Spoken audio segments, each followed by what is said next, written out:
We've come a long way journey from the fittest of the shallowest to the fittest of the best teams, top eight teams, as we'll be moving forward towards the last day of round of eight. That means the next league is going to be the semi finale, and I can't wait for the grand finale, which will be happening on the 24th of April. But yes, welcome back, ladies and gentlemen, to the Esports Premier Series presented to you by Josh App and powered by Hell Energy Drink. I'm your customer. LKFTW, and with me joining is going to be Assassin 47. How are you feeling today, Nitish? Last day of round of eight. Definitely, I am feeling energetic and yeah, I'm looking forward to the day as well. I really want to see all of these teams that are going to be playing today to go ahead and showcase us something intense. And I'm pretty sure that whatever we're going to be witnessing today is going to be nothing but a delight as well to watch. So yeah, looking Yep. forward to a beautiful day. Yes, looks like most of the top teams are playing out today, so it's going to be a long day today, Nitish. So buckle up your seat for two BO3s, the first match. But before we go into the schedule of today, let's just quickly recap the format of the entire tournament. As we have phase number one, where all the matches will be happening in the BO1 format. We had round of 64 from 10th to 13th April. We had round of 32 from 14th to 17th April, and from 18th to 20th April we have round of 16. And right now we are in the phase 2 of the qualifier number 1, which is round of 8, and all the matches will be BO3, that is from 21st April to 23rd April. And moving forward, it's going to be the grand finale that will be happening of qualifier number 1 on 24th of April. It's a best of 5 map, guys, so it's not just done and dusted. And look, Nitish, we've come a long way through, like from a round of 64 to round of 8. Definitely, we have come a long way, and we've seen a lot of matches as well, both on stream as well as off stream. There were a lot of teams that participated in qualifier number one, starting off with the round of 64, and yeah, I'm really looking forward to what exactly is going to happen in qualifier number two as well, because I guess qualifier number two is going to be even more interesting, and the registrations have already started for that, ladies and gentlemen. So please go ahead, check out the link down in the description below as well. It's going to be pinned in the comments as well. So please go ahead, check out the link and register yourselves for qualifier number two. Yep, I mean, I'm so proud of ourselves, and thanks to Esports Premier Series, Josh App, and Energy Drink for making this tournament possible. And kudos to all the production team as well, who have been working very hard. It's so surprising for us to watch from round of 64 to we are down to round of 8, and tomorrow we'll be looking at the semi finale, which is the most interesting part, if I'm not wrong, because it was very difficult for teams to walk out, and it has been a difficult journey. But yeah, I'm looking forward for the brightest one, the champions of qualifier number 1. But before that, let's have a quick recap at what happened yesterday.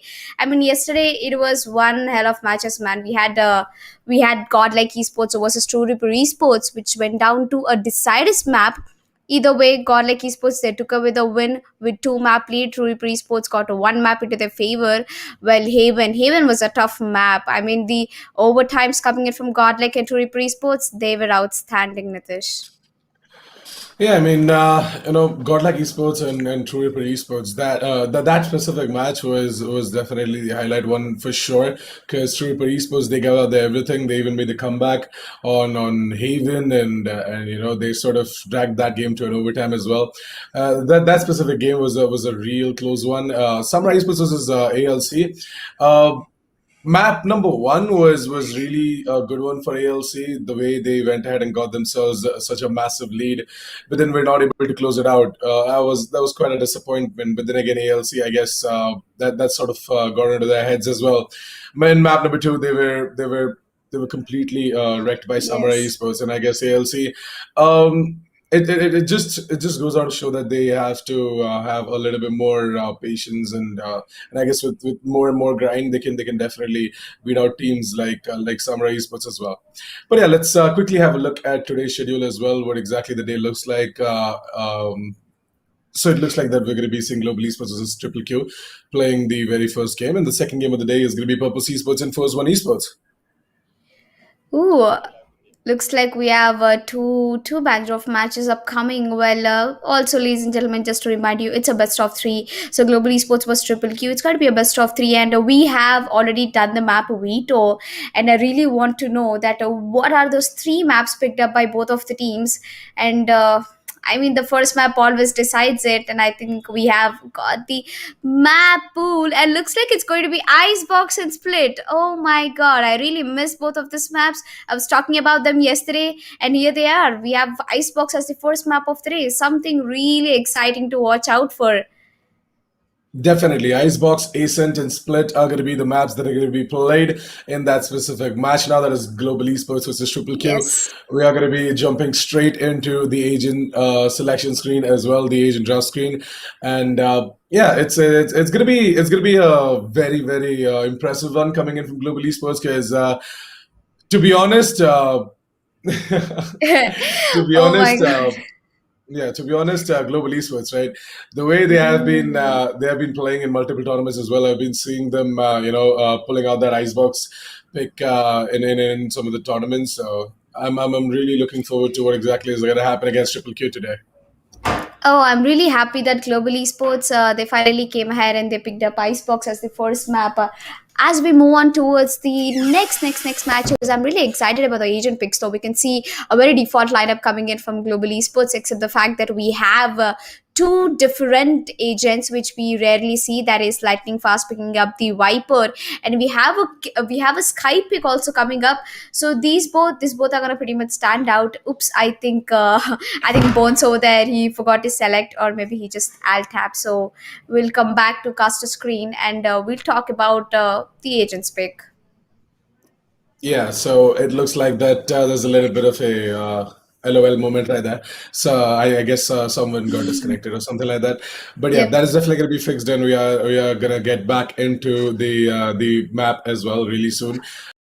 But yeah, the picks they definitely looked interesting, and I guess there is something going on over there as well, coming in from both of these teams in terms of the duelists and the entire controller setup as well.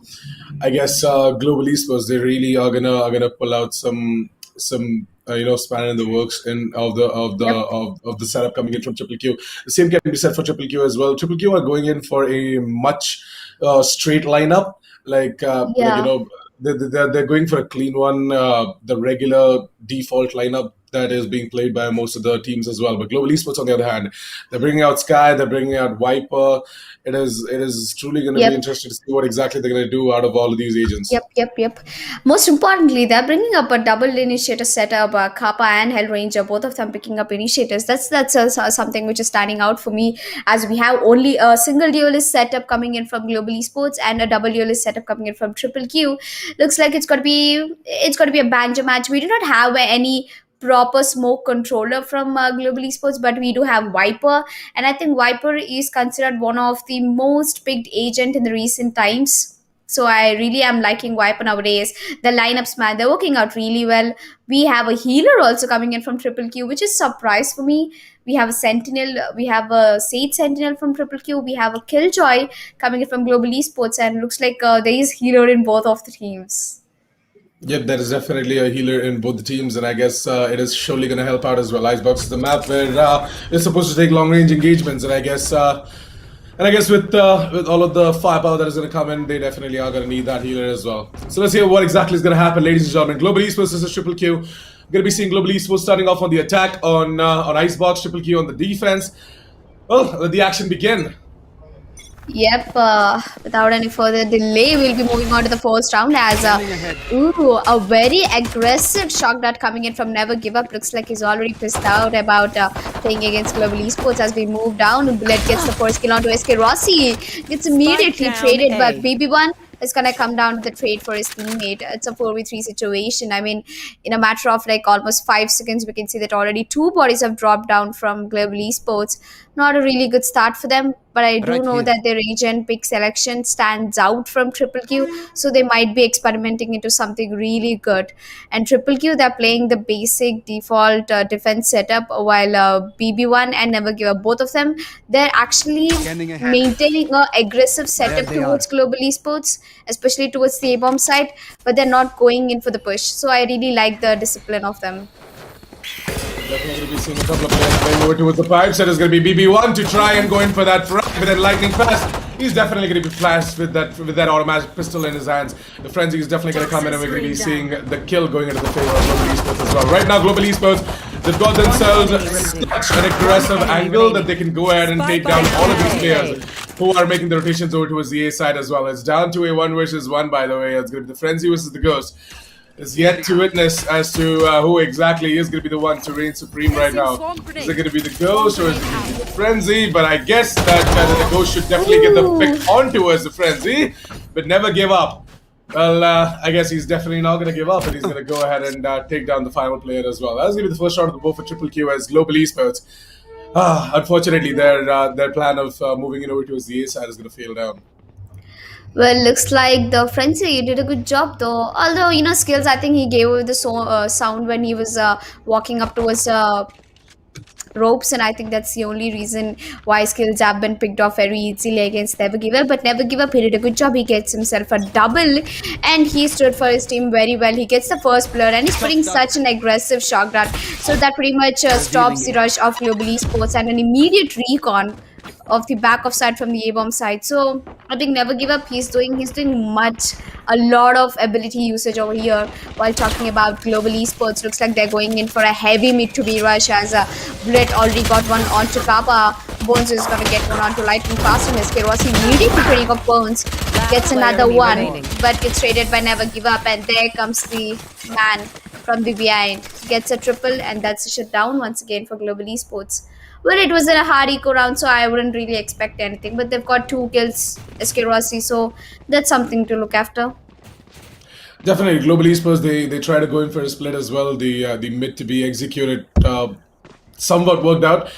They did make their way over towards the oranges, and unfortunately, it was just the better weaponry coming in from Triple Q that worked out in their favor as well. Global Esports, now that they are done with both of their rounds, it is going to be time for them to pull out the big guns. It's going to be time for them to get the bigger guns out as well. It's going to be the Vandals and the Phantoms coming out this round. So let's see if they're going to be able to take on this aggressive setup coming in from Triple Q.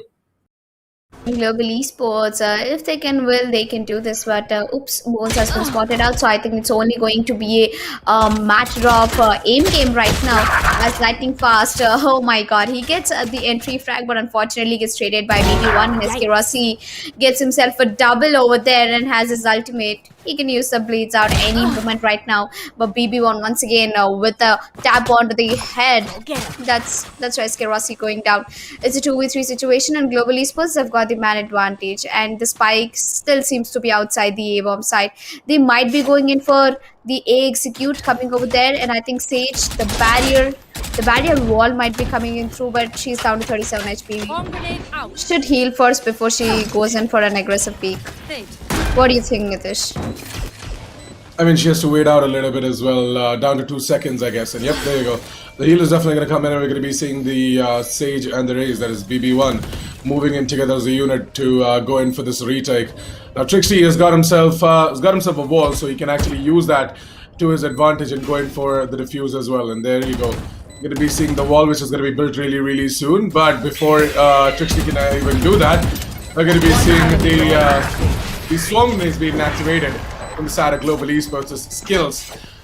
But I guess that all doesn't matter, as you know, as soon as the wall is going to come up, we're going to be seeing Global Esports quickly go ahead, break it up, and take down the Sage as well. That is Trixie was trying to go in for the defuse. So 2-1 as Global Esports are finally going to be getting their first round of the board in their full buy round. No, their first buy round, my bad. Their full buy round, they're going to be putting up their first round, and I guess they're in to put up their second as well. Triple Q, on the other hand, they definitely are going to be having the money to go in for a full buy this round as well, considering the fact that the last one was a bonus. So, yeah. Yep. Let's see as to how exactly this round is going to go. Well, I think the bot went a long way into the A-bomb side, puts that flash down, and I think not really a lot of people are getting spotted out in the A-bomb side as we move. Looks like Harper got that entry onto a Trixie, but Bones with the Sheriff, he's got some skills with this Sheriff. Gets one, is gonna immediately fall back, as it's got to be a bullet with the blades out, gets immediate headshot onto SK Rossi, and look at the little celebration he made it with the knife. Once immediately he took down the SK Rossi. Well, can't argue. SK Rossi is one of the best Jet you can ever see. And yep, in the greed of the gun, there goes never give up. He gives up at all. And looks like Hell Ranger with the sky. He might be pushing down towards the yellows, where Bones is tagged down to really low HP.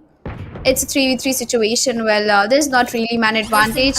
I can say that Triple Q, as Omen is down to really low HP, it might be, he might not be counted as, still alive in the game right now, unless he has some crazy plays to execute against Global Esports. On the other hand, look at skills. He's already made his way towards the A-bomb 30 side. seconds left. He's clearing it out slowly, and I think if there's one man who he has to fight against, and that would be Bullet, and he gets that done easily. So Global Esports, they'll be called in for a rotation towards the A-bomb side, if I'm not wrong. Yeah, Skills has been doing this from quite some time now. Even the last round, he did the exact same thing. He went ahead, got himself the control over towards the A side, and look at this, easy for Global Esports as Triple Q. They have been making some over rotations right now, and I guess that is definitely gonna get fixed by them as well. Yep. They're gonna realize the fact that they have been over rotating, and they've been giving control over towards the A side quite a lot. So they're gonna definitely work on that. Yeah, and talking about skills, I think he has got some really good lineups and the execution as well. While he was walking down to the A-bomb side before he went over there, he kept a alarm bot under tube. So I think that was a smart play over there. So even if anyone was rotating from mid under tubes, he can know it easily. But I think Bullets is going in for an aggressive play. He has already picked up that operator and kept it into the A-mains, and that's going to be skills going down in the first place. Oh my god, the revenge has been taken by Bullet, and I think now he'll be calm. He might be putting his pressure, and he's in the chill right now. Well, talking about Triple Q with that opening, I think they'll be playing over aggressively, and Bones, he gets spotted every single time, and there you go. That's Bones going down as well. So that's one man down from both of these teams. Yeah, I really like the fact that SK Rossi went ahead and got that pickup done as well over towards the B side. Now with that, Global Esports, they are going to be moving in over towards the A side after making a lot of noise over towards B, getting a frag as well. They're gonna try and move it over towards A now, where it's just down to Bullet. He's holding on with the operator, so I guess that is good. Whereas with 40 seconds down to the clock, the wiper wall, it is going to come up as well, and there will be a lot of damage inflicting abilities being thrown at the player holding on over towards the screens as well. Yep. The wiper spin is going to be activated by lightning fast, and I guess that is definitely going to put you at a position where they're going to be like, should we step into this wall? Should we go in for this? I mean, it's a toxic kingdom. If you want to step inside it, you have to think twice. Well, I'll just say that BB1, he's already got himself a frag, and I think he'll be using that, and Lightning Fast will be going down in the Lightning Fast as Skerosi, the Jet, gets himself one, and this guy coming in for the immediate trade. That's going to be Bullet going down, and that's third round on board for Global Esports. Although, I think Triple Q, they're doing a good job. They're opening from a distance, but all they need to do is hold on to the bomb sides. And I think Triple Q, they have the weak side of the defense in the A-bomb side, Nitish. They definitely do. Triple Q have a little bit of a problem going on over towards the A side, so they need to get that fixed as well. They've been losing the A side control to Global Esports pretty easily. So they gotta have a look at it. Yeah, and I'd really suggest that Bones, you should switch your places, because I'm spotted every single time. That's annoying. Well, when you have players like SK Ross, you are really hungry for the kills. There's not really an option left for you as Hell Ranger. He'll be moving forward to his Wolf, towards the A-bomb set, but little do they know that the Jet is already inside the Underheaven, but I don't think he has the gun to make it happen. Well, skills, he has a Vandal. It's going to be a Vandal versus a Sheriff fight coming through. He's going to get spotted out by Never Give Up, but with that Sheriff, Sova's going to take down Killjoy. Moving forward is the Jet. It's the Jet who might be picking up the Vandal up from Killjoy. And I think it's down to a 3v4 situation as Triple Q, they've lost 2 players already. Well, I didn't see that coming through. Global Esports, right? Interestingly, the way they have been taking control over towards the A side as well, and I have some pointers that I want to mention as well. I'll do that after the end of this round. By the way, we're going to be seeing a 2 versus 4 situation coming in from Team Triple K. We got Bullet as well as Never Give Up, both One coming in from enemy the on the standing. tubes. Hellranger definitely spots our Bullet. We'll put him down to sleep, and with Kappa moving in over to the top of the boxes as well, is gonna find out Never Give Up and take him down as well. But yeah, the thing that I wanted to say was about Bones from the side of Team Triple Q. I've got no idea why exactly he's playing over towards the B side. He should not be playing over towards B, by the way. The Omen is supposed to be playing somewhere near the oranges, near the tubes, or even towards the middle position, because see, there's a range to where he can drop in the smokes as well. And if he plays over towards the B side, he can't actually drop in the smoke over towards A. Yeah. If the hit is coming in over towards the A side, then Bones has to really reposition himself in order to get the smokes in. And that is something that is putting Triple Q at a disadvantage right now. So I guess a little bit of a switch up here and there will definitely help you guys, Triple Q. Well, I think Bullet over here, the Jet has switched up with the Omen, while the Omen is going towards the other tubes, and it's Bullets who is watching over aggressively. Oh my god, every single player gets spotted out at the B main. Excuse me, Triple Q, you guys gotta do better. As Bullet, I think he'll be getting spotted out once again at the B mains. Yeah, there you have Bones for the backup already coming through. And I think, Sage, she can put her barrier walls to a really good execution, because they're not at all pushing the tubes. I know there's a fact that she walls it off, that's the reason they might not be pushing it out, but she can go in for an aggressive A wall as well. That can help out. But yeah, coming back, the execution right now, we are talking about the Killjoy is already pushed up over towards the CT, and that's going to be Bones getting spotted out, and there you go, that's a kill. But Trixie immediately coming down, takes down skills. Ranger is going to be the guy who might be taking another one, but gets unfortunately traded by Never Give Up. Never Give Up is going to use his Hunter's Fury, gets himself a double, and that's a 1v2 situation right now. The time is down to 13 seconds, and there you go, lightning fast.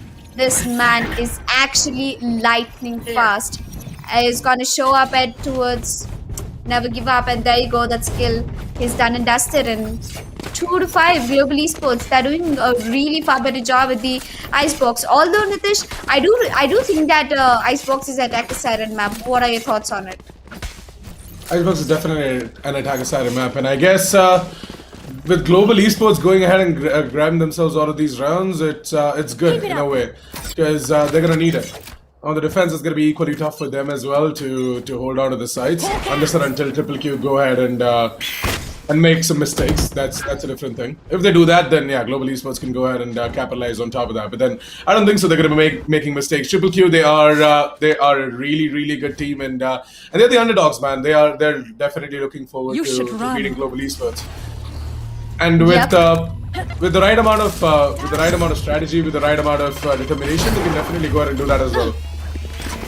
Well, I think that skills, putting that lockdown is going to give up much of the A-bomb side, as they'll be moving forward to get the plan done, and his skills is going to use his swamp grenades at the right moment, while the Sage, she has a resurrection. That's the most important part of the raid right now. Even if Triple K loses a player in and outside the B, I think the Sage should be able to rest, as Hellranger is going to use his wolf while there's nobody pushing screens. It's all 5 man on top of the rafters, and it's 1 man. That is the Killjoy sitting under rafters.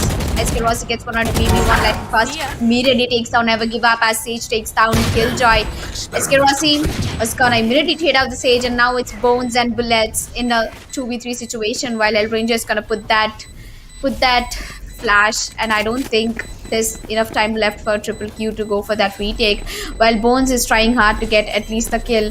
Well, the defuse bomb has been tapped, but I don't really think that's a good idea. SK Rossi is going to take down Triple Q. Bones is going to immediately fall back, and so does Bullet, falls back and saves a gun for himself. So yeah, Triple Q, a good effort for sure, a really nice try, and I guess Bones got himself some really good 1Ds as well, if you want to call it that. But yeah, the Sheriff, it definitely helped out Bones in getting all of these frags, these important frags as well. And yeah, with that said and done, Triple Q are going to be going in for a full buy this round, and let's hope that that operator into the hands of Bullet is definitely going to work out in their favor. Global Esports on the other hand, this time around though, I guess they're looking to hit up the middle position. So let's see if they're going to be able to succeed in that. Oh, well, let's just quickly have a look at the player card. It's Never Give Up versus Kappa 2 head-to-head. And this 6 kills with Kappa and 7 kills for Never Give Up. And Never Give Up, he's been really doing great in terms of the number of kills he's been taking down as lightning fast. He knows that's one player is in yellow. But look after this snowman, buddy. He's not going to look over there. He loses himself. And that's going to be a 3v2. That's Global Esports on a man disadvantage as Killjoy is going to get the spike planted down. And the alarm bot has been triggered down. That's Never Give Up is going to take down Killjoy, and that's a 1v1 situation on the bomb side at the moment, while Kappa is going to take down Never Give Up, and now it's really down to a 1v2 situation where Bullet, I think there's a reason why his name is Bullet, because he hardly uses more than one bullet to take the enemy down. That's why his name is Bullet, singularly, not, you know, not, it's not more than one bullet that it takes for him to take the enemy down. Well, it takes 2 for RVK though. You know, a little recap from the map of Ascent in the round of 8.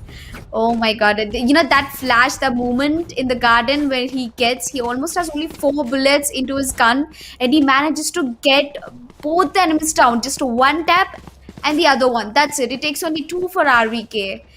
And yep, I will never forget that. That's one of the insane plays I've ever saw from especially a Cypher Nitish. What are your thoughts on that? I think that was a nice play.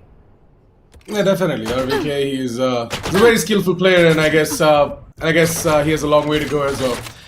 But like, getting back into this specific match, right? We're going to be seeing. Oh my god, Bullet is getting annoyed by the turret.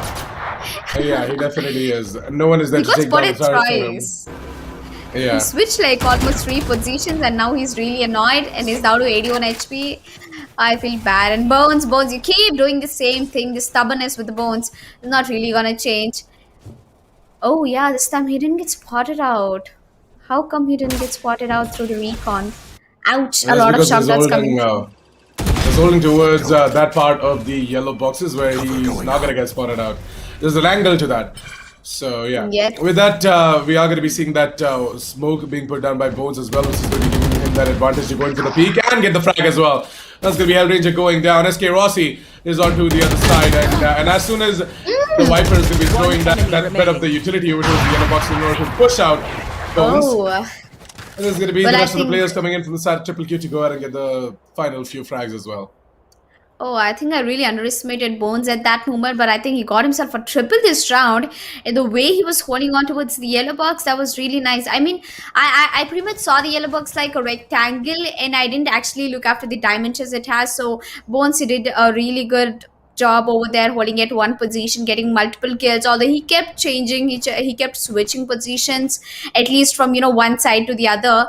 Well, I'm really happy for Bones. He got himself a triple over there, and looks like Triple Q has all the ultimates ready. Each and every agent has their ultimate ready. So if Global Esports, if you're looking forward to hit any of the bomb sites, you should pretty much look after who you're playing against, as I think it's going to be an execute, as Sova Stone will be coming through into the A bomb site, will not be spotting out much players, and the flash will be coming through by Hellranger.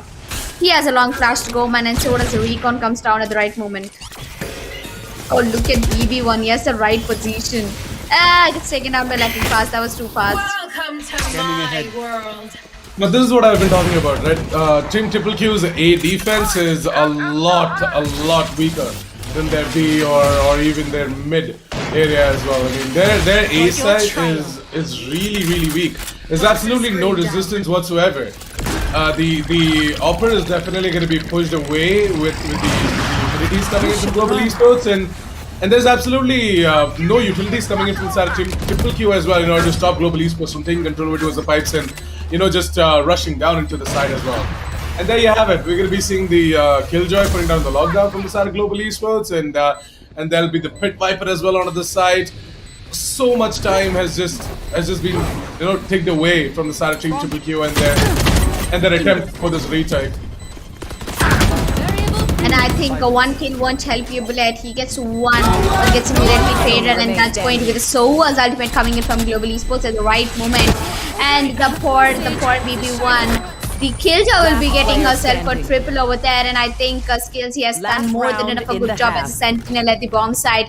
The spike has been planted down, and Skills, being a sentinel, he guarded it in the best way he can. He got one kill on towards the Bullet, gets another one onto Sova, and was waiting for Bones to come up, and look how crisp his aim is. It's all headshots. It's headshots everywhere for Skills, and I think he pretty much put out the Skills into a really the best he could. And let's have a look at the head-to-head player card coming in from Jet versus Jet. Get out It's of my Bullet way. versus Eskerosi. Well, Eskerosi, he has 11 kills and Bullet with 9 kills, and I think look at the deaths coming in from Bullet and coming in from. I think Eskerosi is doing a far better job on the kill death ratio. Esportz is definitely putting the work. The way he has been getting all of these first bloods as well for the team is pretty impressive. He's doing his job, so there's really nothing to talk about over there. But at this point, what we can definitely talk about is Bones' position, because he's going to be sandwiched by both of these players coming in from two sides, over towards the oranges as well as from the B mains. And it all comes down to the final player with the name of Bullet, wielding the operator, coming in from the B mains. He definitely spots out Ranger, and I guess he might just be able to take down Lightning Fast. Nah, not happening. As Lightning Fast, just like his name goes, right? He's gonna Switching be sides. quick Yep. to the trigger, and he's gonna go ahead and snap that cross out of the face of Bullet as well. So with that said and done, 8 rounds at the board for Global Esports as we close out the first half. We got Triple Q with 4. Not a bad one. Triple Q can definitely make the comeback on their attack side as well. Global Esports. The problem right now is that their agent lineup is a lot suitable for their defense as well. They can just leave skills over towards the A side or even over towards the B side and focus entirely over towards middle and the other side as well. So yeah, let's see. I mean, I was just doing the math in my head, and I guess Global Esports they really have got this map though. Out. Well, yeah, that's true as well. Oh, what you said, that actually is 80% true in the game right now. And looking at Global Esports, they've already got a far better score compared to Triple Q. And as we moved on to the second half, and that was real quick. Triple Q, if they don't get this round, it's going to be a tough one for them, as the Killjoy will be getting spotted out. And I think it's all about Killjoy into the A-bomb side. The setup has been perfectly handled. And with 2 initiators, I think it's going to be a lot of information coming in for Triple Q, as Skills gets 1 on 2, never give up. But the spike has been planted down, so that's a positive note to watch on. And Triple Q, with 1 man down, they have to play a 5v4 right now, and Global Esports have an advantage to get that retake done. As Kappa, I think he will be going in for an aggressive peek over towards the A-bomb side, and Hellranger putting out another flash. Kappa gets 1 on 260. That is the Sage getting taken down. The smokes have been done and dusted, and that's going to be our Skills who will be defusing the bomb. And there you go. In a matter of seconds, Triple Q or the 4-man will be getting taken down, and that's a flawless round for Global Esports. And Global Esports, nice job, guys. It was nicely done by Global Esports, the way they were pushing. And I really love the way how Hellranger and Kappa, they're actually working out together really well. Kappa waits for Hellranger to flash, and once Hellranger flashes, he peeks out. He white peeks and he gets the kill. Yeah, that is exactly what as a team you're supposed to do as well, right? And Global Esports, they're showcasing teamwork really well right now. And as I said, right, the hold coming in from Global Esports on Icebox is gonna be a far better one than Triple Q as well. Not only because of them being Global Esports or something like that, but also because of the fact that the agent lineup is looking a lot in the favor of Global Esports as well. Triple Q, they had that disadvantage going on for themselves, and I guess I don't know what went wrong, but yeah, Global Esports, they definitely looking like the better team here. One enemy. Especially on I mean, Icebox. never give up, and BB1, they must be wondering right now that did they tag Skills and Kaba to a low HP?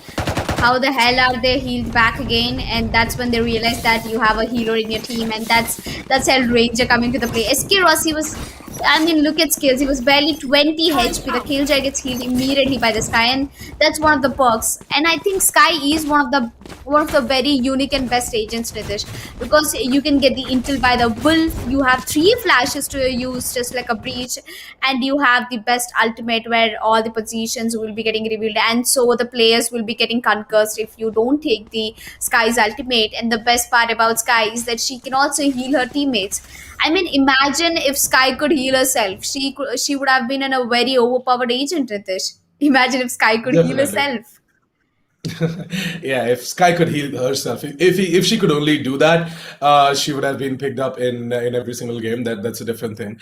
But yeah, with that aside, Sky, she definitely brings in some interesting combo plays as well, which can be made just like the Astra and.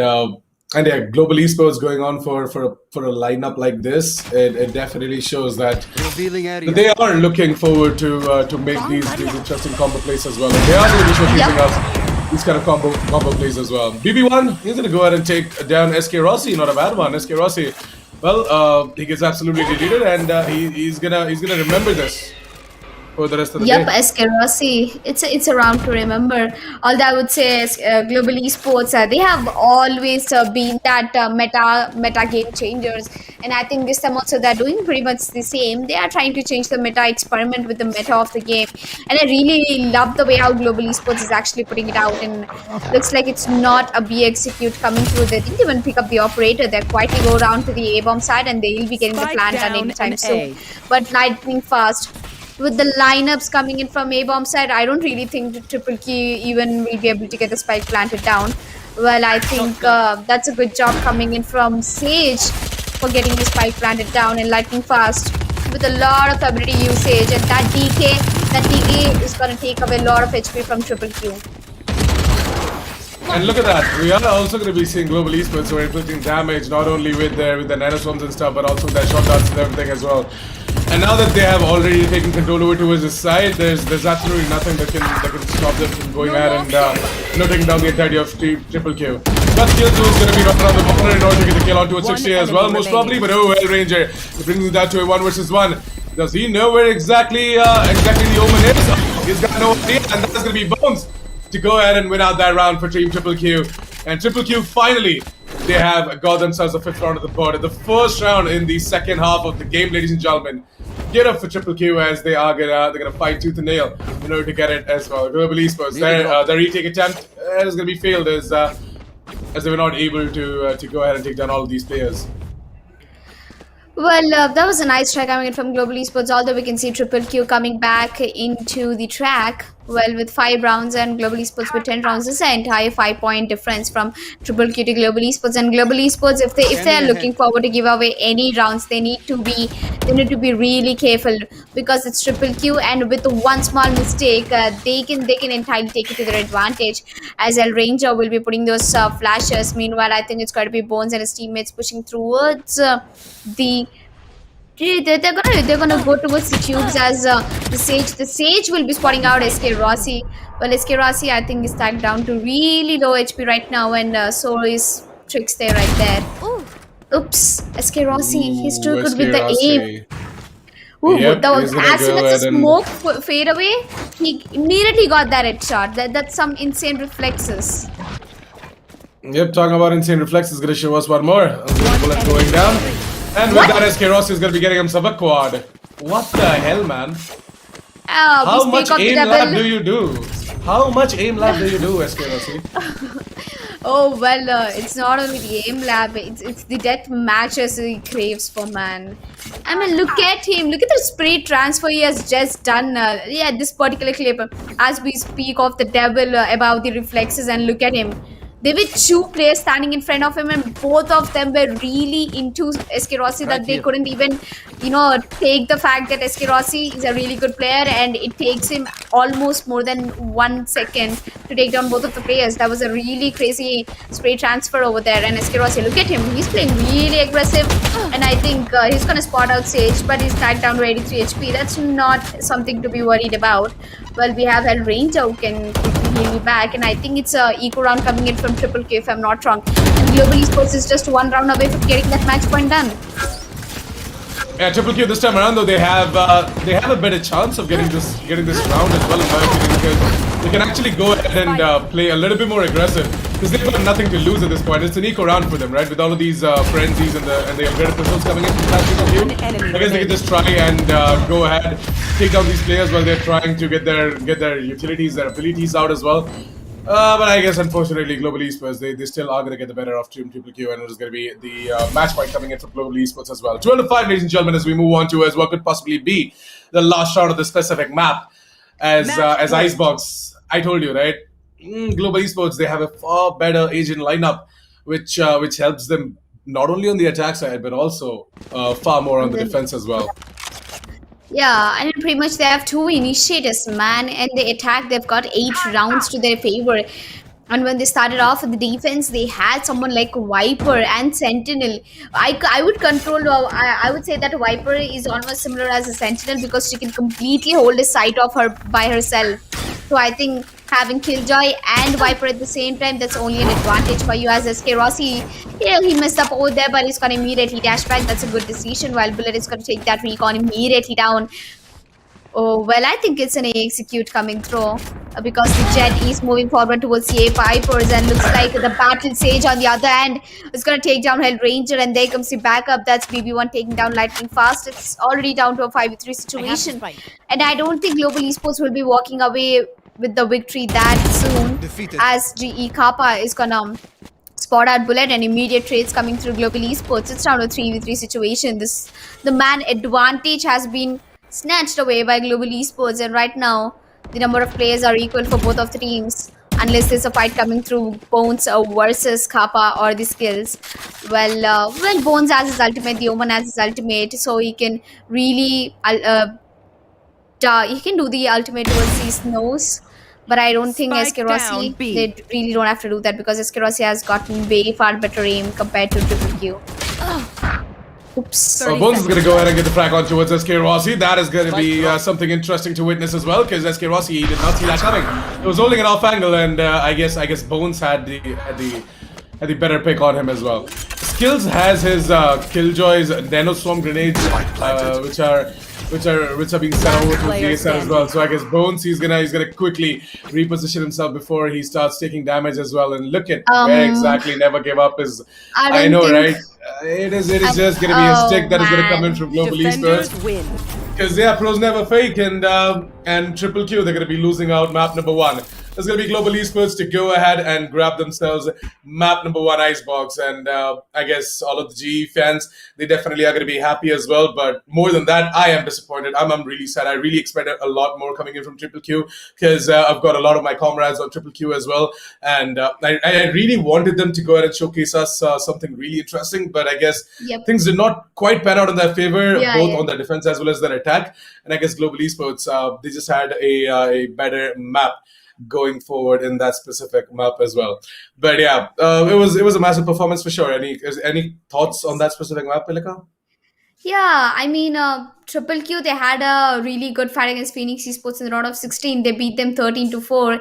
And coming down to today's match, that is a BO3, I think they still have a chance left. So they have to try their level best in the map of Ascent, and talking about the map of Icebox. And I think it was Global Esports pick. So Global Esports, it was their pick of choosing Icebox. And I think that's the reason it made them easier. It was a cakewalk for Global Esports.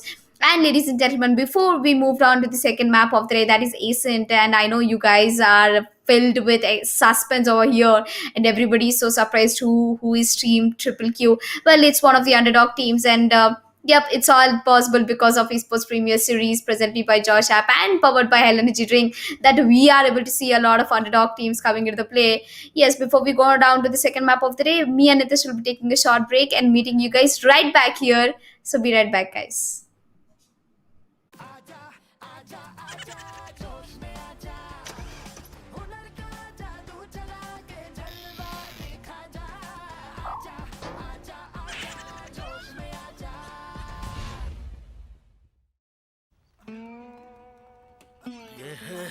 होश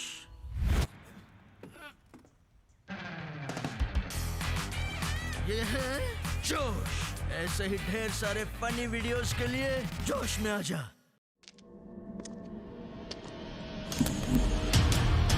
There was a time when I drank coffee. Lots of it. That time is long gone.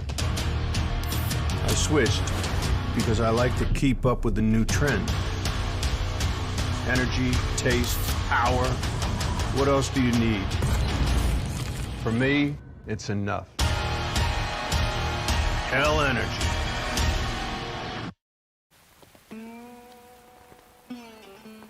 ये है होश, ये है जोश। ऐसे ही ढेर सारे रोमांटिक और क्यूट वीडियोस के लिए जोश में आजा। Wanna see something hot? क्या तुम्हारे ठुमके में है मेरे वाला दम? जोश पर आए, अपना ठुमका लगा दुनिया हिला चैलेंज अपलोड करें और हर हफ्ते जीतें 25 लाख तक के इनाम। There was a time when I drank coffee. Lots of it. That time is long gone. I switched because I like to keep up with the new trend. Energy, taste, power. What else do you need? For me, it's enough. Hell energy. ये है होश,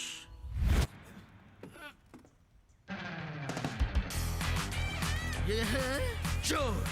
ऐसे ही ढेर सारे funny videos के लिए जोश में आजा। Wanna see something hot? क्या तुम्हारे ठुमके में है मेरे वाला दम? जोश पर आए, अपना ठुमका लगा दुनिया हिला चैलेंज अपलोड करें और हर हफ्ते जीतें 25 लाख तक के इनाम। ये है होश, ये है जोश। ऐसे ही ढेर सारे रोमांटिक और क्यूट वीडियोस के लिए जोश में आजा।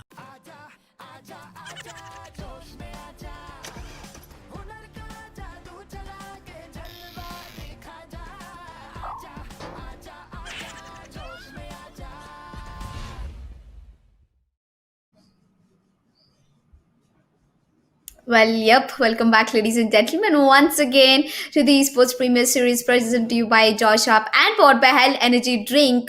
We just got done with the first map of the day of the first match, that is Global Esports versus Triple Q. Well, the first match went really good, I would say, for Global Esports because it was their pick of Icebox and the score was 13-5. Although Triple Q, they tried their level best.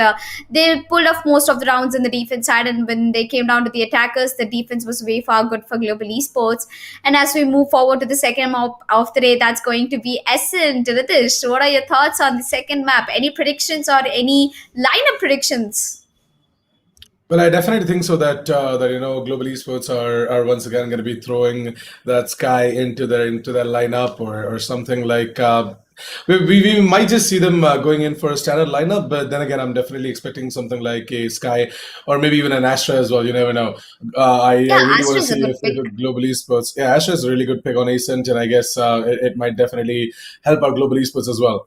Now it's going to be down to them if they have done some work on Astra, or if they have done some prior research and practice and some scrims as well on based on the specific lineup. But yeah, it all comes down to how exactly they have prepared for the map of Ascent, and I'm looking forward to Triple Q's lineup as well. For the last map, by the way, which was Icebox, and yeah, SK Rossi, he went ahead and got him 3 kills, 11 deaths, and then 5 assists.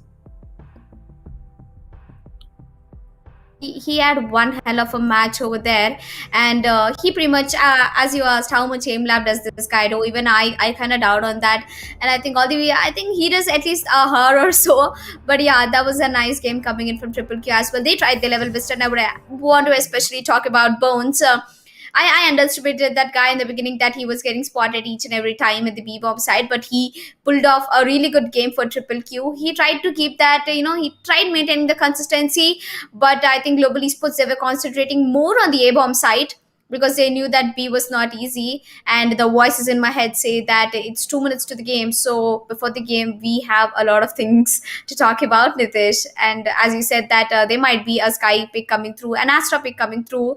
While I'm expecting a default one to pick up Cypher, Killjoy. Of course, when you start off at the defender side and Ascent, I think the Killjoy really helps out in the first and the second lanes. I really sometimes feel like, damn man, how annoying Killjoy can be on the B bomb side. It's like, I think Killjoy and the B bomb side, it's still a better love story than the Titanic. Ooh, okay. Well, Titanic sort of ended on a bad note, but anyways. And so does and so does it ends on the bad note for the attackers when they walk into the B bomb side. It's nothing but nano spam grenades all over the first lane, man. Yeah, but again, there is a little bit of a trick to it as well, and it's going to be down to how exactly both of these teams are gonna play out as well. The thing is that Killjoy, yes, is very tough to sort of counter when she's playing over towards the B side, where she's locking down the entire side all by herself. It definitely turns out to be a bit of a pain in the butt. But then I guess Triple Q, they are experienced enough to find ways in order to counter her as well. There are going to be aggressive Yep. dashes. They're going to come in from the jet in order to completely neutralize the Killjoy playing onto the side. There's going to be a hell lot of utilities and abilities being used as well in order to make sure that the nanoswarms are going to get taken down. The alarm bots are not going to get activated and whatnot. Uh, Judging from the lineup coming in from both of these teams, right? The previous lineup that we have seen from them, I'm definitely expecting, damage inflicting agents like Sova and Raze Yeah, as so well. that's So all of a these, basic yeah, pick. all of these utilities coming in from them. Just one shock dart is all he needs in order to go ahead and clear out the first lanes. The Killjoy's utilities, they're going to be put on over towards the first lanes as well. So yeah, it is going to take a round or two in order for them to Yep. analyze as to how exactly Oh, the defense is being laid. well, I also Yeah. think that Viper is also a good pick into a map of Ascent, although you need to learn a lot of lineups in Ascent. But I think Lightning Fast has already mastered that. If it's not Cypher, I think they'll be going ahead and picking up Viper, because Viper is one of a good controller, I would say. But I don't think Global Esports will be going without an Omen or an Astra, because Omen and Astra, they are really important in a map of Ascent. We have positions like Heaven where you cannot use Vipers, Vipers Orb, that wouldn't really be coming into the play. So I don't it's again a risky factor to take down Viper in a map of Ascent. It's a small basic map, it's a beautiful map. Well, I think each and every person who knows Valorant, who has played Valorant, I think they had to play Ascent. It's like the default map for the game. ASET is definitely a map that a lot of teams like to play as well, especially in professional tournaments. And I guess it is a balanced map. It's a good map. It's very beautiful as well. It's floating Yes. in the sky, so that is something.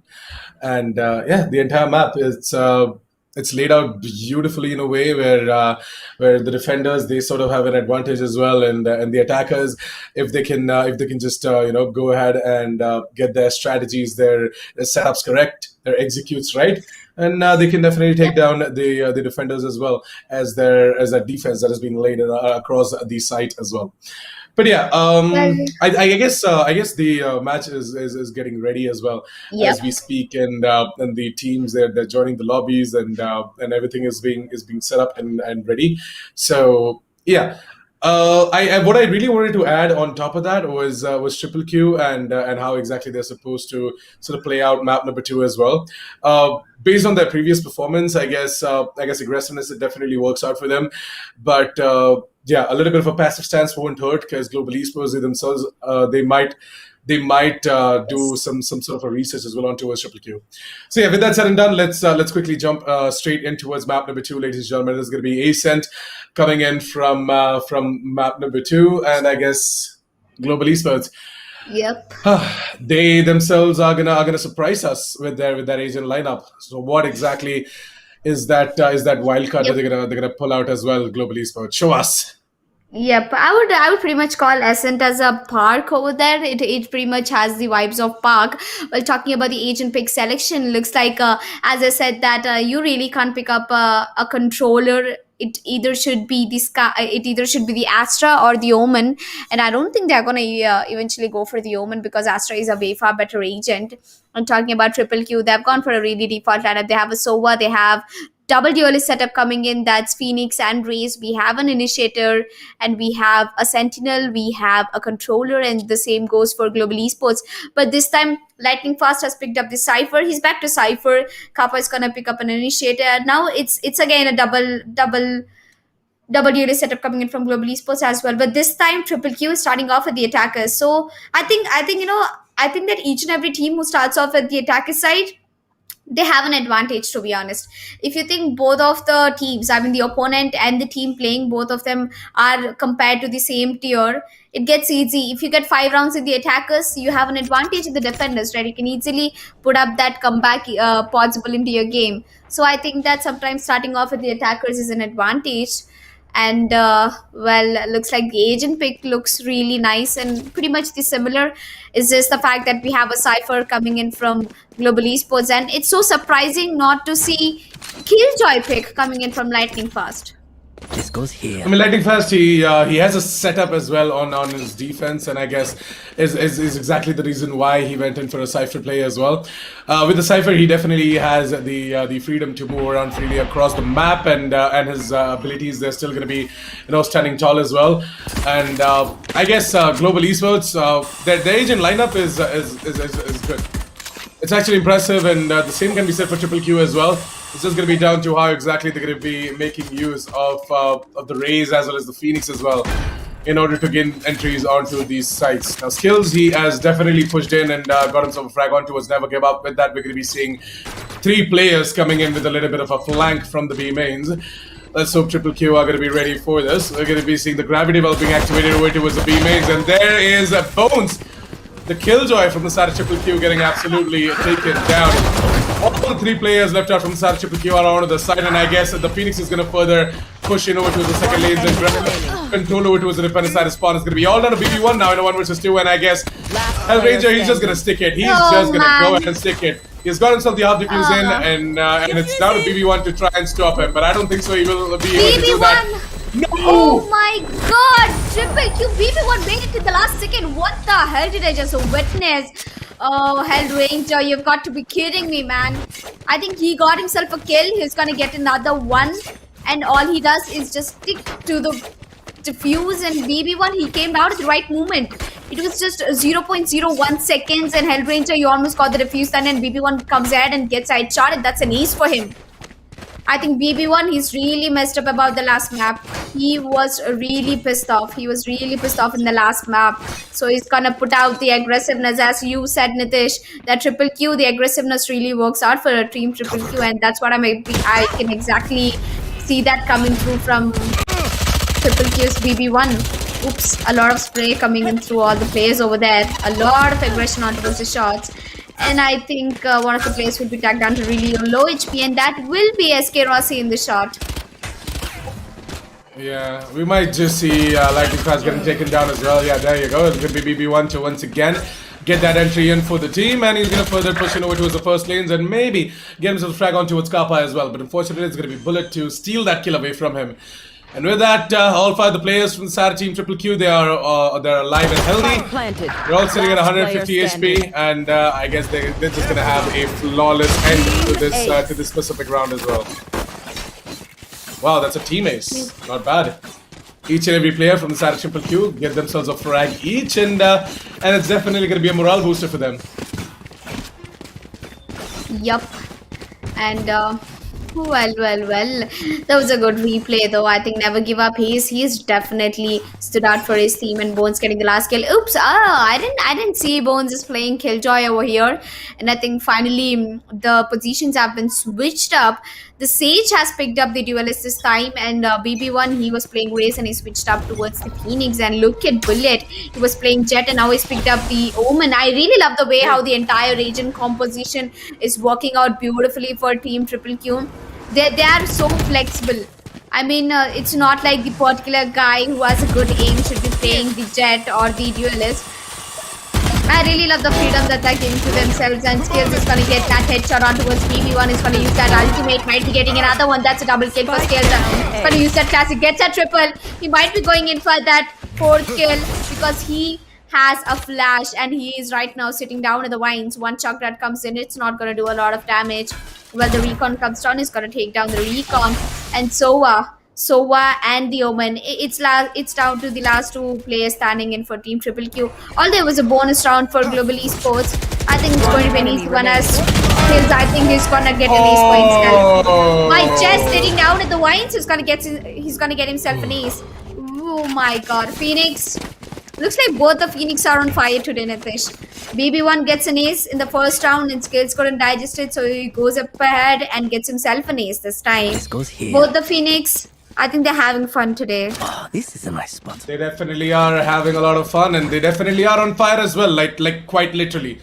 And yeah, Global Esports, they're going to be very happy with the performance coming in from Skills, and Skills himself is going to get a lot of confidence with that specific round as well, right? Like they instantly gave a fitting reply to Triple Q, and there Phoenix getting the ace.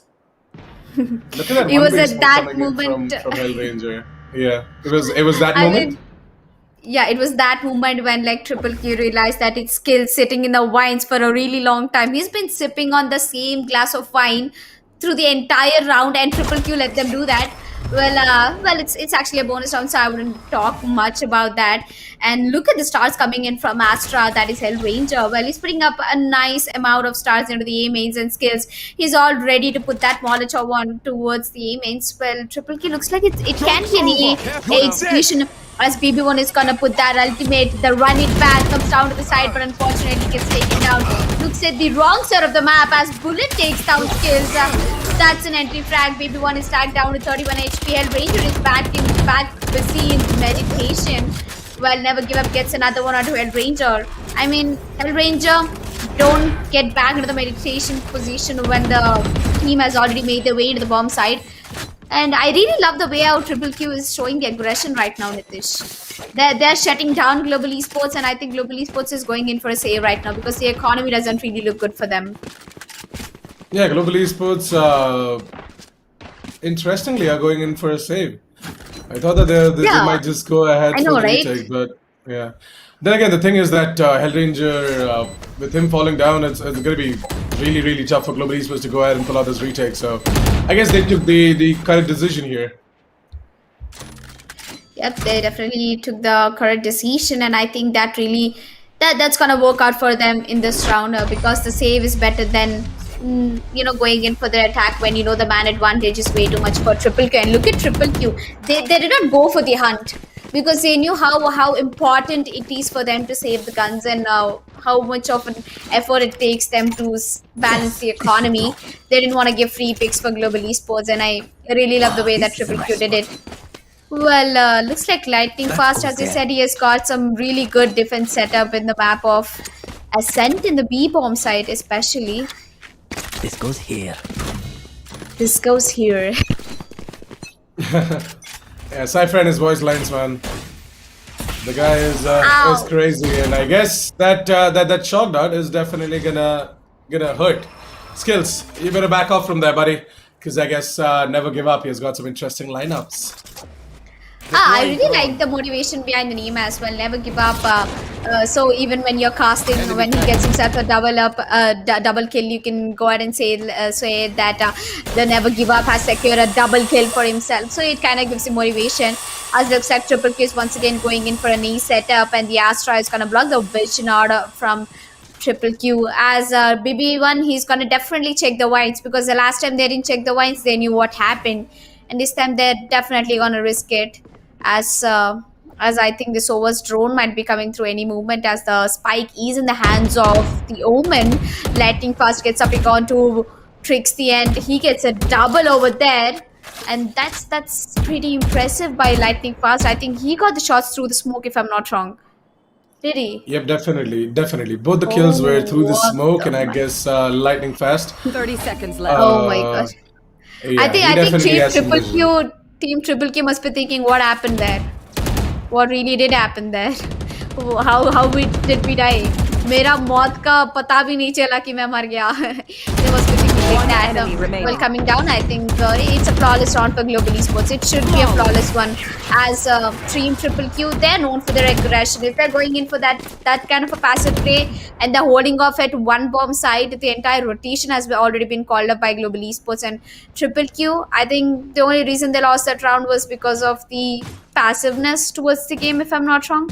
They were really passive about the round.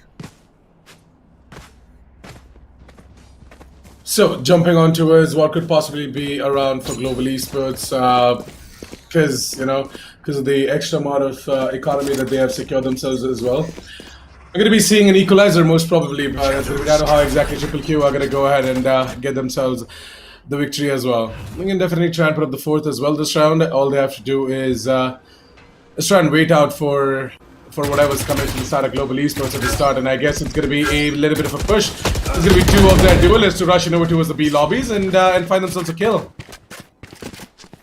Yup. And oh my god, it has been a roller coaster ride for Triple Q.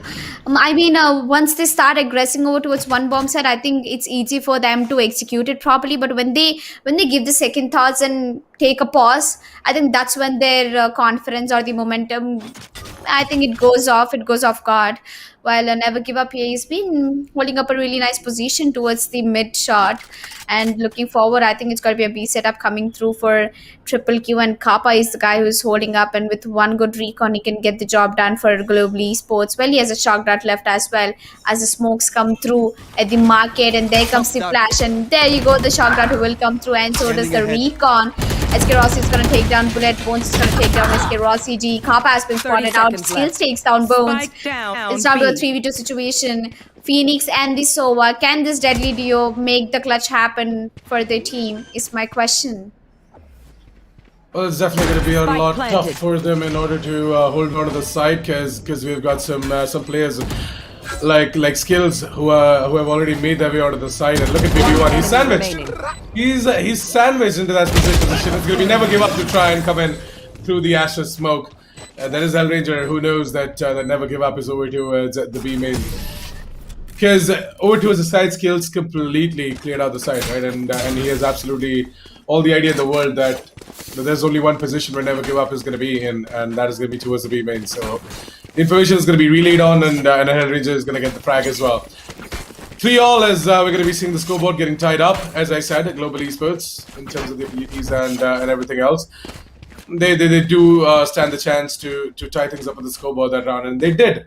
So I'm happy that the analysis, it sort of came true. Triple Q, on the other hand, this time around, they're going to be going in for a half buy. So let's see what exactly they're going to be able to do with a couple of Spectres here. Ooh, couple of Spectres might be coming in for a good use, and Skills, oh my god, he's playing really aggressive as a Phoenix. He's got the fire in himself, and SK Rossi with that operator is going to get the job done for his team. He's going to take down Raze, and so does Kappa, comes for an immediate trade. It's down to once again a 2v5 situation for Team Triple Q. As look at Kappa's health. He's almost, even if he gets spotted out, even if a bullet slides through his head, he's gonna die. That's definitely sure, as even SK Rossi is tagged down to low HP, as we don't have any healers from both of the teams. Looking forward, I think Phoenix and Omen, they should go for a save, as it was a force buy round. I wouldn't really suggest them to go for picks like this. Take a force buy, and if you're not really sure about it, the economy will get unbalanced at a point. And looking at the camera, looks like there's nobody mid, so Hellranger and the Lightning Fast, they both have the contact over towards the mid, but BB1 and the Omen, they're making their way towards the A-bomb side, and I think BB1 has already spotted out the Cypher Trap and is going to aggressively push towards the A-bomb side, where I think Lightning Fast is pretty much going to get the job done, and that's a team ace for Global Esports. Each and every player has contributed in this round, and that's fourth round on board for Global Esports. And I think Triple Q, they're giving a good competition against Global Esports. They're standing out in the attacker side. All they need is hardly 2 more rounds in the attacker side to get the job done in the defenders. They can easily make that comeback possible. So 4-3 as Global Esports, they went ahead and grabbed themselves a fourth round of the board. Triple Q, on the other hand, are going to be disappointed with the performance that they showed over towards the B mains. I mean, it was a lot of chaos happening over there as well. SK Rossi, Kappa, Skills, everyone, absolutely everyone present over to the B mains, punching down through the wall as well, getting all of these skills. It was mesmerizing to see Global Esports go ahead and do something like that. Triple Q, on the other hand, once again they're trying to move it over towards the B mains, and I guess most of the players are going to get spotted, and it is going to be the Killjoy to activate the lockdown over towards the B main in order to grab control over towards the side. SK Rossi, who has got his operator out, is going to find the frag on towards Trickster. With that, I guess the lockdown is going to be destroyed. Yeah, the lockdown is definitely going to be destroyed with the ult coming in, the Hunter's QB on Kappa. Well, I think that's a long way to go. Only the ultimate has been taken down. Well, I think Bones is stuck on the other side where SK Rossi has put in his aim and is really looking forward for somebody to show up, and Skills over the other hand gets a headshot on towards the Sova. As soon as the recon comes, it's gonna immediately get taken down. SK Rossi exactly knows where the killjoy and the confirmation is come through for SK Rossi once the turret showed up, and Bullet, he's looking for any flank. And Bones is in a suffocating position right now, but SK Rossi misses the shot. He's down to 43 HP, but Bones, he did not make it to the other side. And unfortunately, Bones will be taking down SK Rossi. SK Rossi was not really a good peak, not really a good shoulder peak, I would say. Remaining. But SK Rossi, with that flash, he might be getting the job done. As Bones is going to be the last man standing, he takes down 2 players, gets immediately traded. That's 5th round on board for Global Esports, and Triple Q losing a full 5 round. Now they must be in a big trouble, Nitish. And what do you think? What do you think that is not working out for Triple Q, Nitish? What is that one factor which is lacking for Triple Q at this point? Well, if you ask me, Triple Q, first of all, they're not taking enough map control in order to split apart Global Esports. So basically, when you're trying to go in for a B execute, right, maybe try and bring in some players from the middle position, try and divide the work a little bit instead of just rushing in, making a 5-man push won't work against these players from the side of Global Esports, because the amount of utilities that they're bringing on board and inflicting damage as well, it's not going to work. Triple Q, you can't absolutely make the 5-man push happen. It'll take more and more map control, and you have to split apart the defense coming in from Global Esports, cut off the rotations, and do something creative, do something unique as an execute instead of just going in for this 5-man push.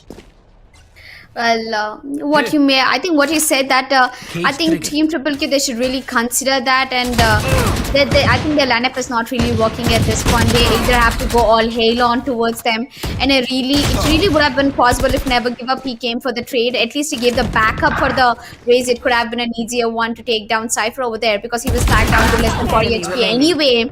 Bones is gonna take away that kill, and Skills and Hellranger wrapping it out on the 6th round on board for Global Esports. And and just to remind to all the audience, ladies and gentlemen, you're watching the round of 8, and this is the last round of 8, and the first match has already begun. That is Global Esports versus Team Triple Q. The first map has been done and dusted, where Global Esports have taken away the win against Triple Q, and right now we are in the second map. That is map of Ace, and where the competition is going really well. And there has been a post called in, so let's just come back to our beautiful faces and an alert, because we are properly seated. We are looking forward to the game. Sometimes it's just randomly our production guy changes it to the caster screen just to look at us. All right, I am definitely sure they don't do that, but I absolutely love the guys over at production. They're doing a fantastic job as well of keeping us entertained throughout the matches. But I guess Alika, where's your Hell Energy drink can? What happened? I have it here. I have my Hell Energy drink here. There you go. I'm gonna feed on this caffeine, Nitish. I really am loving Hell Energy drink because it's not only giving me caffeine, it's also giving me the ability to cast for more hours. And also sometimes it takes away my sleep, but it's fine. I pretty much control it. It goes handy. So yep, and I think energy drink is doing a great job, and I think each and every one of you, all the audience, you guys should grab a can of energy drink as well. It's affordable, and it has a lot of vitamins like B1, B2, B3, B12, and it's a product of Europe. So I think you guys should look forward to it. It's totally affordable, guys. It's totally affordable. 50 rupees a can. That's a dream come true for me and especially something which gives me energy. Well, the tag pause has been resumed as we straightly dive into the game. And I think it's a B execute coming in through from Triple Q. They have been trying to go towards the B bomb set from the past 3 rounds and they've been failing. And I think Yeah, they're going they've to been keep failing, doing and that until they get it. yeah, and the reason they're failing is once again the default setup that I've been talking about. See, once Yep. again, they've got like 4 players outside the B side towards the B lobbies, and they're going to be making the push in. Now, Hellranger knows about this. He's already got himself a star over towards the B main. All it would take for Hellranger is to get a call from Skills, and as soon as the call is going to come in from Skills that he's making the push, the gravity well is going to be activated. See, the coordinated play coming in from Global Esports is what what really sets them apart and is giving them the advantage as well against Triple Q. And I guess this time around though, Triple Q, they've quickly switched things out. But there is another star over towards the tree rooms, and I guess Hellranger, he is gonna make life hell for Triple Q. Well, his name pretty much explains it. Hell Ranger, and I think that he has a range for the hell, and he's only gonna put seconds left. particular amount of people into the range. Well, as we move on, that's a unique name coming in from Kappa over there, and the ultimate is immediately gonna take him down, and I feel bad for him right now. Spike down A. Because we're down towards 3v4 situation. The spike has been dropped down by Triple Q. Skills just gonna get one on towards the. Oh, that's a quick trade seconds coming in left. as we're down to 9 One seconds. All enemy the block remaining. is all down to the last man standing. BB1 who couldn't really do much. I don't know why they have done this tricksy. He got the entry. You know, Ray's got the entry. He goes up to the heavens. He gets the ultimate activated. He puts that showstopper into the heavens, take down Kappa. But I don't know why it took them such a long time to get the spike planted down. This is a nice spot. There is still 2 players in the A mains when one of the players was already pushed up heaven.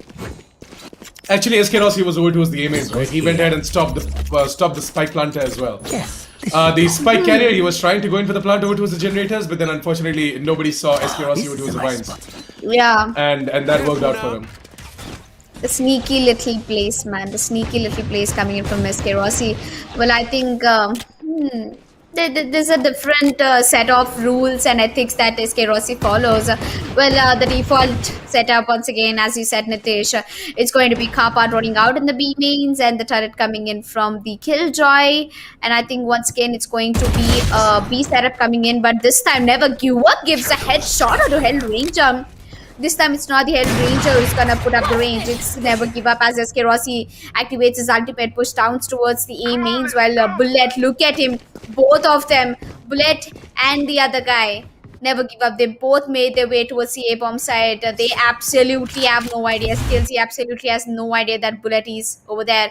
And look at Never Give Up. He's right now in the bed. He might be in a big trouble right now, because SK Rossi is on top of him. He heard the sound. He's gonna wait for SK Rossi to show up. Gives another headshot. And that's a triple kill for Never Give Up. This man is going insane all over the place with the deagle in his hand.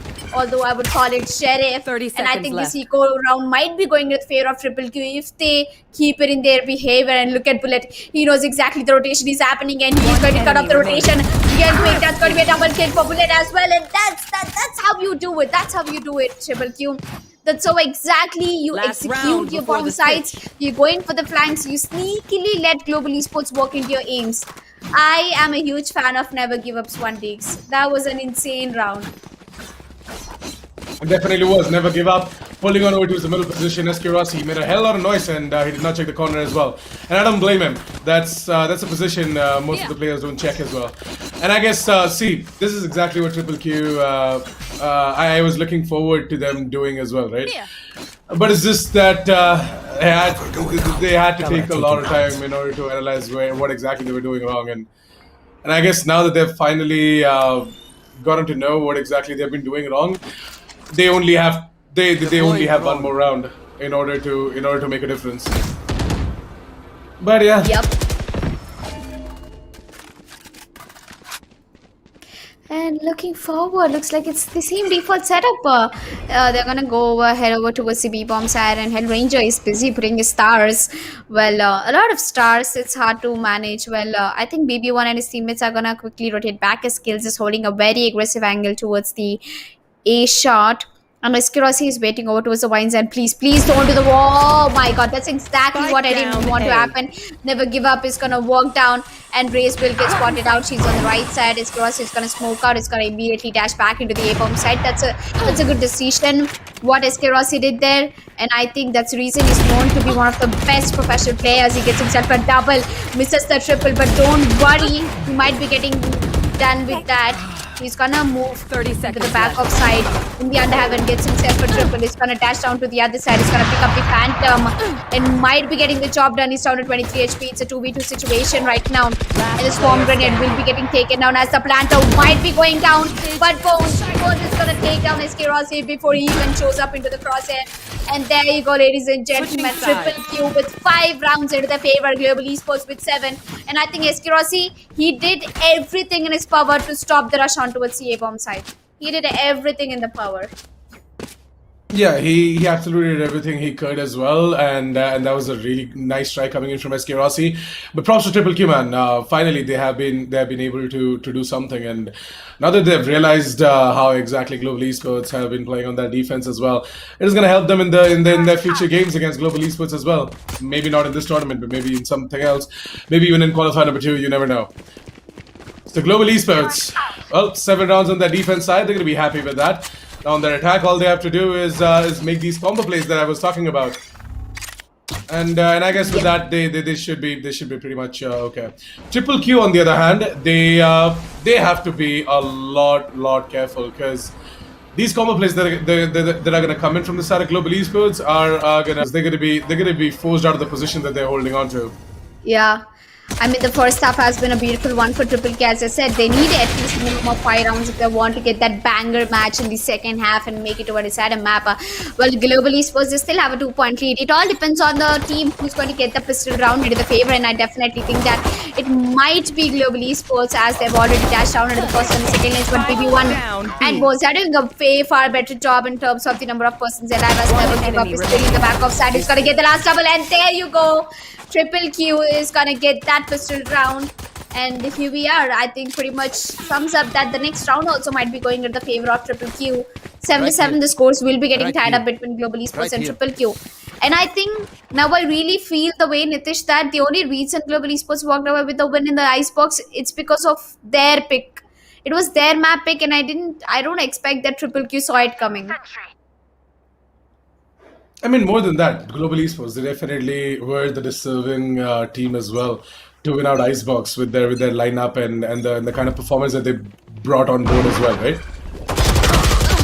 And look at this. There's going to be SK Rossi to straight with the way walk into the gravity well of his comrade, and he's gonna get the dink on towards one of the players. With Trixty on the other hand to go ahead and find a sneaking little lightning fast over towards the 3 rooms, and with that said and done, Global Esports, they're down 2 players now. Down to a 3 versus 5 situation. I guess Global Esports, I mean, they're gonna try and get themselves as many kills as possible this round. Try and maybe convert this round as well if they can. If they can do that, then great. If they can't, then I wouldn't be surprised because it's just the pistols, right? It's the default pistols and some upgraded pistols coming in from them moving forward this round. So yeah, Triple Q, they're going to be very happy to tie things up with the scoreboard after this round if they do get it, that is. Now with Hellranger picking up the Phantom, I guess things can change. Yep, things will change because changes sometimes for a good reason. Well, I don't think Hellranger exactly knows where both of the players are, but Hellranger has got himself a Phantom, and that's something which is making me feel really bad about Triple Q. It might not really be the good time that Triple Q, I think they're in a big trouble right now because they have gotten for a 4-spy, and if they lose against Global Esports, it's going to be an eco round for them as Never Give Up 60. They got themselves a double. They'll be getting spotted out by the Sova's drone, and it's all down to the last man. Kappa will be getting spotted out, and there you go. That's a quick round for Triple Q. I thought, for a second, I was really scared that Global Esports might be taking away the win over, but I think Triple Q, they had the calm in their hands. They knew that it was a 4-spy round for them, and they knew that there's no way they're gonna lose it. And as I said, they're pretty much gonna take the 7th round on board, and there you go. The scores have been equalized between Triple Q and Global Esports. Well, I think Bones is breaking bones in the game right now. 11 kills, 9 deaths, similar to the Never Give Up. I think both of them are having a fight towards the MVP. Well, skills, he's putting up an insane amount of skills out right there. He's being that, the crazy fireman. He's going ahead, getting those kills. He got himself an ace, and it was really good. It was a treat to watch. And Eskirosi, I'm looking forward for his insane jet plays. Well, I haven't actually seen him play that insane. I want his ultimate to pop the heads off. You're definitely gonna spot out as Rossi, but for now though, what really interests me is the fact that Team Triple Q, how exactly they're gonna be playing out this bonus round for themselves, because Global Esports have got themselves the bigger guns, right? All of their players have got themselves the Phantoms and the Vandals, and I guess Triple Q, in order for them to emerge victorious in this round, they have to try and play a little bit more close and try and find the advantage. Looks like that Rossi is gonna go ahead and take down Trickster, and with that, nobody from the side of Team Triple Q is gonna push out through the ash of smoke. Yep, and looks like Triple Q, Bullet, and Baby One are doing more than enough a good job on towards Global Esports. Although it was a good round for Global, it should be a good round for Global Esports because they have also fought 4-spot guns and they're on the attackers right now. And Triple Q, they're doing everything in their power to get the distraction possible. And it's a bonus round for Triple Q, to be honest. Askills takes one, Eskerossi gets another one. It's down to Bones as well as the BB1. So it's a 2v2 situation as Eskerossi where exactly know where they might be walking in. But BB1 is going to put that flasher. El Ranger gets an tap. But Bones, oh my god, El Ranger, he's going to use that burst tap mode. Takes down both of the players. And there you go. That's a really well taken round from Triple Q as well. They tried their level best, Nitish. They brought it down to a 1v1 situation with the Spectres in their hands. So I really am proud of Triple Q and Global Esports. You know the aim, you know the man. It's El Ranger who's going to make that round for Global Esports. Yep, El Ranger stands tall, and every single time, Bhavin, he has been doing this time and time again. When his team needs him the most, he stands tall and gets the round done as well. Earlier today, I was just watching his stream as well, where he was struggling with a guy on Ascent. that was a funny stream as well. But yeah. The best part is that he's not feeling any sorts of issues over here today right now in this specific match, so that's good to know.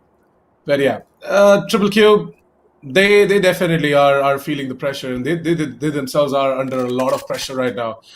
Because if they lose out this map, then it's all over for them. The journey throughout Qualifier number 1 is over. They can obviously go ahead, sign up for Qualifier number 2, and come back as well into the action. But yeah, they really don't want to give up, and they really want to fight it out tooth and nail against Global Esports. And they're doing a good job for now, but they need to push it up a little bit more.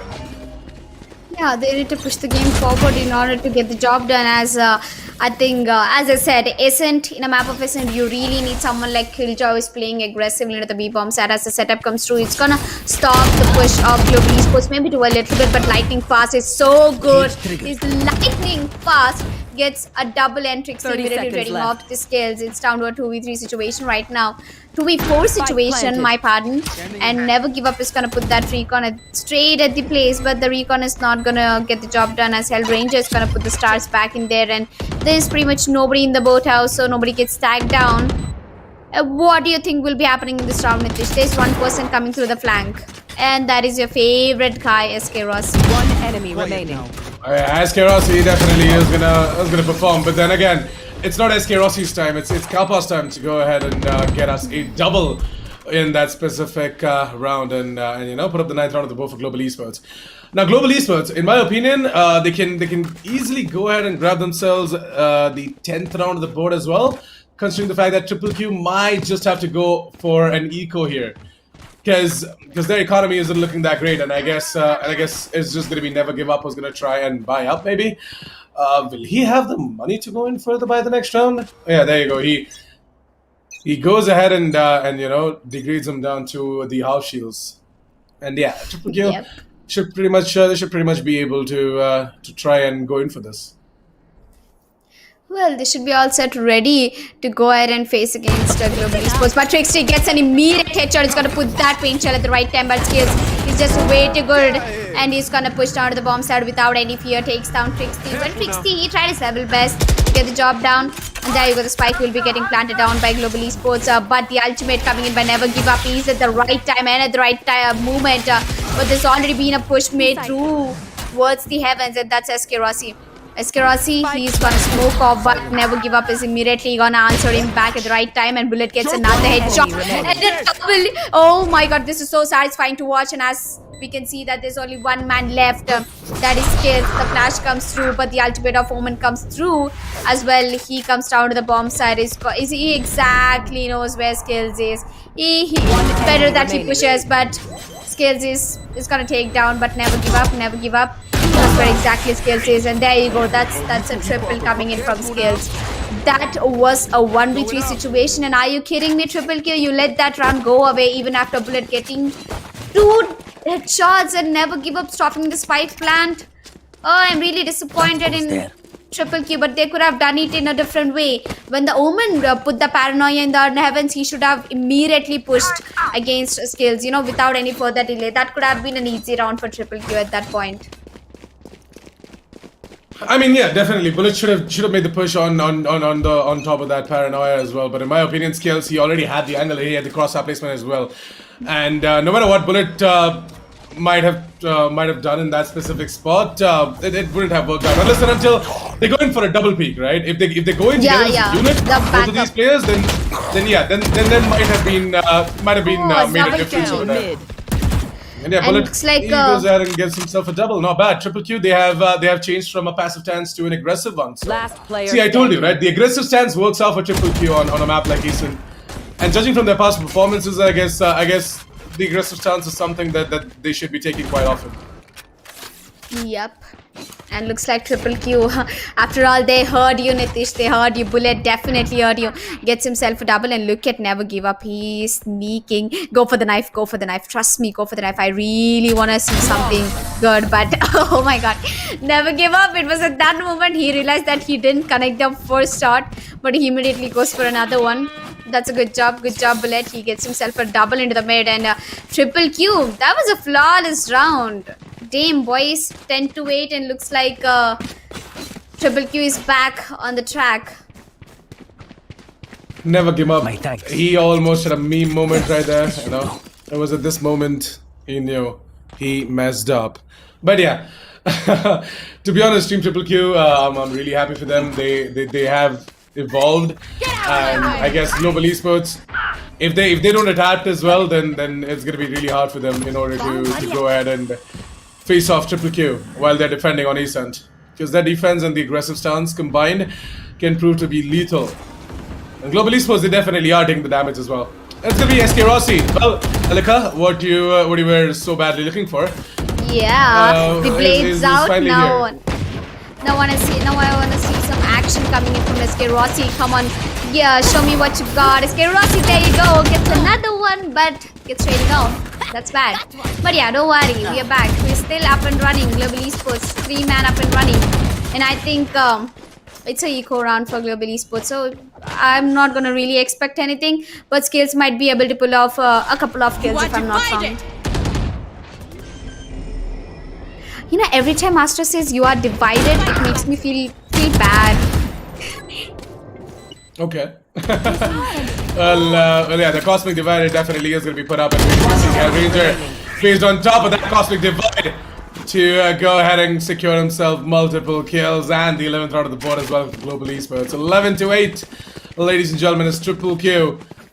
Man, they lost a round which they were not supposed to.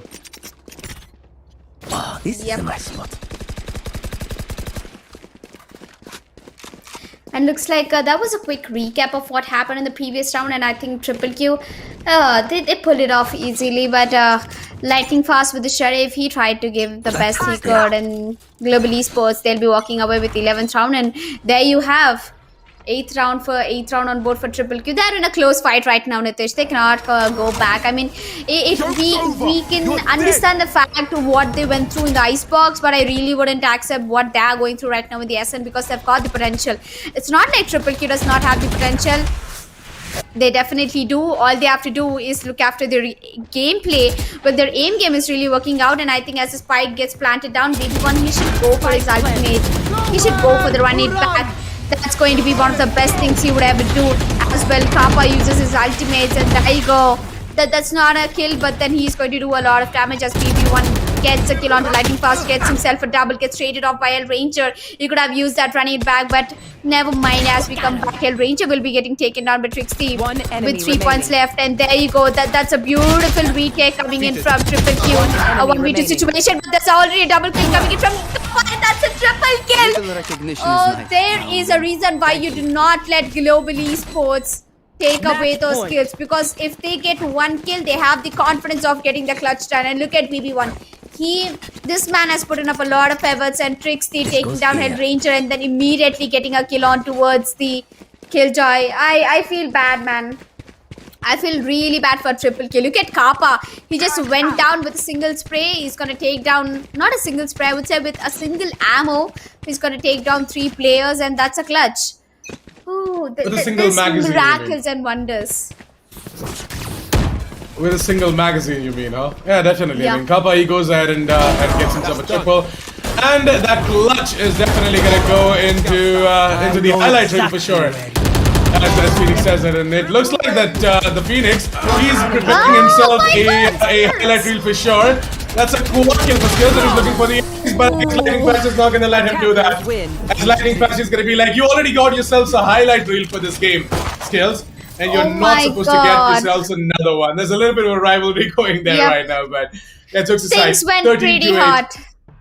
It definitely did, and I guess Global Esports, they definitely put up a really good performance, and Triple Q, I'm not going to take anything away from them, but then they did evolve based out of the information that they got, based out of the intel that they were receiving every single round as to how exactly Global Esports are playing. But then there was a little bit more needed from the side of Triple Q, and I'm not going to take anything away from them. They're a great team with a great composition as well. All they have to do is keep grinding and be a little bit more, try and find counters and adapt and evolve mid-game, not after the game. I understand that you guys know what exactly is going on, but then you have to act upon it as fast as possible. Because Global Esports are a team who have got experienced IGLs and decision makers as well.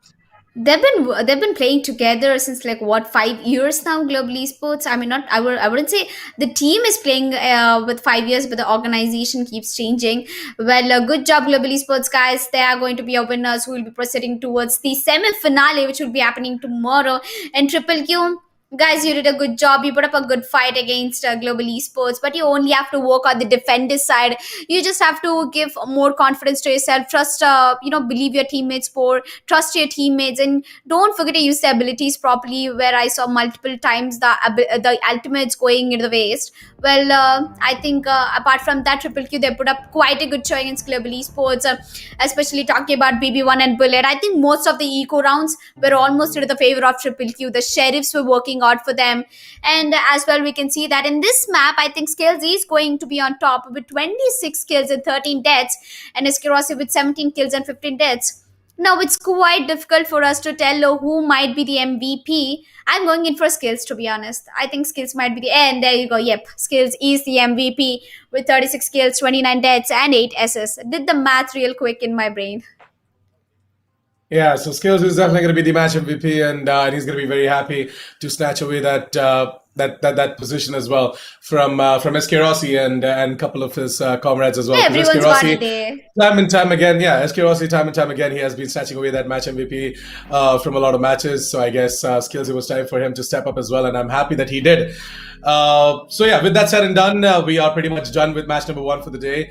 Triple Q versus Global Esports comes to an end, and unfortunately, it is Triple Q to be disappointed, and they're gonna go back home, and there isn't gonna be any smiling faces from side of Triple Q. But then again, overall, it was a good performance coming in from them. But well, they have a second chance though. They have a Yeah, they second definitely chance. They do can. have a second chance. No, not only a second chance, they can go ahead and sign up for qualifier number 3, qualifier number 4. There are going to be a total of 4 qualifiers that are going to be present in the Esports Premier Series 2021 as well. Talking about the qualifiers, we have started the registrations for qualifier number 2. The link is pinned down in the chat section below, so please go ahead, click on the pinned comment, and click on the link and get yourselves registered for qualifier number 2 if you haven't done so already. And yeah, please go ahead and check out our sponsors, Josh App and Hell Energy Drink, for making the Esports Premier Series 2021 possible. Without them, this massive tournament wouldn't have been possible. So show them the support as well. Check them out using the link down in the description below. And with that said and done, me and Alika, we're going to take a short break before we head on towards Purpose Esports versus Force One Esports, which once again is going to be a banger of a game. So yeah, stick around. Don't go anywhere. Grab your popcorns and your drinks. I mean, of course, the Hell Energy Drink, and we're going to be right back.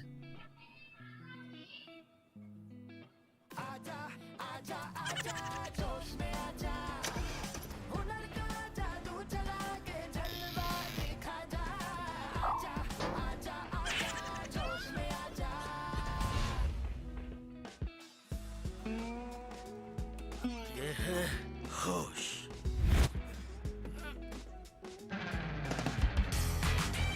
ये है जोश।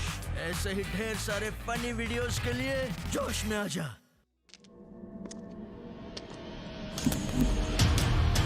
There was a time when I drank coffee. Lots of it. That time is long gone.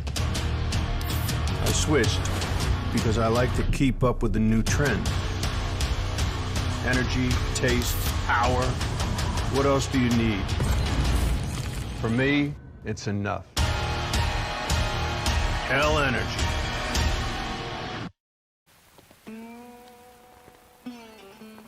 ये है होश। ये है जोश।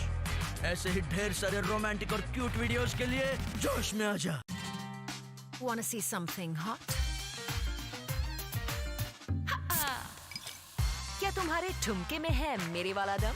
जोश पर आए, अपना ठुमका लगा दुनिया हिला चैलेंज अपलोड करें और हर हफ्ते जीतें 25 लाख तक के इनाम।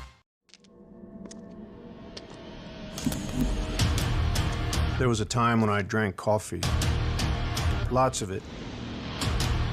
That time is long gone. I switched because I like to keep up with the new trend. Energy, taste, power. What else do you need? For me, it's enough. Hell Energy. ये है होश।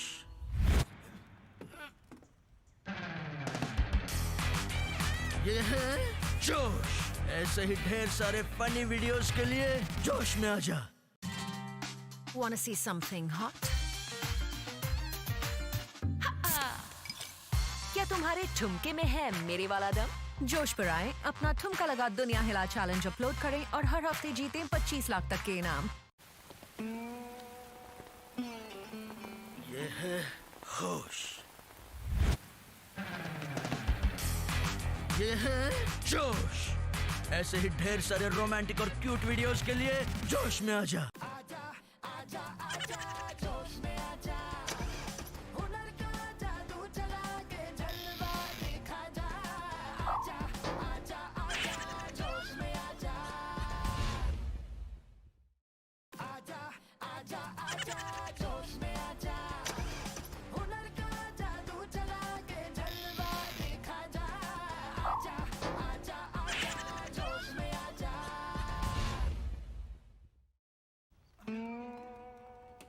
ये है होश।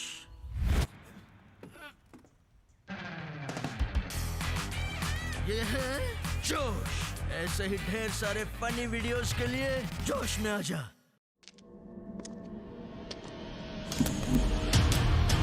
There was a time when I drank coffee. Lots of it. That time is long gone. I switched because I like to keep up with the new trend. Energy, taste, power. What else do you need? For me, it's enough. Hell Energy.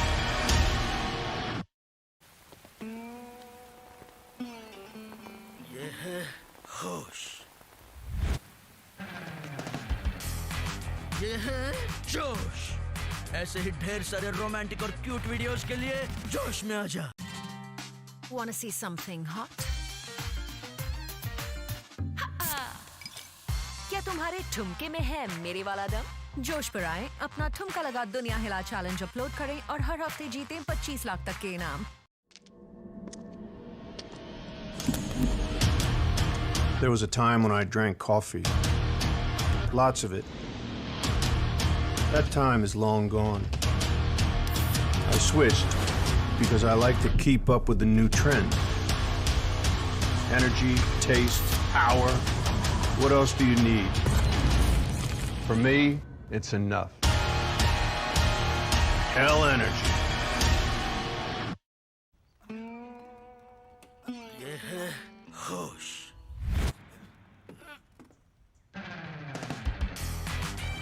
ये है जोश।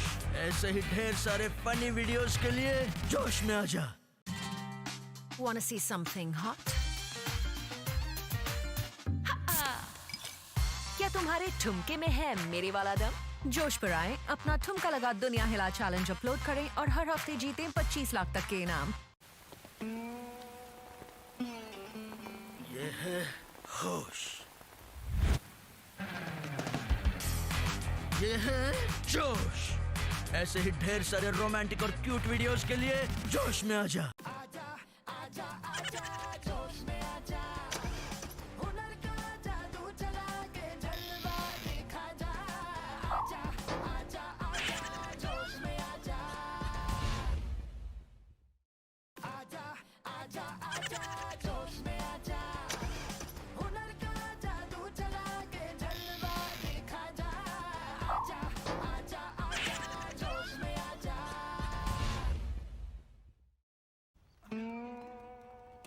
ये है होश।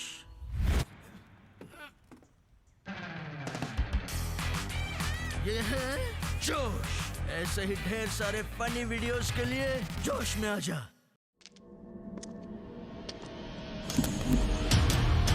There was a time when I drank coffee. Lots of it. That time is long gone. I switched because I like to keep up with the new trend. Energy, taste, power. What else do you need? For me, it's enough. Hell energy.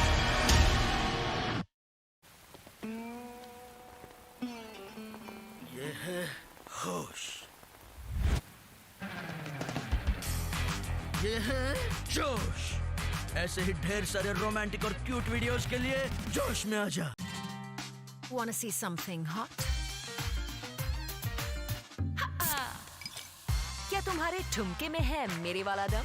जोश पर आए, अपना ठुमका लगा दुनिया हिला challenge upload करें और हर हफ्ते जीतें 25 लाख तक के इनाम।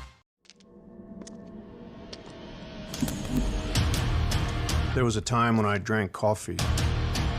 Lots of it. That time is long gone. I switched because I like to keep up with the new trend. Energy, taste, power. What else do you need? For me, it's enough. Hell energy. ये है होश।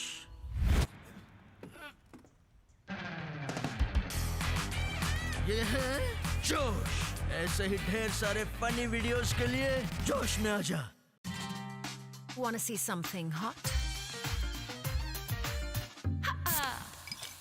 क्या तुम्हारे ठुमके में है मेरे वाला दम?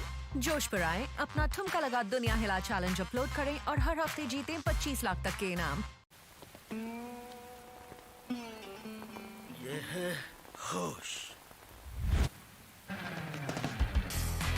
ये है जोश।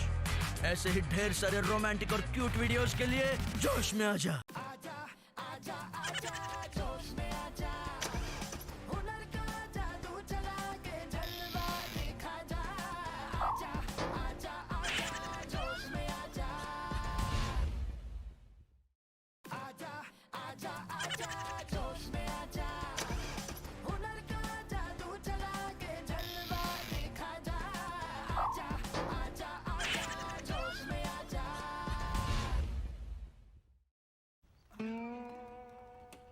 ये है होश,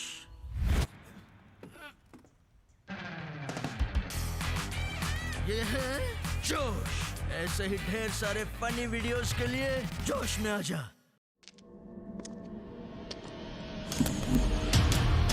There was a time when I drank coffee. Lots of it. That time is long gone. I switched because I like to keep up with the new trend.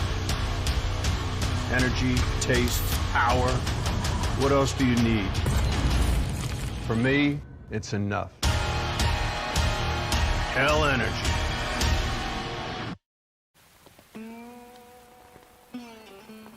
ये है होश, ये है जोश। ऐसे ही ढेर सारे रोमांटिक और क्यूट वीडियोस के लिए जोश में आ जा। ये है होश, ये है जोश। ऐसे ही ढेर सारे रोमांटिक और क्यूट वीडियोस के लिए जोश में आ जा।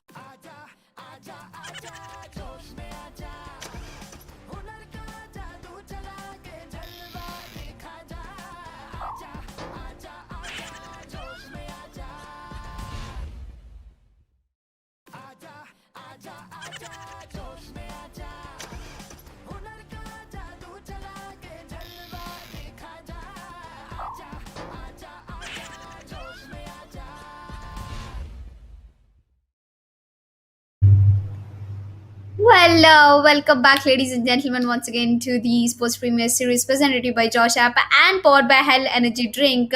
So we got done with the first game real well, and we also were on the verge of finishing the second match. We got done with the first map, that is Global Esports. I think they did a good job in the first match. I mean, Triple Q, they tried their level best, and Global Esports, they are going to be your winners. They took away the win with the 2-map lead, and Triple Q has been done in the stead. As we move forward to the second match of the day, that is the last match of round of 8, by the way. Purpose Esports versus Force One Esports. Looks like both of the teams, they're all set ready, and I'm definitely sure Nitish, Force One Esports, they're all set and they're all ready to face off Purpose Esports, and I'm really happy to see Purpose Esports. They've come a long way in the tournament, and I really want them to go ahead and put out their best today, give out their best today. And that is exactly what they're gonna do as well, in my opinion. Purpose Esports and Force One Esports, both of these teams are gonna give out their best, because this is it. This is make it or break it.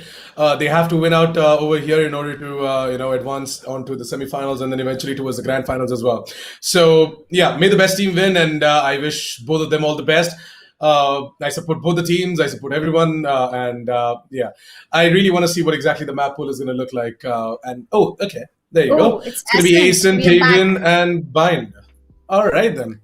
Starting off with Ascent. My God. All right then. let's get this done. Okay. After Ascent, we're going to be seeing Haven, which is going to be the second map of the day, and then the decider is going to be Bind. So yeah, it is definitely going to be interesting now to see who exactly starts off on what side. Is going to make the difference as well, I guess. On Ascent, Force One Esports, they definitely are going to be having an interesting agent lineup. You might see you might see RVK on the Cypher, and you might even see the Omen coming out from their side. Yep. The same can be said for Purpose Esports as well. Purpose Esports, they might go in for a Killjoy pick, you never know. But yeah, it's gonna be down to how exactly they have prepped themselves up for Force One Esports. I would say Killjoy is definitely going to be a default pick for both of the teams, if I see. But I think Force One Esports, looking at their lineup. I can't say the same for Force One Esports, because RVK always plays the Cypher, so there's legit no need for a Killjoy there. So. Yeah, because Force One Esports, they've got someone like RVK with the Cypher, and I'm definitely looking forward that RVK, he might be putting out a good show, because the last time he put up a good show, he was the MVP of the match, and I'm looking forward that he will rock this game as well. Well, interestingly, we are definitely looking forward to what exactly is going to happen in the match as well. And we wish both the teams all the best, Purpose Esports as well as Force One Esports. Force One Esports, they definitely might have some sort of an advantage. against Purpose Esports as well. When it comes to the amount of experience that the entire roster from the side of Force Yep. One Esports have, all of these players that have been playing from quite some time now, and I guess Purpose Esports, they've got a decent roster as well. Theirs is an SCA roster, by the way, and Yep, I guess. yep. With the likes of aggressive duelists coming in from their side, and the amount of combo plays that they are looking forward to make as well, I guess they are definitely going to give out a tough fight to Force One Esports. Force One Esports, they are not. They're not able to put up the performance that they are actually aiming for, because Yep. Oh, we have Force Shivi One back in the Esports- match. Oh, that's great. That's great then. So no more Edit 99. And yeah, Force One Esports, as I said, right, they had a little bit of a disappointing scene here and there. So I guess it's okay. They have been putting up the win, but still the performance that they're aiming for still isn't there. And over the course of time, it definitely is going to improve. I know there are tough times for Force One Esports right now, but eventually everything is going to be all okay. Yes, and while talking about the agent picks, I think we are back. We are back. Edit is back in the Edit is gonna go away, and Shivi is gonna come back in the action. And as we move forward, Skargod is gonna pick up that Omen. Well, I thought Skargod was gonna go for an duelist, but I think he's gonna stick to Omen. Night Rider is gonna pick up the Jet. RVK the default Cypher. I was pretty much expecting Choose with your Rafa agent. this time. I think he has gone ahead and he picked up a Reyna, which is pretty much not what I expected it to be.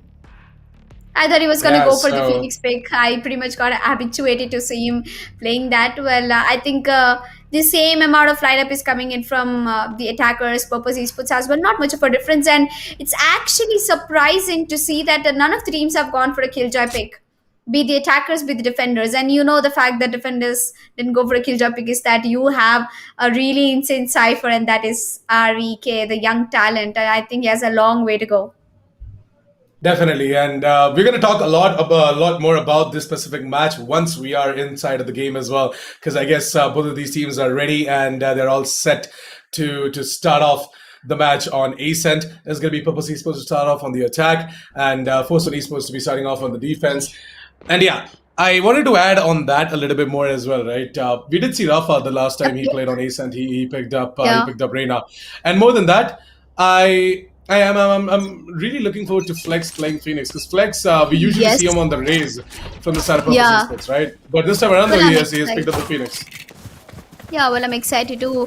Once again, a daily reminder for all the audience over there, ladies and gentlemen. You're watching the Esportz Premier Series, and this is the round of 8 last match. Purpose Esports versus Force One Esports. It's the first map. It's a best of 3, and thanks to our sponsors, that is Energy Drink and the Josh app, as we moved on to the first round, which pretty much came down to a 2v2 situation in no time. And looks like both of the teams are going in for aggressive plays. At this point, RVK, he knows that there's a trap fire over there. He has to break it up in order to move into his side as well. And at this point, the information has been relayed on to both these players from side of Purpose Esports as well. It is such an interesting one, right? The coincidence. Look at this. Yeah. It is the Omen and the Cypher that are left out from both the sides, and I guess it's gonna be RVK to rush in remaining. with that shot! get himself the man. burst fire in on towards both these players in order to secure the first round of the board, and that's gonna be Force One Esports to walk away with the pistol. Beautiful retake coming in from RVK, and I guess Purpose Esports, they're not gonna be that disappointed with the performance as well, because they did everything right in that round. And there we go, as I spoke about RVK. I mean, the moment I took his name, he gave me the confidence in the first round itself. It was a 2v2, and Purpose Esports, although they had a good start to the round, they got the entries, they got the spike planted down. All they had to look after was the post-plant positions. Both of them were playing boat house, and their HP was also low, explains why they didn't go for an aggressive pick. But RVK, he did more than a great job for his team. He's gonna use that classic with the maximum advantage he can. And I think with that, Force One Esports is gonna get onto with the first round, while Acid is gonna take the entry onto versus Skargod. Raflala immediately taking down Afterbex. So RVK is the man who will be pushing up to the mid. And I think Acid, he pretty much saw RVK, and I think RBK is going to get one peak and might be falling back. And Knight Rider, on the other hand, is trying to peek towards the mid. While looking at the current position, I think the bomber, the last second man starting the Sova, I think he's going in for a flank right now. He might be going towards the A bomb side and getting the plan done. Well, the other player is still stuck in the B mains. I guess Inflix is just trying to buy some time and Yep. gain some information as well as to where exactly first one players are playing over towards the B side. And with that said and done, with 40 seconds left on the clock, Purpose Esports are going to try and move over towards the B side where Shivi is holding the angle, and I guess Shivi is going to be successful in getting both of these kills if they are going to walk at those crosshairs. That is, and yeah, there you go. You'll be seeing Shivi going ahead and getting the frag on towards Inflix, and the ding definitely comes in from Inflix as well. But as they say, the classic it has a range to it, and yeah, that long range fight is not going to go into the favor of Inflix. And with that, Force One Esports, they are going to put up the second round of the board for themselves. 2-0 as Purpose Esports. Now they're going to be getting the chance of fighting back with the proper set of equipments. That is the Phantoms and the Vandals, along with the complete set of utility and the abilities as well.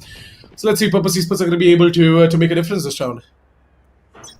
Well, Purpose Esports, I'm pretty sure they'll be taking this round into the favor because they're all done and prepared. It's a full buy round, and Force One Esports, they're still working with the Spectres. They haven't really gone for the upgrade, except for RBK who has picked up a Vandal right now, and I'm pretty sure that his aim is on point today, as the short door will be getting closed down. The spike has made its way towards the A-bomb side, and it's getting planted down without any further delays. Flex playing the Phoenix is gonna wall up shot and put that to his advantage, while the curveball, it comes in handy anytime. It's a 5v5 situation, Nitish. None of the teams have actually picked out a player out, so it might be an interesting retake, but there are 4 players. Actually, the entire roster, the 5-man, is inside the bomb side, and I don't think it's really a good job right now. Flex gets himself a double, and so does Rapa gets himself a double. Knight Rider takes one down, and it's all down to a 1v2 situation. And before I even take the name, Purpose Esports is done and dusted. I think the only mistake they have done is that the entire 5-man was playing inside the side with the suffocating positions. So one good flash can make the job done, and especially those cages coming into the play, and especially nobody broke the recon, and the shock darts also came into the play at the right time. And that's the reason I think Purpose Esports, they couldn't take this round into the favor. And Force One Esports, they exactly put the chaos into their advantage and took down Purpose Esports. That's third round on board for Force One Esports. What do you think went wrong in that round, Nitish? More than the fact that each and every player from Sarah Purpose Esports were playing on the site, I guess the crossfires weren't there. They simply weren't there. Force One Esports, I guess they could have done. They could have done a lot more, but yeah, they did get themselves rounds, and that's more than enough. Purpose Esports, on the other hand, they need to be a little bit more careful, and this is that time where they take their sweet time into analyzing what exactly the opponent team is doing. Once they are aware, they go ahead and start their attack. Yup, and looks like the rush now stops as Knight Rider is gonna get one, maybe another one, while it's gonna scoop back over there, while Afterpex is gonna take down Knight Rider. It's a 3v3 situation, while it has got down to a 2v1, while Star-God gets himself a triple, and RVK is the closing guy, taking down Afterpex, and that's 4th round on board for Force One Esports. I think Force One Esports, oh my god, they're as fast as Force One, if you know what I mean, Nitish. You mean Formula One? Yep. I was gonna mean that, but I'm not really good into the cars. But as far as how much knowledge I've gained through, I think Force One Esports, they know the reason why they named their esports organization after Force One, and they're exactly putting the aggression how they wanted. And looking right now, I think Rafa is on top of the leaderboard after RVK, and I think both of them are doing a great job. My eyes are down. You know, interestingly, there was an F1 team as well back in the day. It used to be known as Sahara Point Force India. It used to be Force One India. That's good to know. And yeah, there used to be a team there. It was owned by Vijay Mallya, and now it has been converted into Racing Point. So there's that. Oh. But yeah, Force One Esports. Interestingly, there's a lot that can be related with Formula One as well. But for now, though, they are going to be having RVK playing aggressive towards the A mains. They're gonna try and ask him to fall back as soon as he hears the drone coming. Because Force One Esports, they rely more on the retake play rather than getting the drone onto the side as well. Knight Rider is going to hear the Omen go ahead and teleport, and that is going to be a fake teleport. Skagod on the other hand springs down to the smoke, gets the Skagod towards cover. That is going to be RVK strap by getting activated as well. Close towards the switch with that set, and that is going to be all down to Wilson. Oh my Who's God. going to get taken down by Skagod, and that's going to be the fifth round of the board for Force One Esports, ladies and gentlemen. Give it up for the boys as they're absolutely wrecking havoc onto Purpose Esports. And Purpose Esports, well, I guess they're still in that phase of theirs where they're trying to find out how exactly to counter Force One Esports. Yup, and Knight Rider, when he peeked out to the Amens, it was almost a collateral. I wondered how it was not a collateral. Now that's my question. Well, Knight Rider, he's been performing really good with the operator. We know him for a really long time from the back in the day, from the CSGO. He has been doing a good job with the AWP as well. And I think he has brought down that tradition into the Valorant, and he's been using it very well. Talking about Skagod, I haven't really seen him play that aggressively throughout the entire tournament. Well, I think this map, especially this match, I think he's putting out some efforts. He's going out and he's putting that aggressiveness while coming back to the match. And I think Purpose Esports are going in for a hard eco and upgraded pistols with Crows and Sheriffs coming into the play. Well, I hope that they do something with it. And looks like one of the teams has gone for a pause, and we will be coming back to our beautiful faces and to our desks. When the transition comes in, you can watch us. Well, Purpose Esports called in for a tact pause, and I think they're going to make all the mindful strategies right now where it went exactly wrong for them. Definitely. I mean, they're definitely going to use this time in order to strategize some moves against Force One Esports, and yeah, Purpose Esports, they are finding it a little bit tough in order to crack open these sites being held on to with the players on the side of Force One Esports. Well, with that tap pause done, I guess Purpose Esports with their upgraded pistols are going to try and inflict some damage on towards the Force One players. But at this point, the economy for Force One Esports, it looks like it's going to keep on rising. Blocking sight. Well, I guess Purpose Esports, they've got asset on the ultimate as well. The Blade Storms are going to be pulled out as well, and Knight Rider is holding the angle towards the B-mains with the operator, and he's going to spot out asset. That is going to be asset to be going down to ashes, and Knight Rider is spotted out Mr. Flex as well from the side of Purpose Esports. Right on the other hand is over towards the logs as he gets himself a double.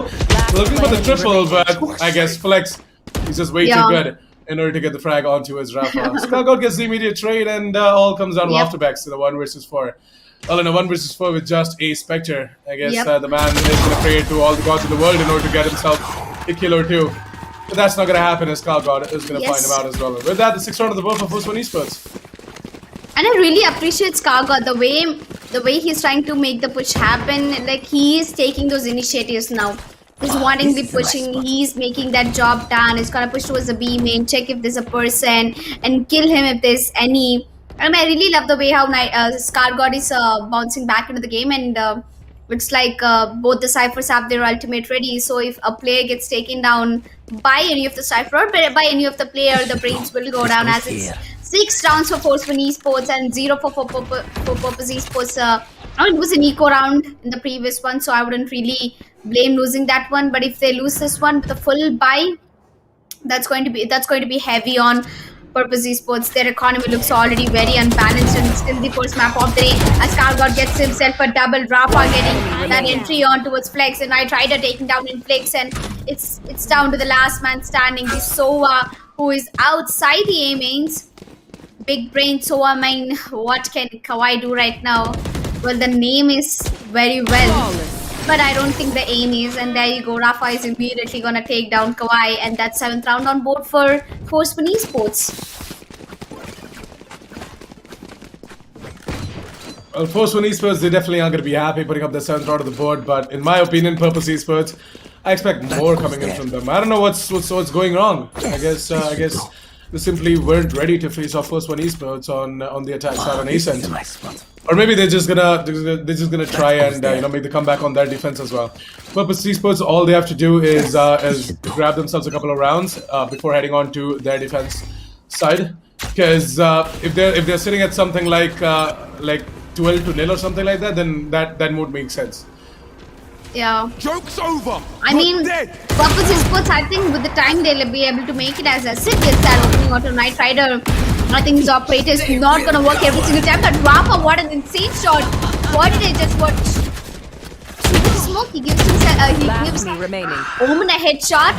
And there you go. I think after hearing Nitish for Purpose Esports, they're going to go up. They're gonna get that round done for themselves, and that's going to be Scargo getting one, gets himself a double. Wait, has 7 bullets left in his ammo, but I think he's gonna get spotted out by Kawhi. But oh my god, I told you, if the ammo didn't run out, I think Scargo would have easily taken down Kawhi. Well, that was a nice round coming in from Purpose Esports though, Nitish. They definitely are hearing you at this point. What a telepathic connection between Nitish and the Purpose Esports. Wow.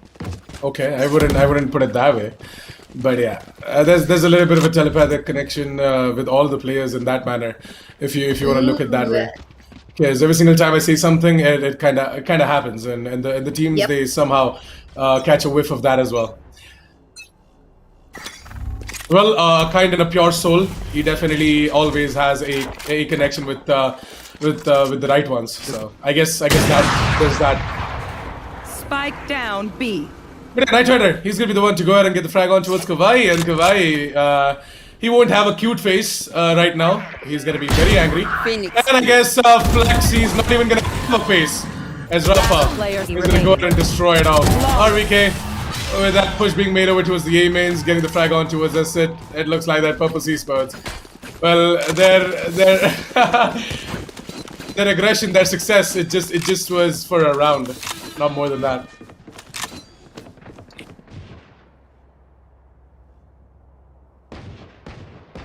Elika? Oops, my mic was muted. Yep. I was telling that, at least they managed to get one round after listening to that. They didn't want to go nil. And there you go. I think there's pause has been called out from one of their teams. And I think meanwhile they'll be making some strategies happening. As Purpose Esports, they got one round. They tried their level best. And I think Purpose Esports moving forward, they will be looking forward to getting more rounds. All they need is just 3 more rounds in the attackers. In the attackers, and I think they'll be doing fine in the defenders if they have the potential. If they have that dedication, I think they'll be able to pull it off easily. Because we saw them playing against other teams in the previous matches, and I think the way they played is way far different from what I'm watching today.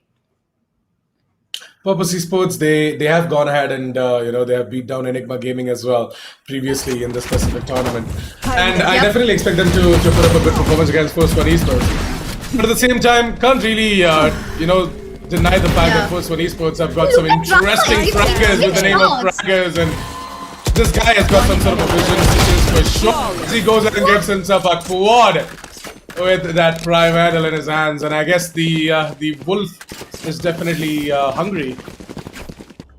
I mean, this man's insane, right? Somebody tell me he's using aimbot, man, because he's very insane. He's been getting insane shots through the smokes, and looks like this wolf is really hungry at this point to get this match done, and to get some food on his plate. And I think Force One Esports, they are shutting down Purpose Esports at this time, and I know for a fact that Purpose Esports are trying their level best, but look at the player card. We have Rafa with 17 kills, 4 deaths and 2 assists. We have Acid with 5 kills and 10 deaths and 1 assist. Although both of the teams are trying their level best, but it's not working out for Purpose Esports. They're getting the entries, they're getting the spike planted down, but the retakes have been really easy for Force One Esports. And I think it's been a while since Force One Esports have been together, so I think maybe the team coordination is putting in time for them in together. All the Purpose Esports, I think with the right amount of team coordination, they can make it easily against Force One Esports. I mean, to be completely honest, I would put it the other way around. Purpose Esports, they are the ones who have worked a lot of time along with the team. Force One Esports, they recently formed the team as well, right? So they haven't played a lot of tournaments, but then again, they've got that synergy, that coordination going on, definitely for sure. What? Inflicts? Oh man. Hello, you had an This easy guy target on messed it towards Rafa. And I guess Rafa, on top of that, the ult is definitely gonna come into his favor as Last well. round in the half. But yeah, Kawhi, he does bring it back with that frag, and it's going to be the second round of the board for Purpose Esports. Well, I think Purpose Esports did a good job over there. As I just said, the teamwork is definitely gonna help Purpose Esports go away. And Inflix, I don't know what was he watching. I think he was watching Rafa walk over the heaven. I was like, 1 second, what is Rafa doing, and what exactly is Inflix trying to do at the same time? And I think it's not really a good day for Inflix. He is sitting on 2 kills, 10 deaths, and even Shivi, I think he's playing for the sake of playing, but he's been giving a lot of intel for Force One Esports. And I think Shivi, after coming back to the team gained a different set of confidence while Rafa gets that kill onto S8 and Knight Rider with that operator. I think he should be getting the job done. As Rafa, he's just using that W. I think he plays a way far better Reyna than the Phoenix, but he has a method to his madness, as I said. His Phoenix is also a better one, but Kawhi was going to give an instant headshot on towards the Rafa. And I think Scargott, he's already behind you. Flex, if you're watching behind you, there's one of the deadliest player. But I think Flex is definitely gonna flex him out, and that's how Scargott is gonna get taken down. It's a 1v2 situation, and I think it's a doable one. But I think Shivi, he heard me. The reason I told him he had 2 kills, he came ahead and gets the last one onto Flex. And there you go. I think the first half has been done and dusted, 10-2. And any predictions, Nitish? I think the first map will be going in the favor of Force One Esports. I definitely think so. That is going to be the case as well. Force One Esports might just take home map number 1, but Purpose Esports, I'm expecting them to put up a performance on Haven as well. Because Haven is that one map that a lot of teams are used to and are comfortable on as well. Force One Esports, they themselves have some history on Haven. Purpose Esports, the same can be said for them. But yeah, Force One Esports, they definitely have the better aimers, and I guess that is something that is putting them aside as well. Purpose Esports, on the other hand, Here. on that defense, they surely have to hold on to each of these sides properly with the correct amount of aggression, just like this that Flex showed. Go towards the middle position. I guess Purpose Esports are going to be able to convert things into their favor. Spike down mid. But I think Inflix was way behind before he put the trap. RK is going to come out of the action, gets himself a double, and there you go. That's a shutdown for Purpose Esports. Oh my god, look at Rafa. He's been so aggressive right now. All the Flex did a good job by taking down Knight Rider. Couldn't really finish the spray. While Rafa coming for the backup. You know what happens when Rafa shows up and Inflix, he's standing behind, and RVK, he pushes through that, gets himself a double, and there you go. Force One Esports take away 11 rounds to the favor, and I think 1 round away from getting that match point done, which should be easy for them as they're going in for a force buy with 5 Spectres and full shields. Well, let's have a look at the duelists on a head-to-head comparison. Acid versus Rafa. Acid, look at him sitting at 7 kills, whereas Rafa is sitting at 23 kills and 6 deaths. My god, Rafa. What the hell is that KD, man? Are you gonna hit a 30 bomb at the end of the game? I mean, with less than 10 kills, with less than 10 deaths, if he hits up that 30 kills, I will be going mad all over the place because I've been watching Rafa since the beginning of the tournament. I have always been supporting Rafa. This man, doesn't matter which agent he plays, but he makes sure that he is standing on front for the team. You know, he's like the ambassador for his team. He always stands out for his team, and I'm really happy that he's doing it that way as we make it down to the match point for Force One Esports and Purpose Esports with only 2 points in their round. I don't think they'll be able to put up quite a show in SN, but I think they will be able to put up quite a show in Haven. As Force One Esports, they're on the match point, and Purpose Esports, they can delay the victory for Force One Esports. They can make the round difference happen because Force One Esports, it's a bonus round for them. They have a 3 Spectre and 2 rifle buy. So Purpose Esports this time around, though, they're going to be sending out Flex over towards the B mains in order to aggressively get some information. But look at the out drone. Is it going to spot out Flex? Oh, yes, it did, right? If I'm not wrong? Yeah, it did. And Flex is going to be repositioning himself back towards the site. With a minute and 20 seconds left on the clock, Force One Esports, they're looking to once again enter in over towards the Marcus position. Whereas Rafa, he does get into the frag on towards after. Rafa, on the other hand, he's trying to heal over towards the mid lanes, and I guess he's going to be successful in doing so as well. With that overheal coming in, I guess Purpose Esports, they definitely need to be careful about this player. It's RVK and Rafa. Yeah, the spike is dropped over towards the middle position, so Force One Esports are at a disadvantage when it comes to that, but I guess it shouldn't matter, because now what they're trying to do is take aggressive control over to 3 rooms and try and come in with a little bit of a flank. Talking about the flank, look at Kavari and his position over towards behind us. Pathetic. Well, I think Rafa and his teammates, it's easy for him to put up because he just secured a double kill and he might be taking down Flex as well. And there you go. 30 That's a seconds triple left. kill. It's in a matter of seconds. It's down to 4v2 to 2v1, and there you go. Force One Esports. Attackers Insane, man. Purpose Esports, what have you guys done? A 2v4 situation going into the favor of Force One Esports. And ladies and gentlemen, there are your winners for the first map. That is Force One Esports, and moving forward, we'll be getting down to the second map of the day, that is Haven. But what a game, Nitish! Look at him getting himself a triple, and he is just going insane all over the place. Yeah, Rafa definitely finished off in style. I mean, the way he got himself an ace to finish off that map, that is something that is definitely going to go into the highlight reels as well. Rafa, congratulations, buddy. Securing yourself the ace. You might just get featured. Check out Esports' YouTube channel and the Instagram page tomorrow.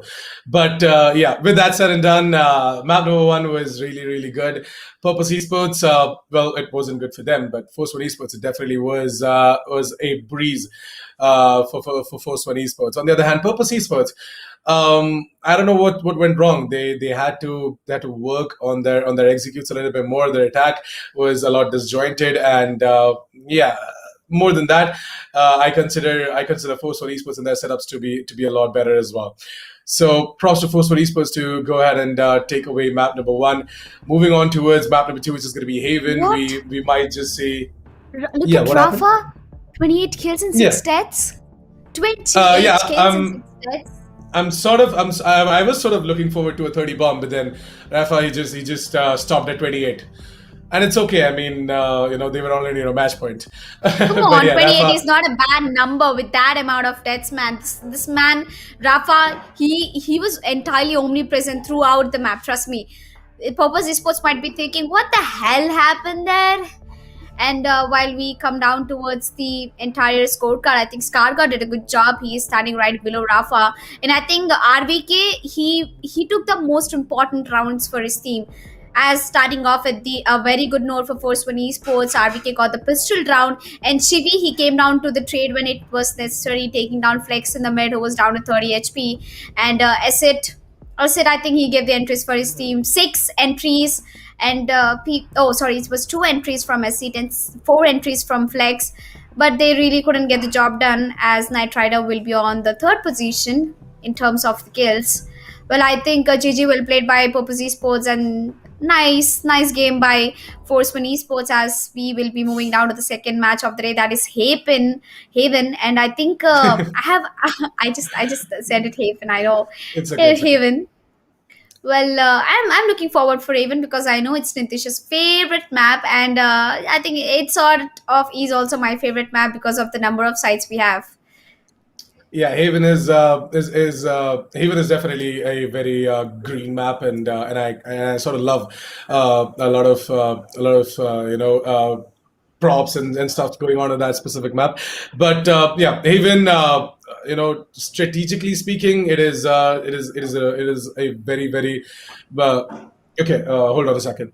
Yeah, I just had a little bit of a voice in my head going on. But yeah, Haven, it strategically speaking, it definitely is an amazing map. And I guess Force One Esports are definitely going to make sure of everything that is going to go into their favor. And the same can be said for Purpose Esports. We are definitely going to see that after a short break. But before that, I would like to give out a huge shout out to our sponsors, Hell Energy Drink and Joshua, for making the Esports Premier Series 2021 possible. Definitely check them out using the link down in the description below.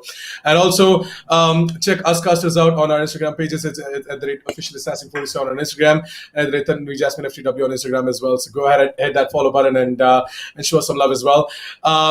Support Esports by subscribing to their YouTube channel. They are really close to hitting 14,000 subscribers. So go ahead and hit that subscribe button if you haven't done so already. Follow them on their social media pages as well. All the links will be put down by the moderators down in the chat below. So go ahead, click on it, and do the necessary. We'll be seeing you right after the break.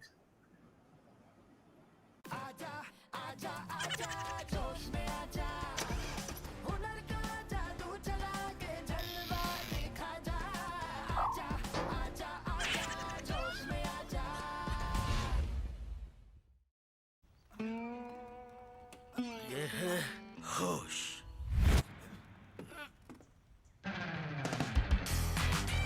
ये है जोश।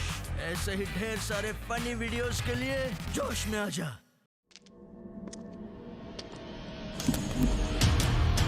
There was a time when I drank coffee. Lots of it. That time is long gone. I switched because I like to keep up with the new trend. Energy, taste, power. What else do you need? For me, it's enough. Hell energy.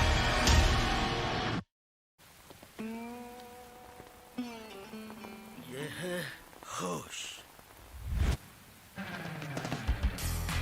ये है जोश। ऐसे ही ढेर सारे romantic और cute videos के लिए जोश में आ जा। Wanna see something hot? क्या तुम्हारे ठुमके में है मेरे वाला दम? जोश पर आए, अपना ठुमका लगा दुनिया हिला चैलेंज अपलोड करें और हर हफ्ते जीतें 25 लाख तक के इनाम। There was a time when I drank coffee. Lots of it. That time is long gone. I switched because I like to keep up with the new trend. Energy, taste, power. What else do you need?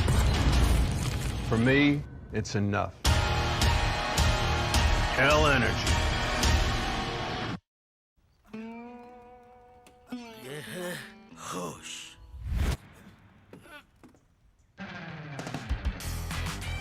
ये है जोश। ऐसे ही ढेर सारे funny videos के लिए जोश में आ जा। Wanna see something hot? क्या तुम्हारे ठुमके में है मेरे वाला दम? जोश पर आए, अपना ठुमका लगा दुनिया हिला चैलेंज अपलोड करें और हर हफ्ते जीतें 25 लाख तक के इनाम। ये है होश। ये है जोश। ऐसे ही ढेर सारे रोमांटिक और क्यूट वीडियोस के लिए जोश में आ जा।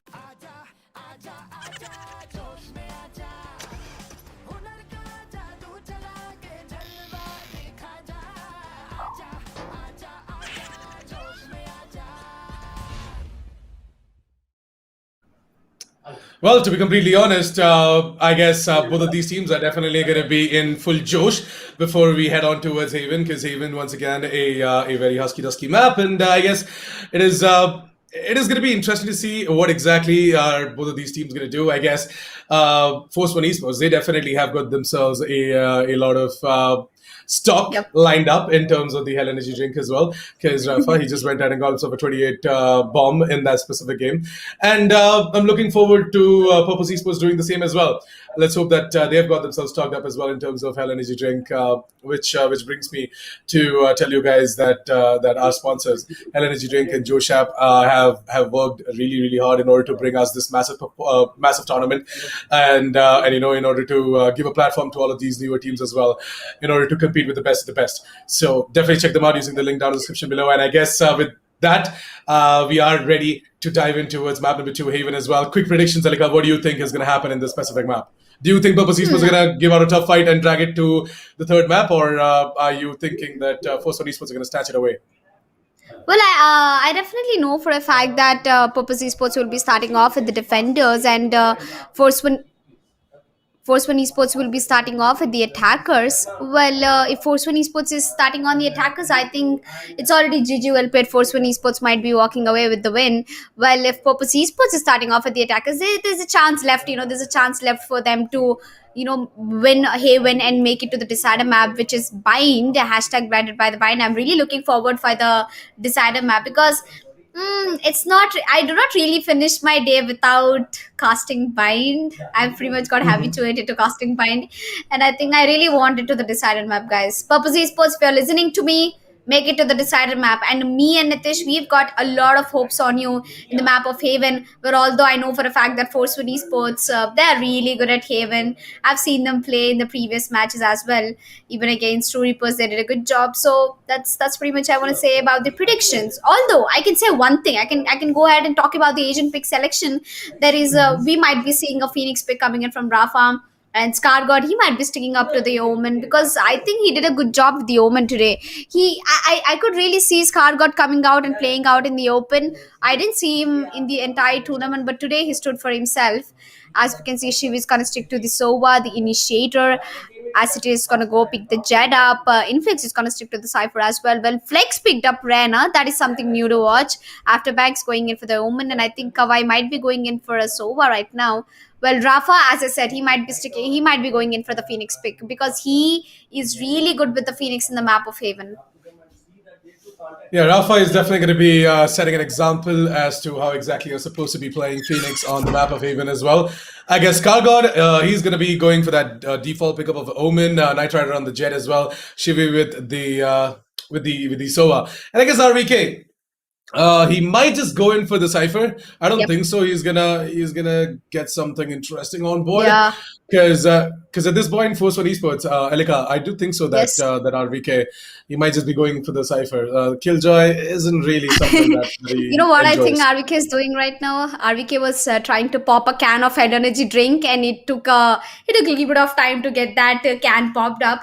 Well, I think RVK, he's gonna stick to the Cypher, as we know, because he is really good with the agent. When I mean it, I really do mean that RVK, he knows the ways to play Cypher. The possible, as many as possible ways. And talking about Rafa, he's a very versatile agent. He keeps changing his picks from Phoenix to Race to Arena. But it's kind of non-arguable. I would say it's not something I want to argue about because Rafa is good with his aim and he keeps playing in whatever region he picks up. But moving forward, we'll be moving down to the map of Haven, which is interesting for me as we saw that I think Force One Esports are starting off at the attackers, as I said. So that's Yeah, going to Purpose be Esports, one they definitely are starting hell off of a on the match. attack. We're going to be seeing Purpose Esports on the defense, and Haven is an attacker-sided map, ladies and gentlemen. So I guess Force One Esports, they are going to have all the advantage in the world moving forward towards the map as well. Taking a look at the buy real quick, I guess Force One Esports is going to be going forward for a Frenzy, 2 Classics, I mean, make it 3 and a Ghost as well. Interestingly, Force One Esports, I was expecting them to be going for a little bit more of that Ghost pickup as well. But it looks like that they really don't need it. And what the hell? Seaside is clear? Seaside is all for taking. Nice. Oh my god, now this is something that would be really interesting to watch because Purpose Esports, they messed up big time. They left Seaside and look at the Omen, look at Scargod. He's taking way too much time to get the spike planted down, as the spike will get planted down at the C-bomb side at the right time. Purpose Esports, it's a 5v5 situation and they are right now in the retake. This Sova drone incoming, and I think Knight Rider over here has been spotted out. The Omen's Paranoia comes through at the right time, but the shotgun is not going to do much of damage. Well, I think Knight Rider is going to get one as it and fakes immediately taking down. Kawhi gets Scargod, and that's a 4v2 situation with not a lot more of the players left. I think this is going to be a tough one. After Bex is going to take down RDK, and there you go, the diffuser's already been made. Shivi gets himself a double, and I think Purpose Esports, they've started off on a good note. Look at the calm before the storm, Nitish. They were so calm before, getting that retake possible. And they made it, actually. They definitely made it, and I guess that was their intention all along as well. They tried to play it out for the retake. That's why there wasn't a single soul present over towards the C side from the side of Purpose Esports. Yep. It worked out for them, and I guess it's for the better good as well. Force One Esports, now that they know that the C side is kind of left out by Purpose Esports, in order for them to go ahead and retake it out, maybe Force One Esports are going to try and take advantage of that. One enemy remaining. Well, the advantage, I don't think that's gonna happen because Purpose Esports, they shut down Force One Esports. But yeah, once it comes down to the bonus round, I don't think Purpose Esports might be getting through that because Force One Esports, they're going in for a full buy with the big guns. The rifles have pulled out. So, not really expecting them, but I think they went for a full buy. Wait, they did go for a force buy, right? Force One Esports? Here.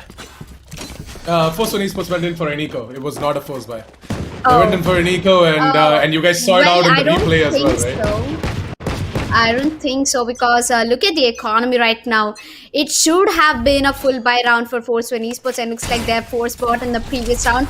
That's the reason they will be going in for a half buy this time, and Knight Rider taking down a seat.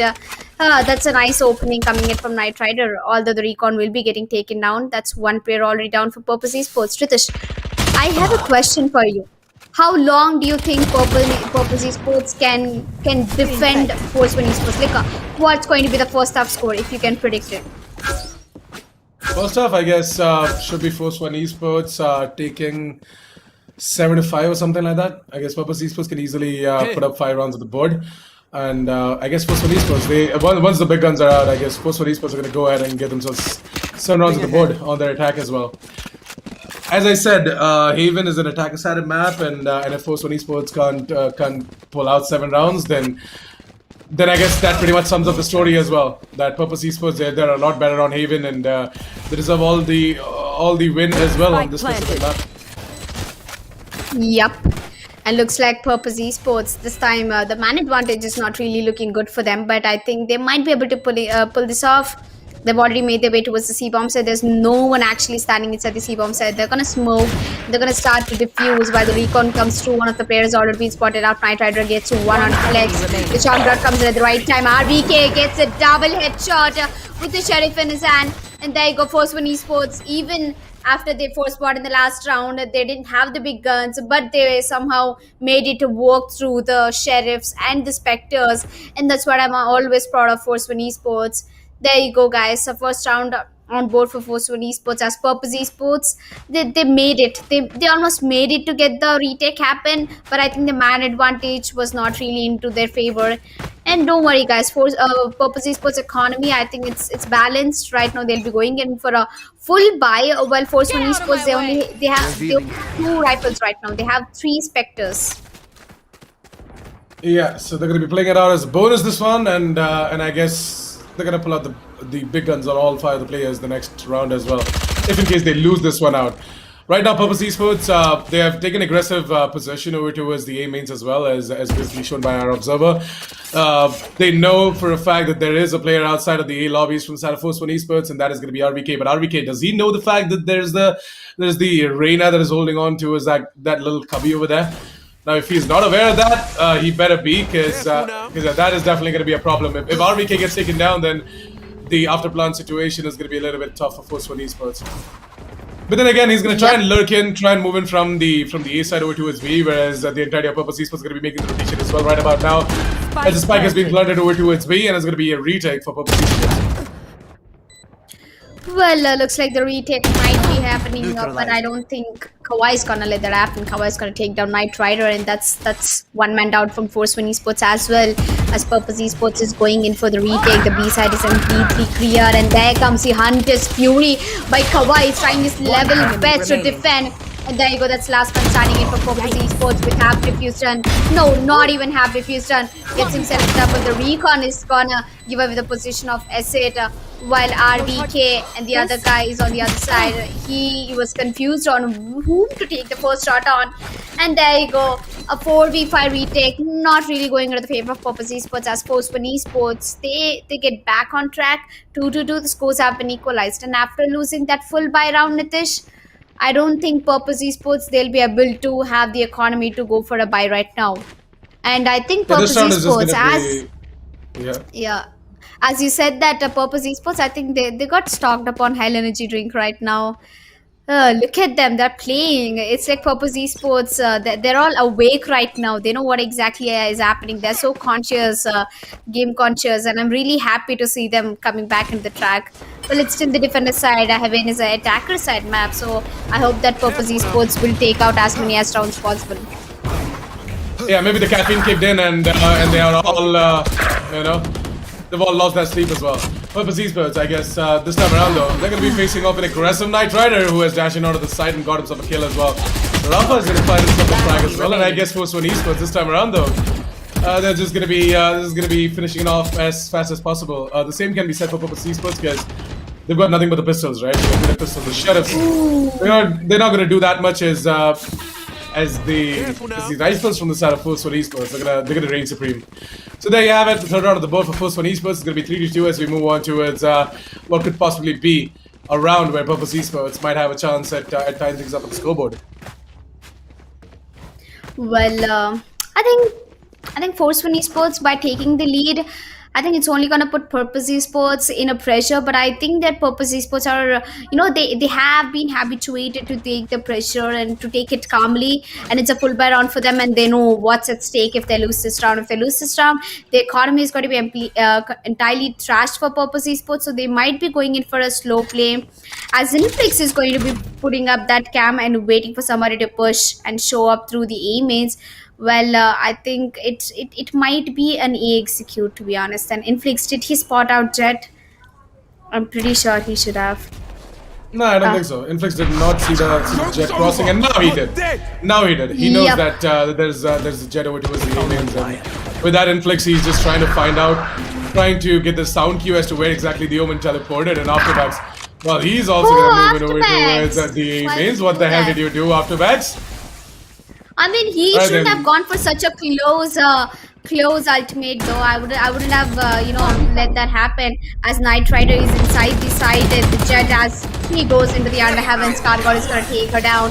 Inflix got 1-on-2 RVK, and it's a 3v4 situation. Force One Esports 1 by 1. Purpose Esports is walking into the crosshairs.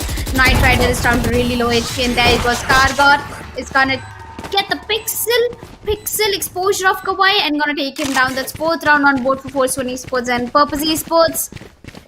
Guys, you have lost 2 buy rounds, and now you have to go back to the eco again. As I said, it's going to be a really tough, difficult position for Purpose Esports because they know what's at stake right now. Their economy, the rounds, and Force One Esports, after winning the first map, I think they are really confident. They definitely are, and they have all the right to be confident as well. I mean, Force One Esports, they're doing good. Their buy rounds have worked out, and Purpose Esports at this point, I think they have been read by Force One Esports. Let's take a look at the radar real quick, as I was looking forward to a mid push coming in from Purpose Esports, but then now that they have segregated around the map, I guess the Reyna is going to get spotted really, really soon. The Reyna has given out the sound cue as well, so RVK knows that there is a player over towards the A mains. But yeah, with that, Force One Esports, they are going to be planting the spike, and I guess RVK is still just going to be holding over towards the attacker side of spawn in order to cancel out this sort of a flank that is going to come in from Flex. But oh, Flex! Get deleted, RVK, as you know, Flex is gonna do what you did to Purpose Esports when it was a force buy for Force One Esports. Yup, and I think that's exactly gonna work. But I think Afterpex is gonna use that sheriff to a good use. Knight Rider, he is gonna ride the horse very well. He's gonna take down the last 2 players down, and there you go. 5 rounds for Force One Esports and 2 for Purpose Esports. I know why Purpose Esports is not really able to put up a performance at defender sided. I think I really do have a logic to this. I think Purpose Esports, they're playing a little passively than they are out to be, because Purpose Esports, they are an aggressive team. They have a Reyna, so going in for the aggressive picks is not really a bad thing. And they don't have a flash they don't have like an aggressive agent, a damaging agent. Like Rafa, he has his Molly, he has his ultimate. If Purpose Esports, if they went for a race pick, it would have been an easier one for them, to be honest. More than that, I would definitely say that Purpose Esports are not taking map control properly. So Yeah, that's true as well. there's actually See, a they lot of left avenue B. that can be opened up. Yeah, I mean, okay, Yep. leaving B is fine. Leaving Yeah, B they can play is close. somewhat of a strategy, yeah, which is coming in from a lot of teams now. Leaving the B side on Haven, playing it up for the retake. The retake becomes a lot easier for the defenders as well over towards B. But more than that, Purpose Esports. Let's quickly take a look at the round, and I'll explain you what exactly did I mean when I said I know they're not taking exactly. aggressive map control. RBK on the other hand is going to be fighting Flex coming in from the garages, and with the ultimate being activated by RBK, it's going to make the life of Sportsman Esports a lot easier in order to hunt down these players from Sarah Purpose Esports as well. It all comes down to Asset. He has to save up that operator as well, but is he going to be allowed to save up that operator is going to be the question. Nightmare is on the hunt. Oh, Asset, he missed. And there is going to be one player coming in from the A mains as well, and that is going to be Scargod, who's going to go ahead and take down Asset. And with that, the operator is going to be taken away from the hands of Asset from the Sarah Purpose Esports. Well, Unfortunately, they're going to lose the operator, and they're going to lose all the money in the world as well. Well, the only asset had, and that was being snatched away by Forceman Esports, that operator. It cost 5,000 creds, and that's way too much in a game of Valorant. Well, coming back, I think Purpose Esports, they need the Josh right now, and also by saying the Josh, I remember, ladies and gentlemen, Josh is our sponsor for the particular tournament of Esportz Premier Series, along with Energy Drink.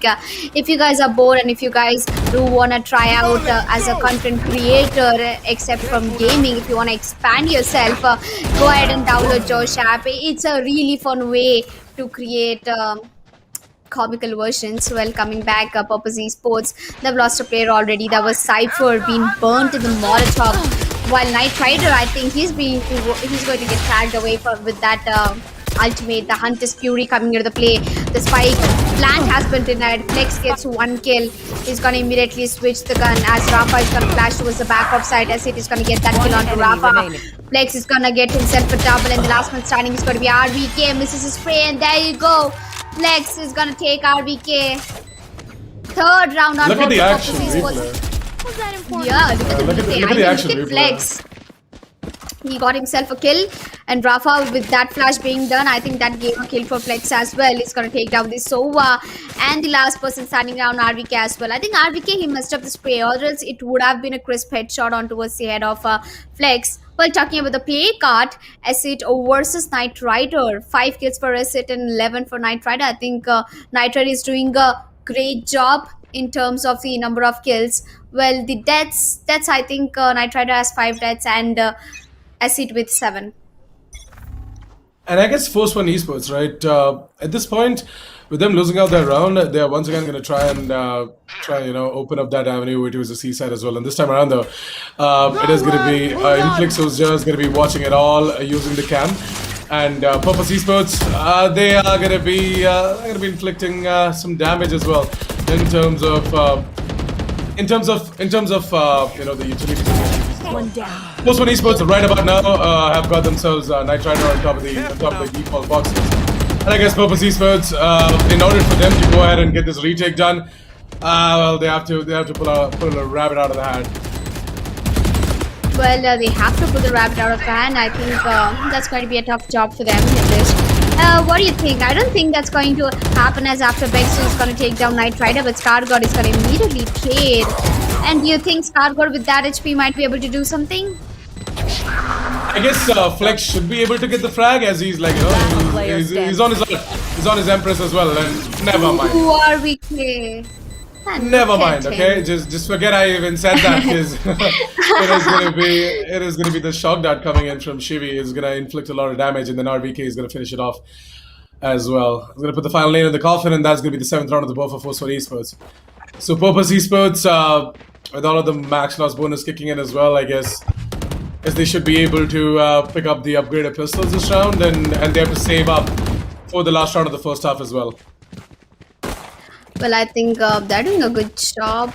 Purpose Esports, no, not in terms of the economy. As said, they have to go for hardcore saves, but Flex, I think, with that one AK setup, back in the CS days, we used to have one AK setup and a 4 Eagle.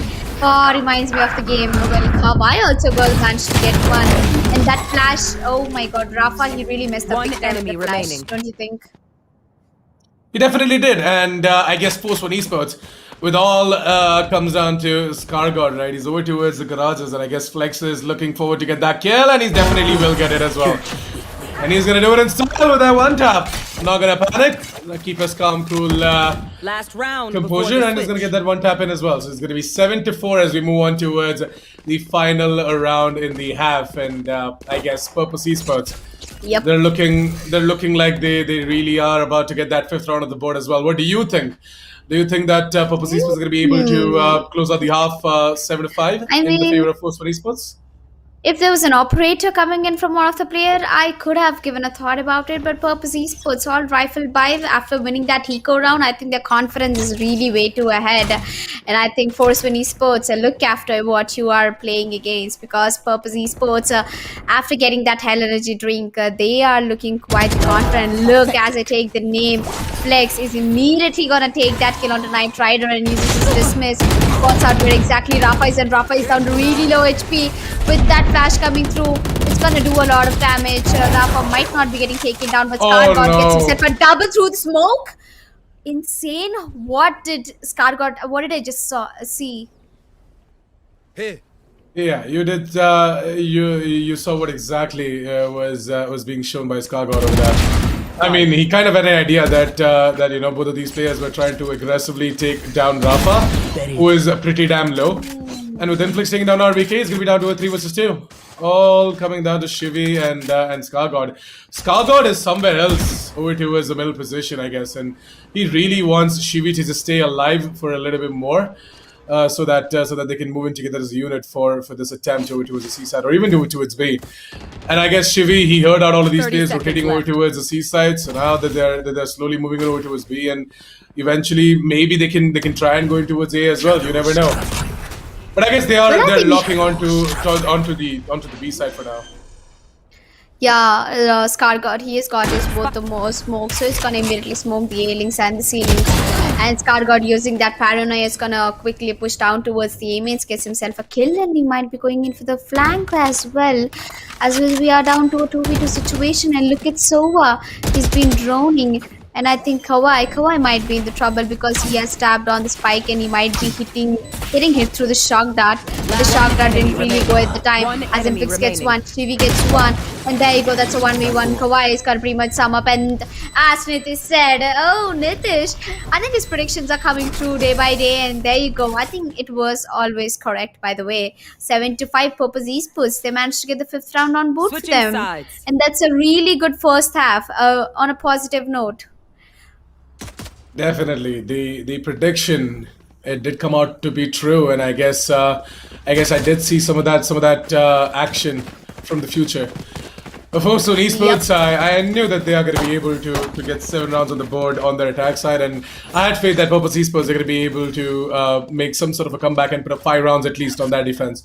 Now that they are on their attack, Purpose Esports, they should be able to gather a lot of rounds as Force One Esports.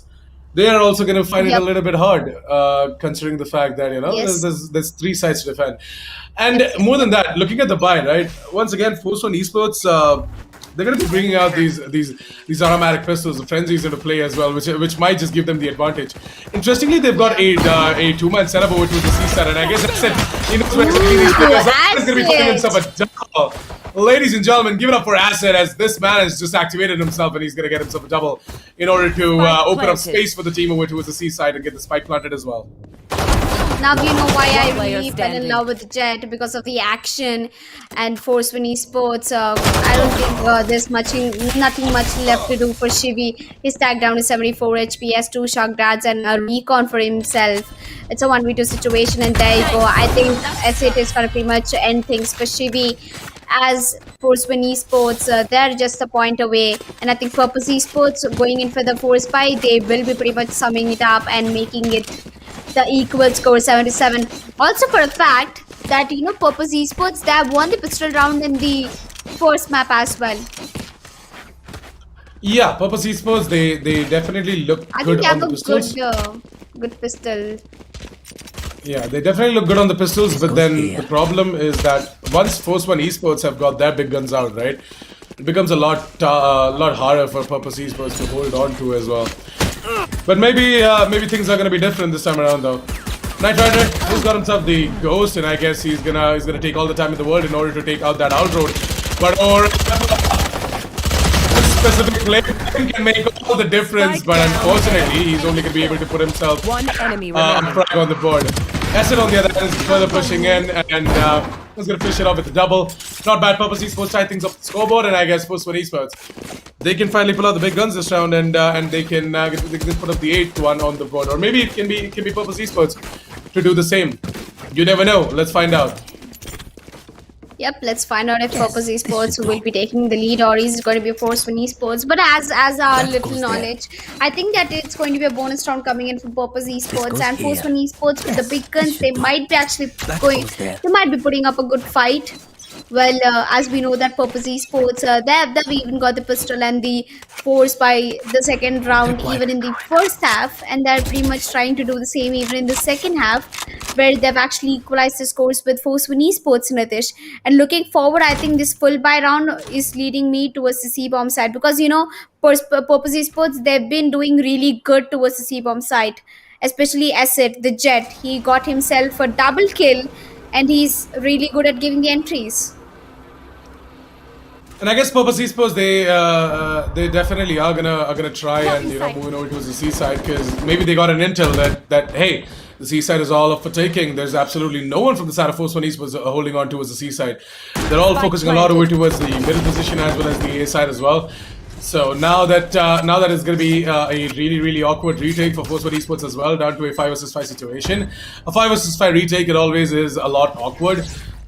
But I guess Force One Esports, they've got Rafa, and who's gonna secure themselves a kill before moving on to this retake. Now the man advantage is with Force One Esports, and with all of these specters in their hands as well, I guess it's gonna be a little bit tough, because Force One Esports have to go up close and personal in order to get the kill. Whereas Purpose Esports, they've got themselves the long range weapons as well. Look at Hawaii as he finds himself a double, not a wet one. Someone has to ping the spike for him in order to get himself the kill as well, and I guess he might just be able to get the crack. He gets the power to a shimmy. Oh my God, he's not gonna flinch a bit. Exactly, he's not gonna flinch a bit. And that is going to be Rafa to secure the 8th round of the board for Force One Esports. What the hell, man? Kawaii. Kawaii, this man gets himself a double kill. He was just waiting to get another one. Look at the replay if you guys missed it out. Look at the spray. He really messed it up. He hit the wrong guy at the wrong time. And there you go. Rafa is going to shed him down. Kawaii, man. You are cute, but then you just messed up the cute little spray, which actually led it to loss of 1 round for Purpose Esports. Well, I think Force One Esports are going in for an aggressive push, but apart from that, I would really talk about Flex, the way how he's been giving entries and giving headshots to Knight Rider, one of the best aimer in the country, has been getting shut down as Afterbex is going to take down Shivi. I think the side is pretty much clear, except for Scargod on the side, who will be getting eliminated as well. And the last person, RVK, I think there was a quick retake. I think there was a quick comeback by Purpose Esports on towards Force One. Kawaii messed up around, don't worry. In 10 seconds, we'll get the round done as we move forward towards another tie, 8-8 Purpose Esports and Force One Esports. Well, the flower spams are definitely working as well, because I guess Purpose Esports are getting all the energy in the world as well from their lovely supporters and their well-wishers in the chat. They have tied things up on the scoreboard once again, and I guess Force One Esports, they're looking to get their 9th on the board. But let's have a look at the head-to-head comparison between Hesed and Knight Rider. As Knight Rider, he's currently leading the charge, and I guess he's gonna keep on doing that as well. On the other hand, Acid, he's looking to increase the number of kills he has on the board as well. But look at Knight Rider, look at how aggressive he's playing inside of the smoke. As soon as someone is gonna walk inside of that smoke, he's gonna be peppered with the kunais up his face. 3. And Acid, he's just gonna dash right in front of Scargod, man. Scargod is gonna get a jump scare out of it. 1 enemy remaining. Oh, I mean, man, looks like Shivi has got that deagle. He's feeling it right now. Gets a beautiful headshot, and I guess he will go for the save. And Purpose Esports, I think they'll be taking the lead away with the 9 round for Purpose Esports and 8 for Force One Esports. Looks like Force One Esports, after all, they have been playing very well, but I think Purpose Esports they're playing more than they've come out of their comfort zone at this point. As I said, Purpose Esports known for their aggression. They're doing exactly what kind of job they were asked to be done, and right now in the attackers, they're showing a lot of aggression. And I'm really happy for Purpose Esports. The second map might go into the favor of Purpose Esports. Yep, we all wish the same as well because everyone wants to see what exactly is going to happen on Bind, and I guess my Koka Shalika, she wants to end the day as well by getting blinded by the Bind. Yep. Well, it's not my day really doesn't complete if I don't cast bind, and especially when you know that this bind in the map will. Why not? Cause why not? Hashtag blinded by the bind.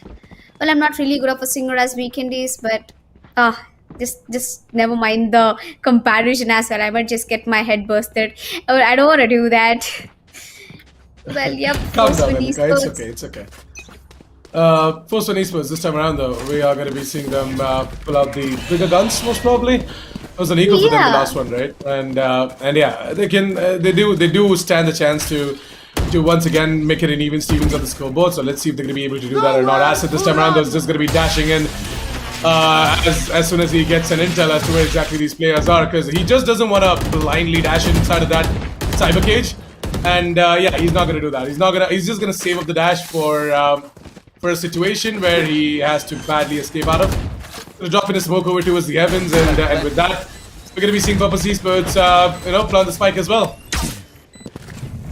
Well, the spike has been planted down by Purpose Esports, and look at the aggression. I think Force One Esports have been stuck in a position where they can't really get out. As I think Inflix, he's gonna get one as Scargod comes to the play. He's gonna get another headshot. Well, it's all down to the last man, Scargod, who has Phantom in his hand, will not be able to do much as Flex will shut him down. And there you go, Purpose Esports taking away that advantage. 10 points for Purpose Esports and 8 for Force One. And looks like round by round, Purpose Esports is actually taking the lead away. And I'm happy for Force them. One Esports. That goes there. Yeah, interestingly, Force One Esports, they failed at that retake attempt, and I'm not really sure what's going on the side of Force One Esports at this point, because that retake it looked like it was doable for Force One Esports, but I guess Purpose Esports they just activated themselves. They're just in the zone right now. Yup, and looks like the God mode will be activated. Well, where is Rafa? What exactly is Rafa doing? I didn't even see his name once or twice in the recent rounds. Okay, what did I just witness? Scargard? He just took a double kill and I didn't even hear a gunshot sound. I think it takes two to take two down, and there you go. The bullets have really worked out good. It's the calm before the storm comes in as Purpose Esports are making their way towards the sea bombs. As Knight Rider will be the first close contact. And I think Scargod, after Scargod, there down, comes Knight C. Rider who gets himself a double, and there you go. I think it's not really the round for Purpose Esports as RBK gets spotted out in the mid. It's Inflix with the Vandal who's trying to survive right now. Might be pushing towards the A-Links. Or maybe just comes back to the garage where Knight Rider is already preset his aim, and there you go. Inflix will get taken out. Nitesh, it's a really hot fight going on right now. It's neck to neck. They're almost on the verge of getting busted. The head-to-head comparison between Acid and Knight Rider, it's still in the favor of Knight Rider, by the way. He's got himself 19 frags, Yep. and I guess Rafa needs to step up a little bit from the side of Force One Esports. He hasn't been able to get the job done as well, so time for him to step up. It has been Scargod and Knight Rider to put up the work for Force One Esports. From the side of Purpose Esports, Acid and Flex have been doing quite a lot as well. But yeah, Acid, I guess he needs a lot more support from the team.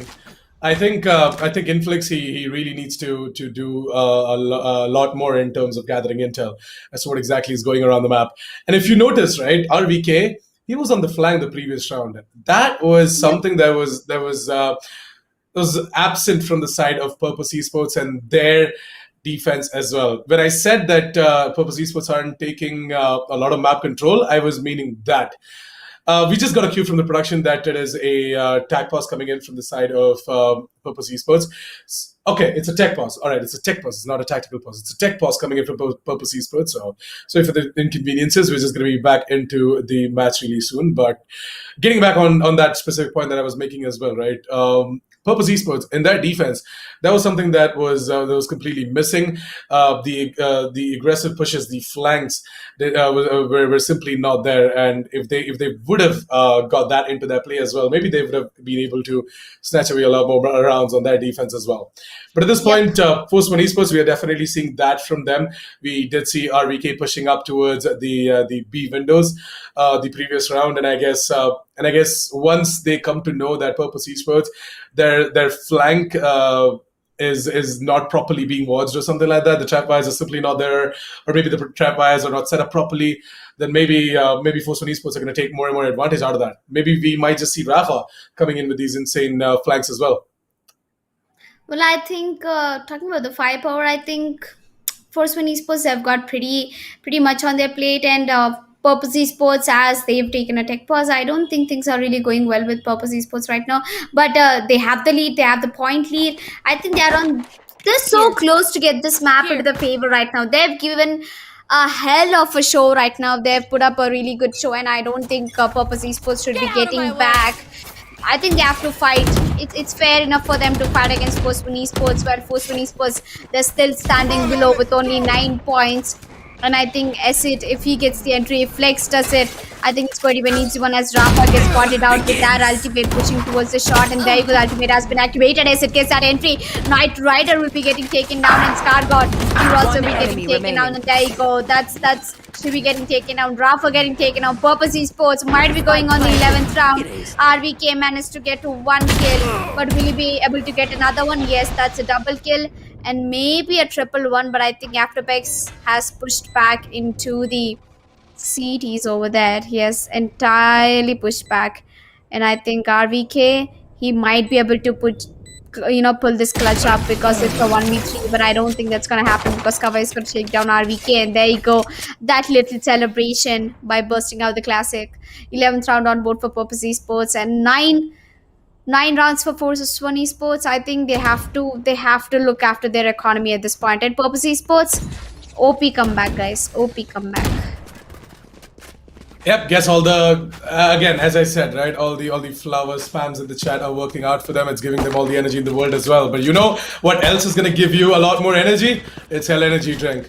Definitely get yourselves a can and sip of that extra caffeine, because you might need it, man. You might need it for your daily grind in Valorant. Let's look at the player cards coming in from Knight Rider and Acid, by the way. Still Knight Rider leading the charge, but the interesting point to note is that Knight Rider hasn't gotten a kill since I mentioned that he's on 19. Acid, on the other hand, has been constantly improving, so he's just 2 rounds away in order to tie up the the number of kills as well coming in from Knight Rider and him. Well, Knight Rider, I think he's been doing a pretty good job. But in the previous round, I see it over there, the way he gave that entry with the blades out, I think that stood out for me. As Rafa is going to take down and fix, and Knight Rider is pretty much going to go back with their operator. Well, Flex, I think he was a little too late. She was playing aggressively, and with one more flash coming through, Knight Rider is going to pick down to Long, might be getting a kill or maybe a second one, but as it is not going to happen. And there you go, Shivi is going to take down Kawhi. This one last player standing, that is Jet, who will get taken down with Scargod. And there you go, Force One Esports are back in the action, ladies and gentlemen. 10th round on board, just 1 round away from Purpose Esports, and Purpose Esports is also 1 round away from getting that match point. So right now, this round is going to pretty much explain if Purpose Esports is going to go for the match point or Force One Esports is going to equalize the scores. Well, I think it should be an easy one, because Purpose Esports, they're looking hard in terms of the economy, or else is it only Acid who's been struggling to get that full shield? I mean, it's completely fine as well for Acid, because in my opinion, you know what? Flex should have gone in for the half shield. Yep. Flex should have gone in for the half shield because he has the ability to go in for the overheal, which sort of covers up for the lack of that extra 25 HP. And I guess Ashley should have just gone in for the full shield, but it's okay. For now, though, it's going to be Kawhi to get himself a double with his ultimate. Rafa and Skargod, both of them are going to get taken down. And that is not at all a good one for Force One Esports. Because you know what? Moving on Spike for this planted. retake, they won't have smokes. They won't have any sorts of flashes as well. It's going to be down to these three players. There's the Jet, the Sova, and the Cypher. Now, RVK, he definitely has the aim to go in for this, but does he have the intel that these players are holding towards the long position as well as the Cubbies? Well, the Cubby. Oh, they Not both really look for sure. RVK. Player Got himself a standing. double. RVK gets I guess he himself a might just be double. able to. Yeah, he might just be able to pull this off, but nah, never mind. He gets instantly picked up by Night Inflix, and I Rider, guess Night seriously, Rider is just man? gonna save. Yeah, he's just gonna save because he doesn't have the money to buy the operator once again. So it's better to go in for the save and drag this game to an overtime if possible. Oh, I'm disappointed. Well, Force One Esports, they could have done that. But Purpose Esports, I'm happy for you guys. You lost the first map Match with a point. great score, but don't worry. You're going to bounce back stronger. That is the second map, which is entirely going into favor as Haven. I think Haven has changed a lot of things. When the map changes, the agents change, the type of aggression changes, the type of play changes, and that's what exactly has become true for Purpose Esports. Once the map changed, the true self of Purpose Esports has been shown right now. And talking about Force One Esports, they are in a difficult situation right now. They have to look after what they're facing against, as their economy is not well. Force One Esports, if they get this round, they might be making it to an overtime. But Purpose Esports, if they get this one, they are going in for a win with the second map of the day, though. So Force One Esports for now they are playing a lot more passive. Like there's simply no aggression over towards the A mains, except for the fact that Night Rider is holding towards a short position with the operator. It's going to be the ultimate to be used up as well. Rafa, on the other hand, gives a frag on towards Acid. That's a good one. That's a good pick coming in from Force One Esports, and it might just give the opportunity for them to put up that 11th at the board. With a minute left under the clock, Purpose Esports, they're looking to move in over towards the A side right about now. Because the A side, it looks like it's empty, but you know what? Night Rider, he's there. He's over to his short position, guarding the A mains as well, while all these players are trying to move it over towards the A long position. Night Rider might just be in for a great flank, and as long as Purpose Esports can just keep the man advantage up. I mean, in some way, as long as they can just keep their firepower and their manpower up as well. Force One Esports, they're constantly gonna keep on putting the pressure as well. Last enemy remaining. Well, I think it's an easy run for Force One Esports, not gonna lie, as how I will be getting taken down and the bomb might be getting defused. And there you go, Force One Esports. Now I know why. Night Rider went for that save, because he pretty much saw it coming through that this map can go to an overtime. Well, I'm excited to see if Force One Esports can make it to an overtime or not. As Purpose Esports, their economy, I don't think that's really good in place. Purpose Esports, they might have to go for the Spectre Spies. And talking about Force One Esports, they've done a good job. They've done a good job by getting 11th round. So that now they have to make it to the overtime no matter what. And Purpose Esports, guys, get ready for another pack of action by making it to an overtime. Look at Purpose Esports. They've gone for a Spectre, a Frenzy, and a Bulldog with 2 Vandals and half shields. Yeah, the buy looks horrendous for Purpose Esports. But you know what? The operator coming in from the side of Night Rider is going to be even more horrendous. As he's not only going to pull out the operator, but also the Blade Storms as well. Going to find himself another one, so that's a good pick-off coming in from him. But unfortunately, Purpose Esports, they themselves go ahead and get a couple of kills for them as well. Which pretty much, neutralizes the man advantage right now. Now to a 3 versus 3, we've got Purpose Esports moving towards the middle position. Shivi, he has rotated from the A side over towards B, and I guess these rotations they're gonna bite Force One Esports in their butts. Skargod, he has an idea that there is a tripwire, but Inflix, he has no idea that Skargod has pushed up. And looks like that's pretty much it, because as said, he's made his way towards the C-bomb side, and the spike might be getting planted through.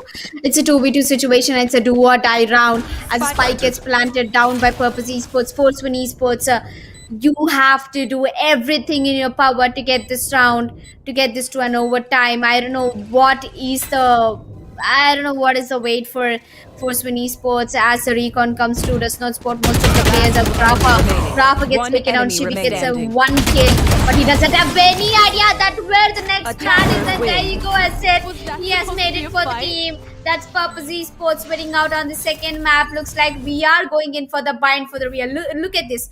I think he should have placed for a backside recon, but Shibi went ahead and he got a recon on towards the side one. And I think Shibi taking that trade, but he really didn't look after the right side. That means the back of the side. And there you go. That's a beautiful kill coming in from there, say, taking out the second map. And wow, it has been a roller coaster ride. And Purpose Esports, they've actually made it. They made it. It happened. They get the second map, and I'm looking forward for the third map. Although it was a really close one, 11-13, first one Esports. These little mistakes, you see, these are going to, you gotta pay a lot of price for them. Definitely, Force One Esports are going to be losing out on map number 2, Haven. I guess it's all for the absolute best, because Purpose Esports, they went ahead and got that victory over towards Haven, which brings it all down to the final map that is going to be Bind. We're going to be starting with that really soon as well. But for now, it has been quite a ride in this specific match. First One Esports, we thought that they might be able to drag this game to an overtime, but I guess Purpose Esports, Lady Luck was beside them, and they were able to close it out in map number 2. Now with that, map number 3, Bind, I really want to see Yep. what is going to be that agent composition coming in from them, and how exactly it is all going to be played out as well. But I guess we are running a little bit short on time, so we're just going to quickly give a huge shout out to our sponsors as well, Hell Energy Drink and Joe Chef, for making the Esports Premier Series 2021 possible. And support us casters as well by following us on our Instagram pages. It's @officialassassin47 on Instagram, @TanviJasmineFTW on Instagram as well. Please go ahead and subscribe to the channel if you haven't done so already, guys. Esports is a YouTube channel, is what I'm talking about right now. Please go ahead and give them a subscription as well, because they're really close to hitting 14,000 subscribers. So go ahead and hit that subscribe button, click on the bell notification icon to never miss another update, as we're going to be going for a quick break, and we're going to be right back with map number 3, Bind. So don't go anywhere, stick around.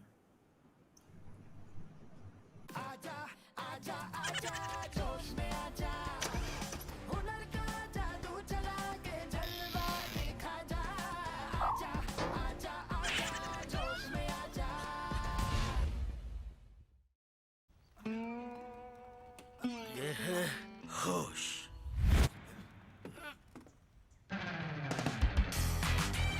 ये है जोश। ऐसे ही ढेर सारे funny videos के लिए जोश में आजा।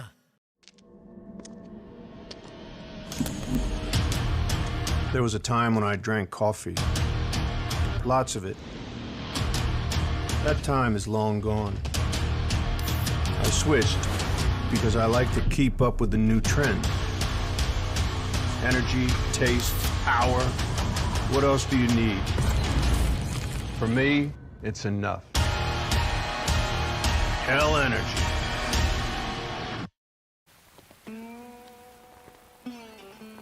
ये है होश। ये है जोश। ऐसे ही ढेर सारे रोमांटिक और क्यूट वीडियोस के लिए जोश में आजा। Wanna see something hot? क्या तुम्हारे ठुमके में है मेरे वाला दम? जोश पर आए, अपना ठुमका लगा दुनिया हिला चैलेंज अपलोड करें और हर हफ्ते जीतें 25 लाख तक के इनाम। There was a time when I drank coffee. Lots of it. That time is long gone. I switched because I like to keep up with the new trend. Energy, taste, power. What else do you need? For me, it's enough. Hell energy. ये है होश।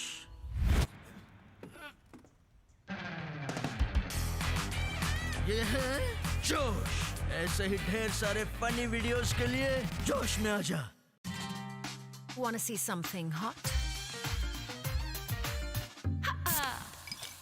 क्या तुम्हारे ठुमके में है मेरे वाला दम?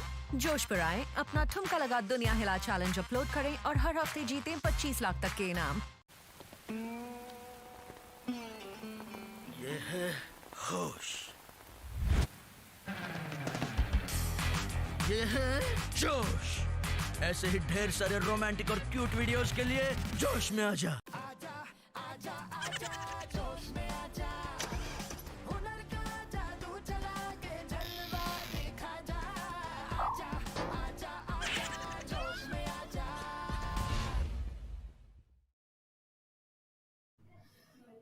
Well, Josh with the Purpose Esports definitely have. I guess they are definitely on full energy, and all of that flower spams definitely worked out for them as well in the chat. So keep that support going, guys, for both Post One Esports as well as Purpose Esports. We need all the energy we can as well. Talking about energy, check out Hell Energy Drink as well. Yeah, the link is down in the description below. There are sponsors for the specific tournament.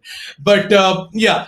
With that, we are all set and ready to dive straight in towards map number 3, which is going to be Bind, Elika's favorite map, and I guess the favorite map for a lot of other players as well in the chat as well as in the tournament as well. But yeah, Bind is definitely a map which is a whole lot of defender side as well, and I guess whoever's going to be starting off with the defense is going to be having that advantage going forward. The same can be said for the attackers as well. All they have to do is close out the half on a good note, and they can make the comeback in the second half of the game as well.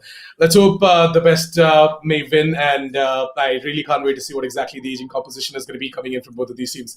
I'm looking forward to something like an interesting Sky pick over there as well. Yep. Because we have been seeing that in the meta nowadays. Most of the teams are going in for that Sky pick on Bind, and I guess if both of these teams can try and adapt that into their playstyle as well, then that would definitely be something that the opponent or the other team is now going to be looking forward to.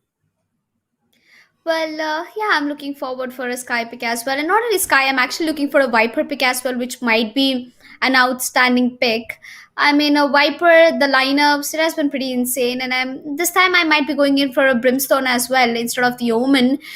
You know, a lot of things change when you bring Brimstone, someone like Brimstone. A lot of pushes can be held, a lot of Molotovs can be put to use. And the smokes, you know, Brimstone has 3 smokes, and the smokes really last longer.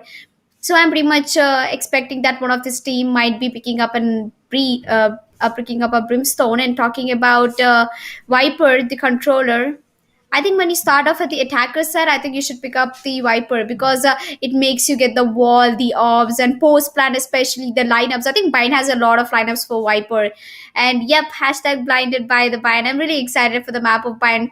My day really never ends, and I think yeah, that's the reason. Purpose Esports, if you have been wondering how you win the match because Edika wanted to cast the third map, that's why you won the match. Well, I know it sounds like a dumb logic, but yeah, coming back, it has been a roller Stop coaster taking away ride for credits, me. okay? Stop taking away credits. The players really deserve that win, and Yep, Purpose Esports they are do. going to be very happy for the performance that they put up against Forstone Esports on Haven. Now, after Haven, moving on towards Bind, right? It's definitely going to be a direct shift from two different worlds, and I guess I know exactly why Purpose Esports won that match. I think they got stocked upon Hell Energy drink a little bit too much, and I think Acid, he definitely took a gulp of the entire can before he started down the second map. I'm telling you, this man, his aim was so crisp the last match, and so same. It goes the same for Flex as well. Flex was entirely busy flexing that entries, and I think I'm pretty sure that 9 out of the 10 times he took down Knight Rider in the entries. At the A bomb side, at the C bomb side, he did a good job, Flex. Overall, you're doing great. Please keep that momentum, and Purpose Esports maintain that consistency. Don't get too overconfident because Force One Esports, they just got refreshed, they just got reset, they won first map. Both of you guys have a map lead, so if you want to win the third map, decider map is really important because you guys made it to the top 8, and why not to the semi-finale, which will be happening tomorrow.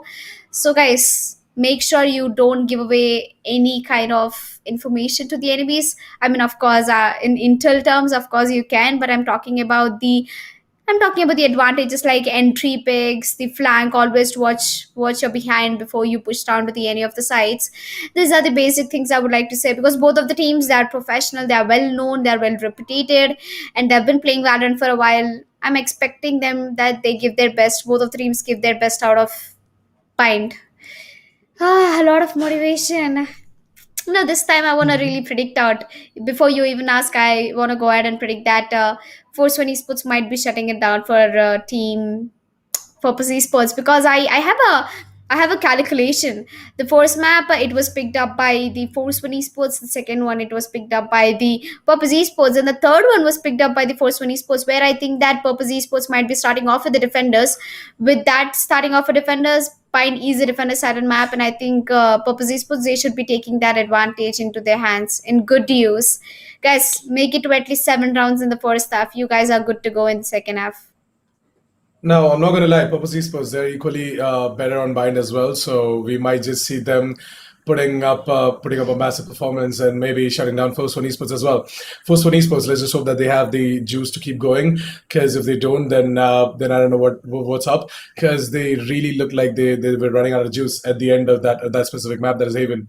Now, map number 3, I want them to be in full energy, and in order to do so, they can definitely grab themselves a can of hell energy drink, or maybe just browse the Josh app in order to enlighten themselves a little bit.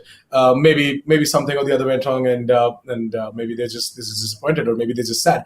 I don't know what's up, but whatever it is, get it sorted first for esports and put up a massive performance as well. Purpose Esports, on the other hand, they are going to be in full energy, because they just won out Haven, and now that they are moving on towards their favorite map as well, Bind is something that Purpose Esports have been choosing if it comes down to these best of ones as well, right? So Bind is there. Bind is that one pick that they have been going forward as well. So looking forward to an interesting one for sure. Well, if that's the case, I mean, if Purpose Esports is really good at Bind, I think they should have a really good match in Bind as they start off at the defenders. Or maybe I might be wrong, guys. It can be or cannot be their pick. But according to me, I feel like the third map pick will be coming in from Force One, and they have picked up Bind. And Purpose Esports might be getting to choose the side pick. As they even won the second map, they might be going in for the defenders, as Bind is sorted to be a defender sided map. And well, agent composition, we already talked about that it can be a Viper pick, it can be a Brimstone, and I'm pretty much excited to see if both the teams, if they're gonna pick up any interesting initiatives apart from Sova. Well, Breach is a great pick. You can go ahead, put the flash onto the Yearlong, get a peek. I think Breach also gets the job done in a map of Bind. Well, I think these players, Force One Esports and Purpose Esports, we've been watching them for a while now from round of 64. So I don't think they'll be experimenting into their picks, if I'm not wrong. They might be, thinking they might be having second thoughts on putting that risk. No idea. Well, only time will tell. For now, though, we are definitely waiting for the players to get ready as well. I did get a cue a minute ago that we're going to be needing a minute in order to dive straight into towards map number 3 as well. Now, I guess that is some sort of a technical issue or something like that. But whatever it is, it's definitely going to be fixed. Maybe the players just went for a quick bathroom break or something like that, because the match did go the distance, right? It's map number 3 now, and they have been playing 2 maps continuously without any breaks whatsoever. So yeah, maybe they just want a quick bathroom break. Like, we want to go. But anyways, jokes aside. Oh, all right. Yep. So the break is going to be Also, extended a little bit. Shall we go in for a quick break? yep. Okay, sure. So we're good to go in about a few minutes or so. So yeah, just be patient. Sorry for the inconvenience. Just you Yeah. guys might be very loud excited. You Well, guys are gonna be like, these guys are just rambling from quite some time now. What's up? Is the yep. match not ready? I think It sort of is, but then the players have tired themselves out a little bit. I guess someone is a Yeah. lot more Meanwhile, tired. I think audience also can do a good job. You guys can subscribe to Esports YouTube channel and follow them on their socials. That is esports.in on Instagram. And also, don't worry, guys, if you missed a match, it's totally okay, because we upload the highlights of each and every match. We come back in the end of the day. We upload the highlights on YouTube as well as Instagram. So both of them, we have the highlights, so you guys have to, don't worry. So subscribe us to on YouTube, and make sure you turn on the bell notification, because you don't want to miss when me and Nitish come live with Esports Premier Series Valorant, powered by Energy Drink and presented by Josh App. And yep, I think we'll be But going in for a break. Well, Nitish is yeah, we really just annoying by cutting me off and laughing. Yeah, I'm really sorry. It's just a comical scene right now here, so just pardon us for that. But yeah, we're just gonna be throwing it to a quick break. We're gonna be back in about 2 minutes, so don't go anywhere. Stick around. We'll be right back.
ये है होश।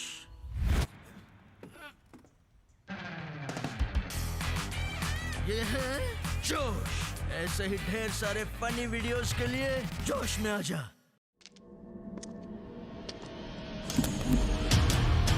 There was a time when I drank coffee. Lots of it. That time is long gone. I switched because I like to keep up with the new trend. Energy, taste, power. What else do you need? For me, it's enough. Hell energy.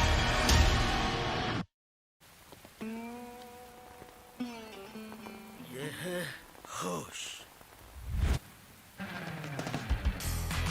ये है जोश। ऐसे ही ढेर सारे romantic और cute videos के लिए जोश में आजा। Wanna see something hot? क्या तुम्हारे ठुमके में है मेरे वाला दम? जोश पर आए, अपना ठुमका लगा दुनिया हिला चैलेंज अपलोड करें और हर हफ्ते जीतें 25 लाख तक के इनाम। All right, then. Welcome back, ladies and gentlemen. We are back after that quick break, even though it didn't last 2 minutes. I'm sorry. We just got the confirmation from the players there as well that they're all set and ready to dive straight into the game. So why don't we do that? Why don't we get a closure out of this specific match as well as to who exactly is supposed to be crowned the winner as well. Production, let me know if you guys are ready, and if you guys are, let's just quickly dive straight into map number 3 bind, because everyone's excited. The chat is going crazy as well to see who exactly is going to be crowned the winner out of this specific match. Before that, a quick plug for the customers as well, because we definitely would be happy if you guys can go ahead and follow us on our Instagram pages as well. It's official Assassin 47 on Instagram. It's Tanvi Jasmine FTW on Instagram as well. So go ahead, give us a follow and show us your support. And with that, you guys can also, check out Esports' Instagram page. As Tanvi did mention, right? They upload all the hero plays that are being made by all of these players, the highlights and the replays. Everything is being uploaded over there. It's a great place to be in, actually, if you wanna see some hero plays being made by some of your favorite teams or not. As we move down to the agent selection, without any further delay, looks like Scar God has listened to me and is going to pick up that Brimstone. RVK is going to take that Killjoy. Well, I was really expecting RVK to go as a Cypher, because Bind is a good map for Cypher, but I think Killjoy is more even effective. As Shiv is going to pick the Sova, the Initiator. Rafa is going in for a race. Not a Phoenix, not Reyna. He's going to play 3 different duelists in 3 different maps, which seems funny. Nitra is going to stick to his Jet. Well, after Bex, Omen, Kawhi is going to play Sova, Flex is going to play Raze, Inflix is going to play for Cypher, and Acid is going to stick to Jet. And I think for a second, Kawhi wanted to take Viper, but then he changed his mind back towards the Sova as an initiator. So the only pick which stands out for me is the Scar God pick. I think Scar God did a good job by picking up that Brimstone, especially when you're starting off at the defenders. I think their team is starting off with the defenders or the attackers. I'm confused right now. Purpose Esports is actually starting off on the defense, as far as I know, and Yep, it's as I actually told. starting off on the attack. Yeah. So yeah, we are pretty much interested to see what Skargod can do with that Brimstone pick as well. I mean, Brimstone is definitely a pick that usually teams go for on a map like Bind with the extra amount of damage that you can put in as well with the Molotovs and the orbital strike. But yeah, we're all set and ready to dive in towards the match now, ladies and gentlemen. Force One Esports and Purpose Esports. As I said, Purpose Esports starting off. Oh, never mind. It's Purpose Esports starting off on the attack and Force One on the defense. My bad. I kind of gave you guys the wrong information. I thought that it was Purpose Esports starting off on the defense. Yup. And looks like the first round has already begun. And yep. So yeah, I guess it's gonna be interesting to see what Purpose Esports are gonna be doing on their attack as well. Now, this is not at all a good sight to witness, I would say, because first when Esports starting off the defense might just be a little bit of a disappointment for Purpose Esports. But at the same time, it also gives Purpose Esports a chance to grab as many rounds as possible on their attack and then make a comeback on the second half of the game. Down B. But I guess at this point, it's Purpose Esports who once again are showcasing their true potential in the pistol round. As we're going to be seeing after Bex, who was waiting for that flank to come in. Skargod gets taken down, and with that RVK left out in a 1 versus 4. Wow, RVK is playing the Killjoy. Yep. Are you kidding me? Why no Cypher, RVK? What happened? Well, I think the tables have turned. It's Force One Esports starting off with the defenders and Purpose on the attack. And as Nitish mentioned earlier, that Purpose Esports, they're really good at bind, and I think we can already see that coming through as Purpose Esports. They take over the first round for themselves, and as they move forward towards the second round, I think it's going to be a force buy. And I really am liking the way. I thought that they were going in for a 3 Spectre buy, but never mind, they went for a 4 Spectre buy. 5. Oh, looks like this spy is going to be a good one. As Force One Esports, they'll be just sticking to the upgraded pistols. And Force One Esports, they're not really having a good start in the map of Bind.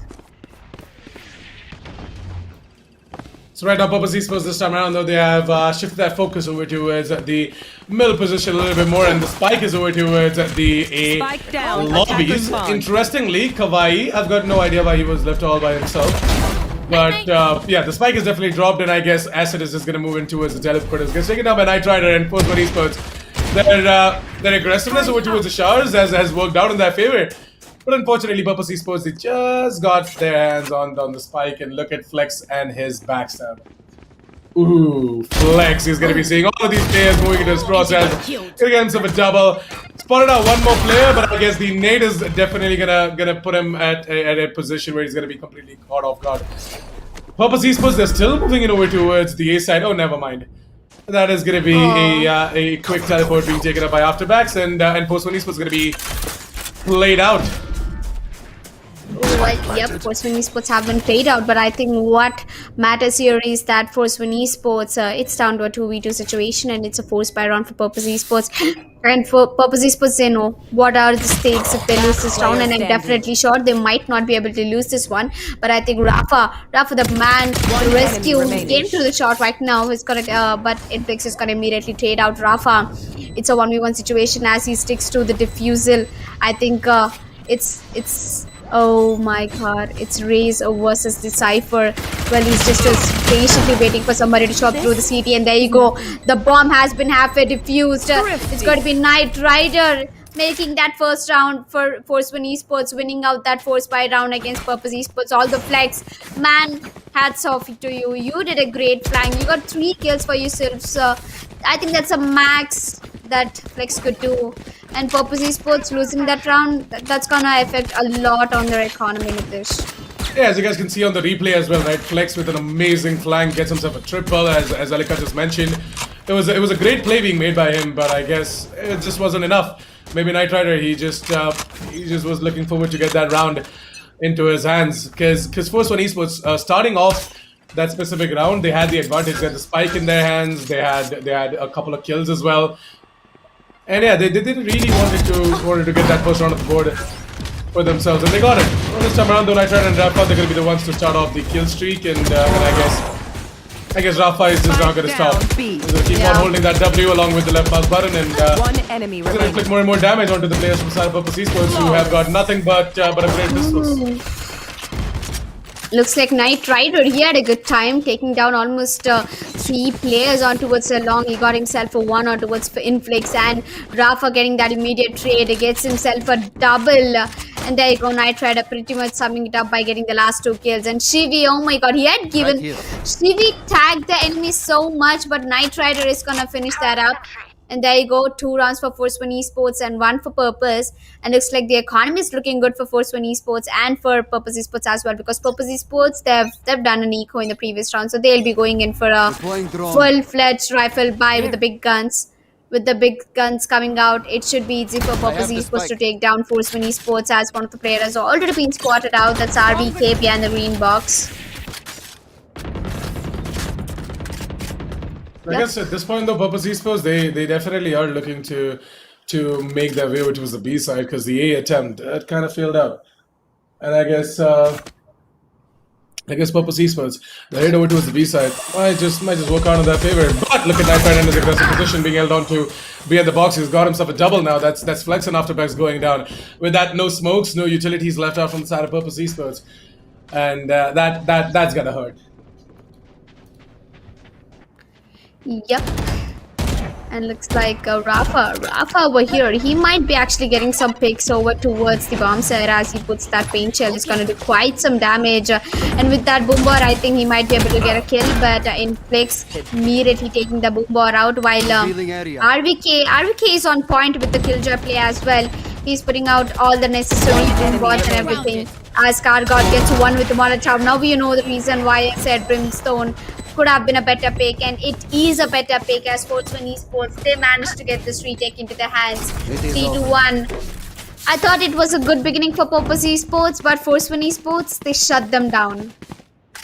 It wasn't actually Purpose Esports. They got taken down over to the middle position as well, right? It was, I wouldn't say as the perfect start, but then yeah, Knight Rider's aggressive position gave him a double that round, and Force One Esports had the advantage going on at the same time. So yeah, Force One Esports, they got themselves a triple, and I guess Purpose Esports, they might just find themselves in a position where they have to go in for an eco now. Yep. Eco, Purpose Esports going in for the second eco in the 4 rounds. Looks like they're having a hard time as Kargot is going to put that Molotov. A lot of people are going to get tagged. And there comes the Hunter's Fury, but it's not going to do a lot of damage. RVK is definitely down to 15 HP. Kargot gets taken down, unfortunately. I think this eco round might just be in the favor of Force One Esports, but I think Purpose Esports, they brought it down to a 1v3 situation, and I guess Kawhi gets himself a triple. Excuse me, Kawhi? Is he a man or a machine gun with the sheriff, as the operator has stuck his aim straightly onto Kawhi? There comes Knight Rider, is definitely got to take down Kawhi and get the bomb defused. Oh my god, look at the celebration coming in from Knight Rider. 4th round on board for Force One Esports and Purpose Esports. What happened there, guys? They almost had that eco round, to be honest. I think they did a good... they took a good decision by pushing that Molotov, and the Hunter's Fury coming at the right time, and a triple kill coming in from Kawhi. It could have been an easy match, easy round, to be honest. I mean, Kawhi getting himself quad is definitely a feat to achieve. I mean, the way he got himself that quad as well with that Sheriff. Them Sheriff one taps coming in from Kawhi were really, really good, and I guess Purpose Esports, they are going to be very happy with that performance coming in from him as well. At least they got themselves extra 300 creds. And a chance to get a really, really good buyout. Yep. Well, looking at Force One Esports, their economy looks really good, but Purpose Esports, as they've done a previous round as an eco, and it came down to a 1v1 situation, so I pretty much can see that Purpose Esports, they have a good buy right now. They have a full buy moving forward, Purpose Esports, so they might be getting this round to their favor if they stick to a execute, but looks like they're going in for a B1 as Cypher would be the first contact. Was it not supposed to be a duelist for an entry fragger? But yeah, it all depends on the aim game. Well, I think Inflix will be the first contact after Bex. I think he has been trapped in a Cypher trap. He might not be able to getting pushed towards the A-bomb side, while RVK, he's the only guy standing in the elbow. and he's patiently waiting for somebody to show up with 50 seconds left on the clock. I think Purpose Esports, they are making their way slowly towards the B-bomb side as the rotation will be called on from Stargod and Knight Rider. The alarm bot is going to trigger a sit out. And I think the race has come back for the flex, and there comes Knight Rider as well. The teleport has been used right now. RK gets one flex, is gonna trade off Knight Rider. It's down to a 4v4 situation. Nitish, who do you think might be able to taking this round? I think the retake is possible. The retake will definitely be possible if all of these players from Side of Purpose Esports are gonna peek them one by one. But I guess that is not gonna happen. But never mind. The ultimate is gonna be pulled out from the side of Shivi, and I guess it works out for Swan Esports. They're gonna go ahead and inflict so much damage onto his Purpose Esports. It's gonna force them to move out of their comfortable hiding spaces. And that's Kargod is just gonna go ahead and stick the diffuser. We're gonna be seeing the 5th round of the both of Force One Esports. Purpose Esports, unfortunately, even in a Forces 5 situation, they're not gonna be able to get that hold done properly in an after-plan situation. Yup. Force One Esports, I think they played it really well. I really don't recommend Purpose Esports to play outside the site after they plant. Like all the 5 players were playing outside the map, which was not really into the favor. They don't have the bomb site control, and the spike was planted and left all alone. Well, they didn't have much of ultimates to be used up, and I think that's the reason Purpose Esports, they couldn't get this round into their favor. Well, I think Purpose Esports, they tried their level best after losing that full buy round, but they really did try their level best by getting the plan down, and Rafa getting an insane headshot. He might be moving forward. Scargod is gonna put his ability as it gets one onto Rafa. One player down from both of the teams, Nitish. I am definitely wanting that Shiv is gonna use his drone, and Force Esports, they're gonna use that ultimate, and there you go. All the positions of Force One Esports have been revealed away, and right now it's entirely in the hands of Purpose Esports to make the decision, and I think they are going towards the B-bomb side. And I guess Force One Esports, they are gonna try and stop the plant as well. We do have Shivi onto the side. Shivi he's just being a sneaky little bad boy right now, and there comes the ultimate from Mr. Scargod, which is gonna further delay the push for Purpose Esports and their attempt of moving it over towards the B side. Well, it's gonna be an epic fail. 30 seconds left. I didn't see that coming through, but yeah, nice try. But I think Purpose Esports left in a 2v4 situation right now with 20 seconds left on the clock. Inflix, he has a Vandal, and I think Knight Rider, he does not have any idea where exactly Inflix is standing. And Inflix, if we go for a wider pick, I think we might be able to get that. Never mind, RVK got the bag, and I think Kawhi just messed up his spray against Knight Rider. Kawhi gets one, might be getting another one, but I think it's going to be RVK who will be pretty much subbing it up for Purpose Esports once again with a double kill. There you go. I think it all went wrong on Afterbex. He was the only guy sitting in the site, and nobody actually gave him the backup. If there was a little backup coming onto the bomb site, it would have been easier for Purpose Esports to get the bomb planted down. Anyway, the time was running out. It was not really around for Purpose Esports.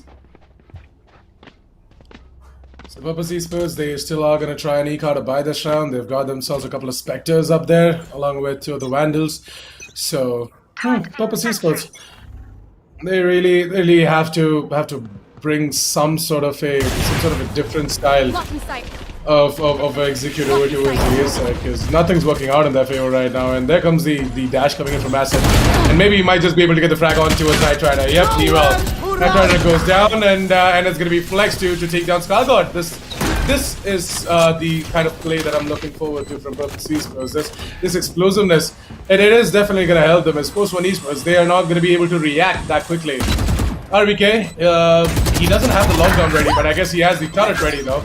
Along with that, he's got himself the Nano Storm grenades as well, so he's going to be he can use that in order to clear out the entirety of U-Walls. But look at the aggression coming in from Purpose Esports. They're moving inside of the defense side of spawns and straight into the crosshairs of all of these players as well. But then again, it is Purpose Esports to put up the second round of the board, and I guess Force One Esports, they did not see that coming. Well, that's true. Purpose Esports, they've had a kickstart to the game by getting that pistol round, but they fell back for almost more than 6 rounds. They gave up 6 rounds for Force One Esports back to back, and right now they finally came back. They get the second round on board, and they will be keep moving forward. And Purpose Esports, listen to me. You guys definitely have the potential. You guys won one map against Force One Esports. You can do it again. And I think as long as the potential is within you guys, you don't have to be scared of anything. I think it's easy for you guys to win this map and make it to the semi-finale. As we can see that there's a pause has been called in by one of the teams, and looks like it's a tech pause. We will come back onto the caster screen with our beautiful faces, me and Nitish coming back. All right. And yeah, I'm really looking forward to Purpose Esports making the exact same kind of plays again and again, right? But then again, if they're just gonna keep on doing the exact same thing, then it's gonna be readable, and Force One Esports is gonna come in with a counter. Better, what they can try and do is bring some variation to their aggressiveness as well. Their fakes haven't been working out, in my opinion. I guess Purpose Esports should work on a little bit more in terms of pulling off the fakes. But the thing is that Force One Esports, they themselves are really good at the same time, right? They have got themselves a player always towards the B side, even if they are just leaving the B side in order to go ahead and defend the A side. They have got someone like Shivi or even RVK just left out over towards B every single time. Well, looks like it's going to be quite an interesting round though, because Purpose Esports, after finally getting that confidence, they've got the second round and they might be looking forward, but never mind. Scargod will be getting that first pick against Inflix, and Inflix, you shouldn't have really pushed Showers alone. You always take a buddy with you wherever you go. The trades are really important, as Flex will be using his showstopper and be coming down towards the Showers. I think RVK stacked down to really low HP as Flex goes down to the CT. Will be getting taken down by Scargod. Scargod gets himself double over there. Purpose Esports with 3-man left. They might be getting the spike planted down at the A-bomb side, but is it? Look at him. He's still stuck in the U-Hurts. RVK gets 1 kill on Kawhi. And there comes a grenade by Rafa, which pretty much gonna tag him at really low HP. And there comes Acid at the right time, takes down the blades out, gets 1 kill. It's gonna pretty much shush the Opper. Gets spotted out in the U-Haul. Is gonna go inside of it as Shivi is gonna put a shock dart towards the U's, and ouch, he might be really getting tagged down to 80 HP as he updrafts. Scargod is immediately gonna shut him down, and there he goes. 7-2 Force One Esports. Looks like they really have the defenders in their hand. They really do have the defender side in their hand. And I guess Force One Esports, they're looking a lot comfortable on the defense side as well, as you said. Purpose Esports, on the other hand, they did make a valiant effort though in going for that A execute. But once again, as I said, if you try and do the same things again and again, then it's not going to work out. You gotta come in with some sort of a variation.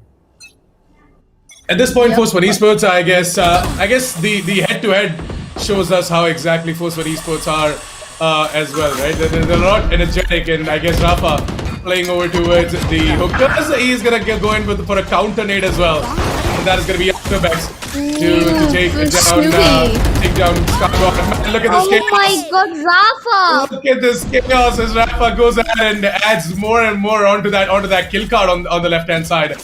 At this point, when we started out the round, when he had no kills in this specific round, he was sitting at 11.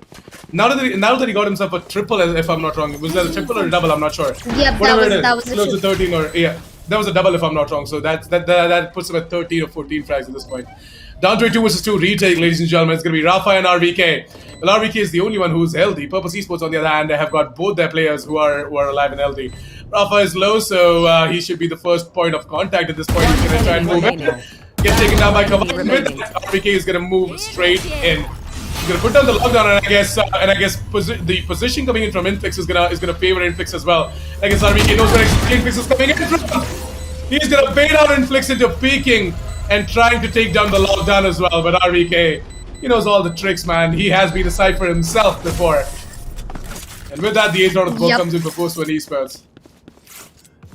Well, Looks like Horseman Esports, they really know the way how their teammate plays. It was at this moment, Rafa, he puts that paint chill up, he's going to put that boom bot. Flex was down to low HP, while Shivi's going to take him down with a shock dart as he's going to use that ultimate, get that kill onto Afterbex and gets an immediate headshot. That was a double and he immediately fell back on towards the outside of Hookahs when he knew that it was an A push. And the bomb got planted down, and I really love the way how RBK managed to get that kill onto Inflix. I mean, look at the reaction time, man. He had that confidence of the knockdown as well. As we move on to the 10th round on day, looks like Horseman Esports 8-2. They have a insane amount of lead. Flex is going to use that double satchel, make his way towards the bomb site. He's going to get 1 kill onto RBK. And I think it's time for the spike to get planted down as Kargod is also down to 34 HP, while Knight Rider might be a helpful job because he has his ultimates. Kargod gets one, Rafa gets taken down.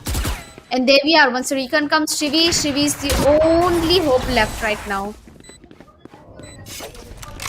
So I guess with that man advantage going on in the favor of Purpose Esports, they might just be able to put up the third round of the board. But Force One Esports, not going to count them out yet because Kargod has still got his ultimate ready. The orbital strike can be called in, and with Shivi getting the frag on towards Infix, the orbital strike can be called up over towards the U-Walls. If the orbital strike can come in right along with Shivi's ultimate, then maybe, just maybe, we're going to be seeing Force One Esports, completely turning the demon god towards Purpose Esports. But look at Knight Rider getting into the frag on towards Afterback. The time it's taking down with Kabay staying alive. He's going to find both the frags, and that's going to be the third round of the board for Purpose Esports. So Kabay is going to keep the dreams alive for Purpose Esports as the third round of the board comes in, and if they just grab themselves a fourth on the board as well, then Purpose Esports, they can definitely go ahead and bring out the comeback as well on that defense side. But look at this replay, man. Kabay with them sneaky little plays through the smoke. Amazing stuff coming in from this bad boy. Give it up for Kabay, man. As Purpose Esports, they're not going to give up anytime soon.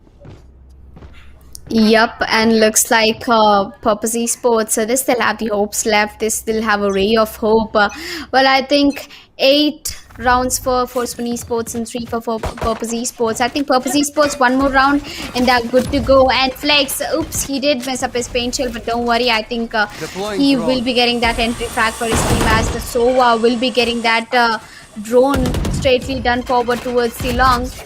And I think Flex will be moving forward. Force One Esports.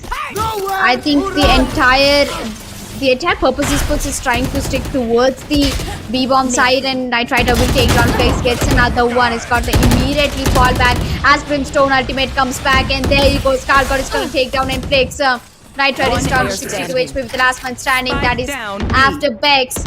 Nobody has any idea where Afterbex is. Nobody knows where this man is standing. And everybody is just so busy watching long. Afterbex gets 1 kill. I think the call out has been much away given. While Rafa is at the hookah, he might be getting spotted out over there. While Shivi's gonna use that recon, if I'm not wrong. Yep, he's gonna use that recon, but before he gets spotted, he's immediately gonna go back away as RBK. Let's see if his aim is just too good or not. Yep, his aim is really good as he take down Afterbex, and there you go. The first half has been done and dusted with the favor of Force One Esports with 9 rounds for them, and Purpose Esports with only 3 rounds, starting off with the attackers. And right now they moved on to the defenders, so they might be having, the hope left. And Purpose Esports, they always tend to get the pistol rounds, Nitish. They always tend to get the first round, so I really want them to get the pistol round even over in the second half. Well, taking a look at the head-to-head comparison between the top fraggers coming in from both the sides, right? It's Rafa from the side of Force One Esports with 13 kills, and it's Kabay from the side of Purpose Esports with 12 kills as well.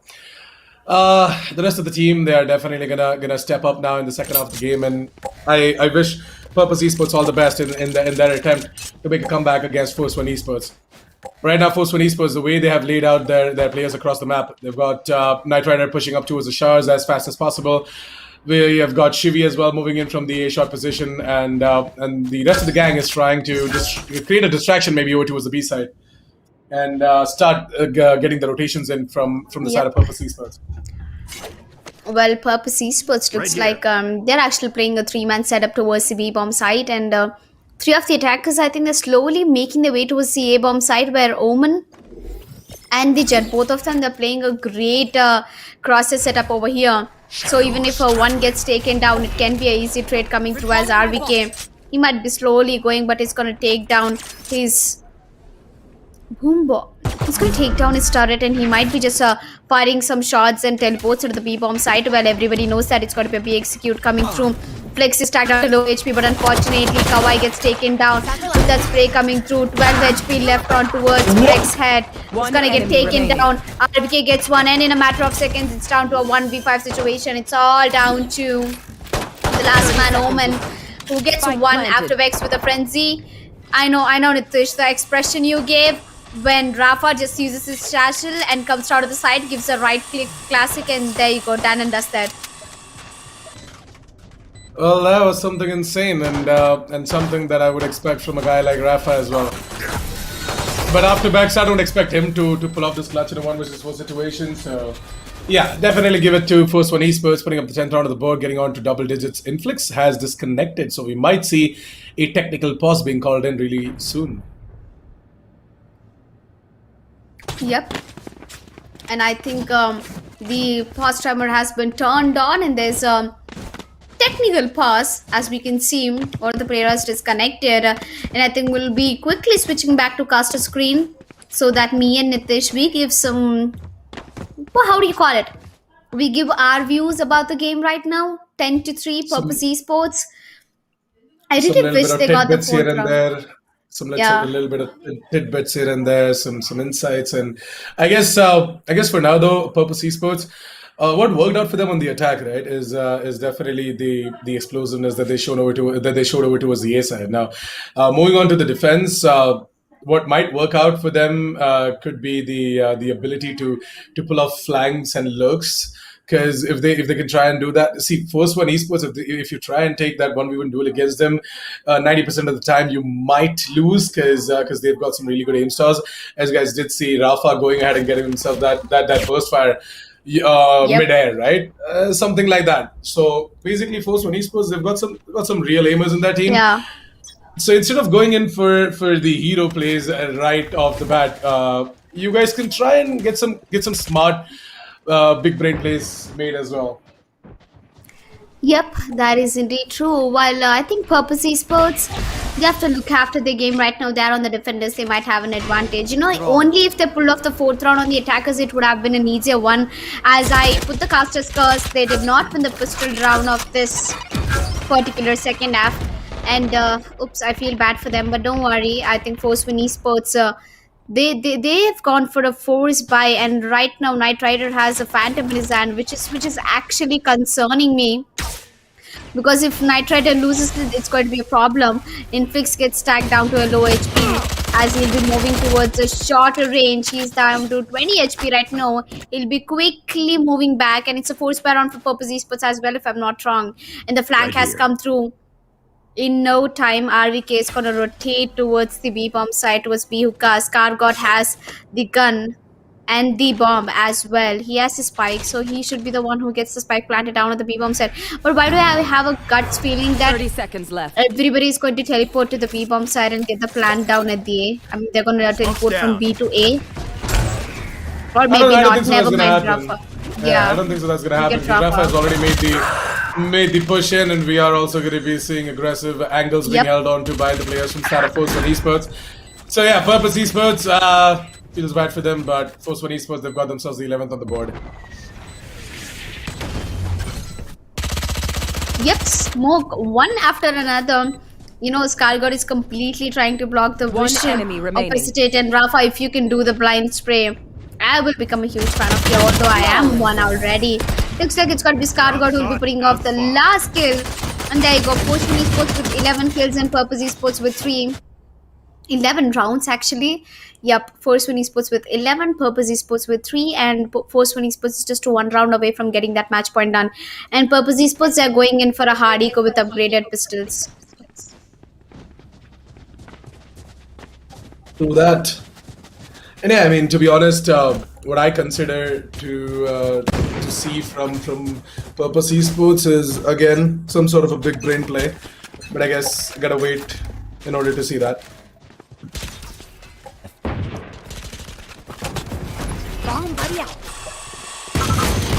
Yep, that is definitely true, and looks like Rafa is going all hell against Purpose Esports is gonna put that paint shell with the right use, but after Bex, who's playing under heaven, might be getting spotted out over there, and Kawai in the CT might also well get spotted out, but Kawai gives a headshot before he dies into the hands of Knight Rider. And looks like it's going to be a pretty fast round for Force One Esports, as Purpose Esports is down to a 2v4 situation and not really much of abilities left to use, as Flex will be coming in for the flank and Shivi, he has the spike, and nobody has any idea Player that... standing. Oh, what? Shivi? Look at his reaction time, although Infix down, managed to take down Shivi. It's a 1v3 situations, don't worry ladies and gentlemen, the spike will get planted down, planted. but it's in the hands of Inflix if he wants to clutch this or not. Inflix, I mean, with just a classic, I don't think so is going to be able to do much against these Spectres as well. So we can pretty much lock out the match point for Force One Esports at this point. It's definitely going to be 12-3 as we move on towards what could possibly be the final round of this specific match. But I'm not gonna lose hope on Purpose Esports. With them going for a full buy this round, right? 5 Vandals out of the board. I'm expecting them to put up some sort of a resistance for sure. Yep. I'm talking about Kawhi. I think he's putting all his efforts, man. 13 kills, 13 deaths. He's on top of the leaderboard right now, and as the match point comes in for Force One Esports, Purpose Esports, they really have to be concerned right now. And looks like their economy is not in their favor, as Knight Rider is going to get tagged down. Oh my god, not really a good round for Purpose Esports right now. I'm not really expecting them to show wonders, but the push can be stopped though. Force One Esports at this point, they are going to be spawning out Rafa for sure, and Rafa is going to be pulling out the ultimate as well. But what the hell? The ultimate did not hit Inflix, as Inflix goes ahead and gets for the double. Going to be seeing Shivi getting the immediate trade, but then Afterbex has chimed in as well. And I guess it all comes down to RVK in a 1 versus 3 situation. Has to isolate himself into individual one-on-ones, and maybe Purpose Esports are going to make his life easier by giving him that individual one-on-one as well that he's so badly looking forward to. Out of 50 seconds, and RVK has got a big task ahead of him, and with these random sprays coming in from both of these players, my bad, it's going to be tough for RVK to stand tall over towards the Oka. So 12-4 is Purpose Esports. I told you, not going to give up on them that easily, as with them pulling out the big guns along with a full buy. I think so that they're still gonna keep fighting against Force One Esports. Yep. Yeah, they have to fight, definitely. I mean, there's not really an option left for Purpose Esports right now, because Force One Esports have already reached the match point. And as I say that, Purpose Esports have to move mountains to get back onto the track with Force One Esports, or at least make it to an overtime. Well, winning this map was going to be a dream for Purpose Esports. I wouldn't mean it in a bad way, because Purpose Esports, they have, I don't know, I saw a completely set of different Purpose Esports in the map of Haven. They completely, I mean, I was stunned. I was so surprised by watching Purpose Esports play so aggressive. I don't know what's wrong with them right now. They've got the potential, of course they do, but they're just playing it a little more defensively, I guess. Now with that ultimate popped up over towards the Showers, I guess Force One Esports, they're ready to dive into it at the A side as well. The lockdown is going to be destroyed. I kind of thought that the placement of that lockdown was not that great as well. But then again, let's see if Knight Rider is going to be able to get... Yeah, it was spammable. And I guess that sort of did not go into the favor of Force One Esports at this point. But yeah, now we're towards the 3, and we're going to be seeing Knight Rider getting some frag. Rafa gets immediately taken down, and that is going to be Asset stepping up for the team right about now. Down to a 1 versus 3 as Knight Rider is down to 36 points of health. With that amount of HP left, I'm not really sure if he's going to be able to do it. And the ultimate is going to be popped up as well by Cypher, and his position is going to be revealed. 15 seconds. What are you going to do, Knight Rider? Are you going to show us something? Are you gonna get a kill or two before finally falling down, or are you just going to go in for the save? All right, then you're going in for the save. Cool. Yep. I mean, that's a good call. It's going in for the save, because losing 2 rounds back to back, I think their economy is not really well right now. Force One Esports, Purpose Esports, they are delaying the victory of Force One Esports though. But I think Purpose Esports, the way they executed in the previous round, it was way too outstanding. And getting that lockdown taken down, RBK, you must place that, man. You really have to look after how you misplaced the lockdown, but it's okay. If the lockdown was still there, it could have been an easy round for Force One Esports, but still, they're on a match point. They're on a really huge score difference. So I think Purpose Esports, they'll be able to put up a good show as we can go ahead and see that it's going to be an ult round for Knight Rider and a full buy for Force One Esports as well as Purpose Esports. Let's see what's this round is going to show us. Is it going to be a shutdown for Purpose Esports, or else is it going to be a victory delay for Force One Esports? I'm really looking forward as the spike is dropped down at the market. Yep, and they're going to pick it up. We've got Force One Esports who are trying to take control over towards the hookers. It is going to be Rafa and RBK to do the same. Whereas Knight Rider and Chivi, they're looking to do something over towards the A site. The ultimate has been used up by the Purpose Esports' Omen from the shadows is going to be used up, and after Bex is going to get information on if someone is there over towards the short position or not. He saw two players, and with that he has given out the information to his teammates as well that whoever's holding on over towards the A side, please be careful because there might be a late round A execute coming in. Rafa. Yeah, Rafa, he gets taken down by the ult coming in from Kawaii. But as I said, right, it's going to be a late round A execute coming in from the side of Force One Esports. But unfortunately, the two players are still holding on over to the C side. It's going to be Acid as well as Flex. And Acid, he does get one before going down himself, and Flex takes down a couple of players as well. It's going to be down to Star in 1 versus 3. He's got his ultimate ready, but look at the U-Haul position, man. Kawaii is already over there, and that's going to be round number 6 for Purpose Esports. Yep, looks like Purpose Esports is falling back. They're performing really well. I mean, I think most of the teams, they start playing out when they know that they have nothing to lose. They actually start playing it out. Even I do the same. When the opponent is at the match point, suddenly our team start to play, and we have a hope of getting that comeback possible and maybe taking it on overtime, which is highly not possible. But yeah, again, it can be possible. We have seen so many insane comebacks coming through, especially the one in the Ascent. I remember that's ALC versus the other team. Well, they played it out really beautiful. And talking about this round, after Bex, he got 1 kill on towards Rafa, and it's a force buy round for Force One Esports. And I don't think Force One Esports are gonna get this one, and they have to do an eco in the next round, which pretty much puts Purpose Esports on the 7th round on board. Oops. RBK with the tax, but I think he'll be getting taken down with a shot dart, which pretty much puts us in a 2v4 situation right now. Yeah, 2v4 for Force One Esports, and I guess both of these players should pretty much try and maybe save, or you know what, if you want to really go in for this, then try and play together instead of going individually one by one. I mean, hold on a second, it's a force buy round for them, right? So there's no point in saving as well. They're gonna have a buy the next round anyways. Yeah, but just don't true. waste out your ults. That's it. Unless and until you think that you can convert the round. And in a 2 versus 4 situation, I don't think so. That's highly impossible. It's 30 highly unlikely seconds that's gonna happen. Yeah, with 25 seconds left on the clock, that's impossible, as well as Flex gets a kill. Shiv is gonna immediately get 1 kill with the D kill, but that's not gonna help because Kawaii is gonna immediately trade, and there you go, 7th round on board for Purpose Esports as predicted out. Well, Force One Esports, economy is the last chance they've got shot at. If they lose this round, the economy will be in a garbage can, because already they've been losing a lot of rounds. They've lost almost 4 rounds back to back. It was Purpose Esports 4, and right now they're on 7th round. And Force One Esports, you guys really have to look after the chances you're giving to Purpose Esports, because Purpose Esports, even if they have 1% of winning this match, they're gonna put all their dedication inside.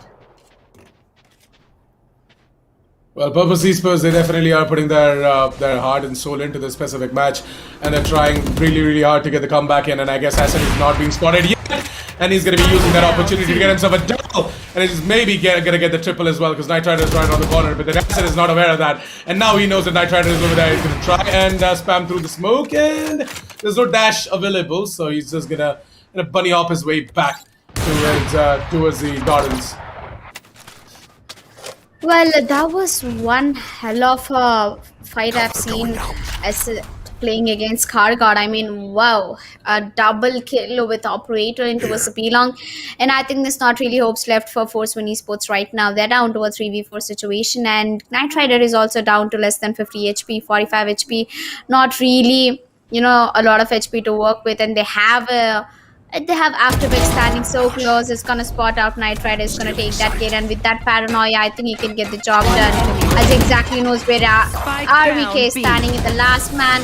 Will be Rafa will be getting taken down, and looks like the dreams are getting awakened for Purpose Esports as they are on 8th round on board for them, and it's going to be an eco round for Force One Esports either way, because they have lost a full buy round after doing a force buy.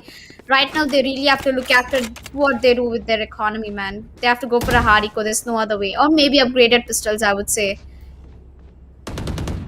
I guess Force One Esports, this is out of juice, man. They are really, really tired, I guess.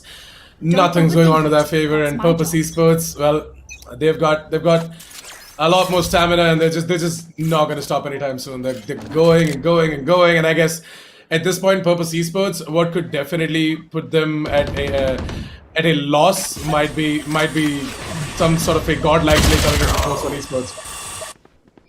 Yep.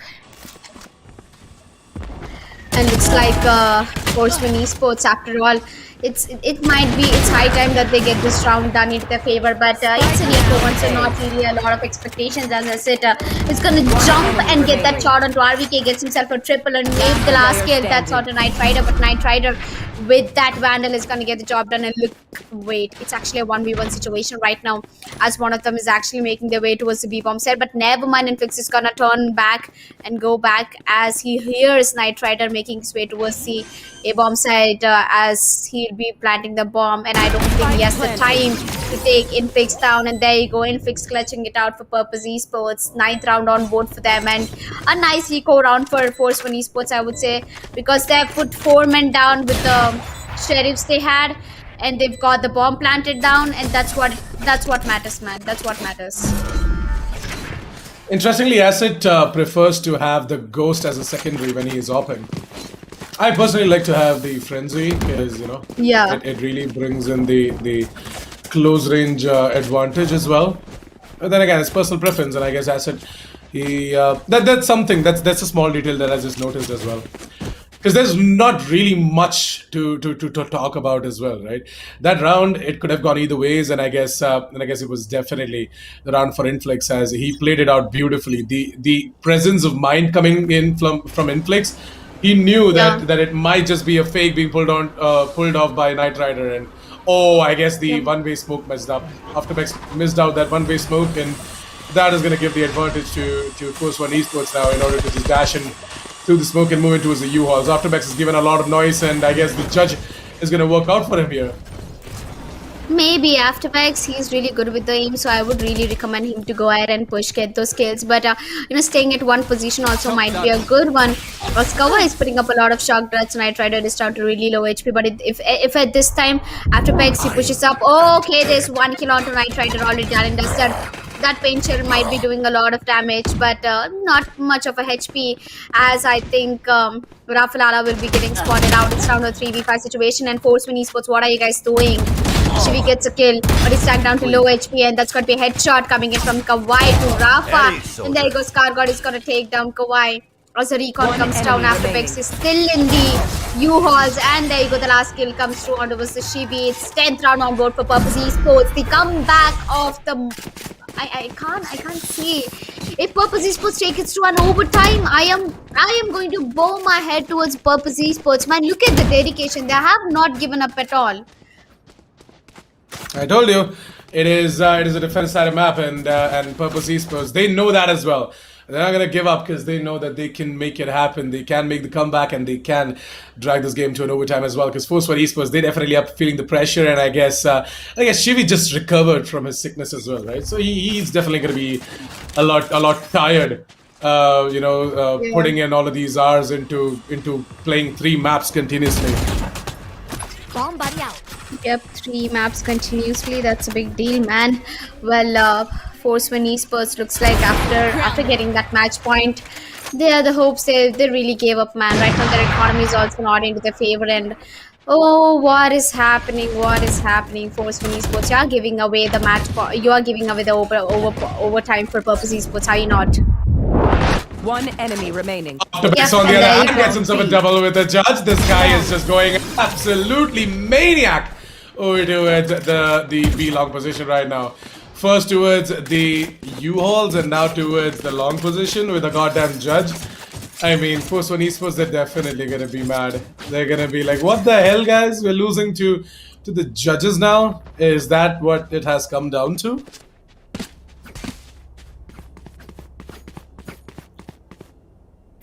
Well, I guess definitely it has come down to a point right now.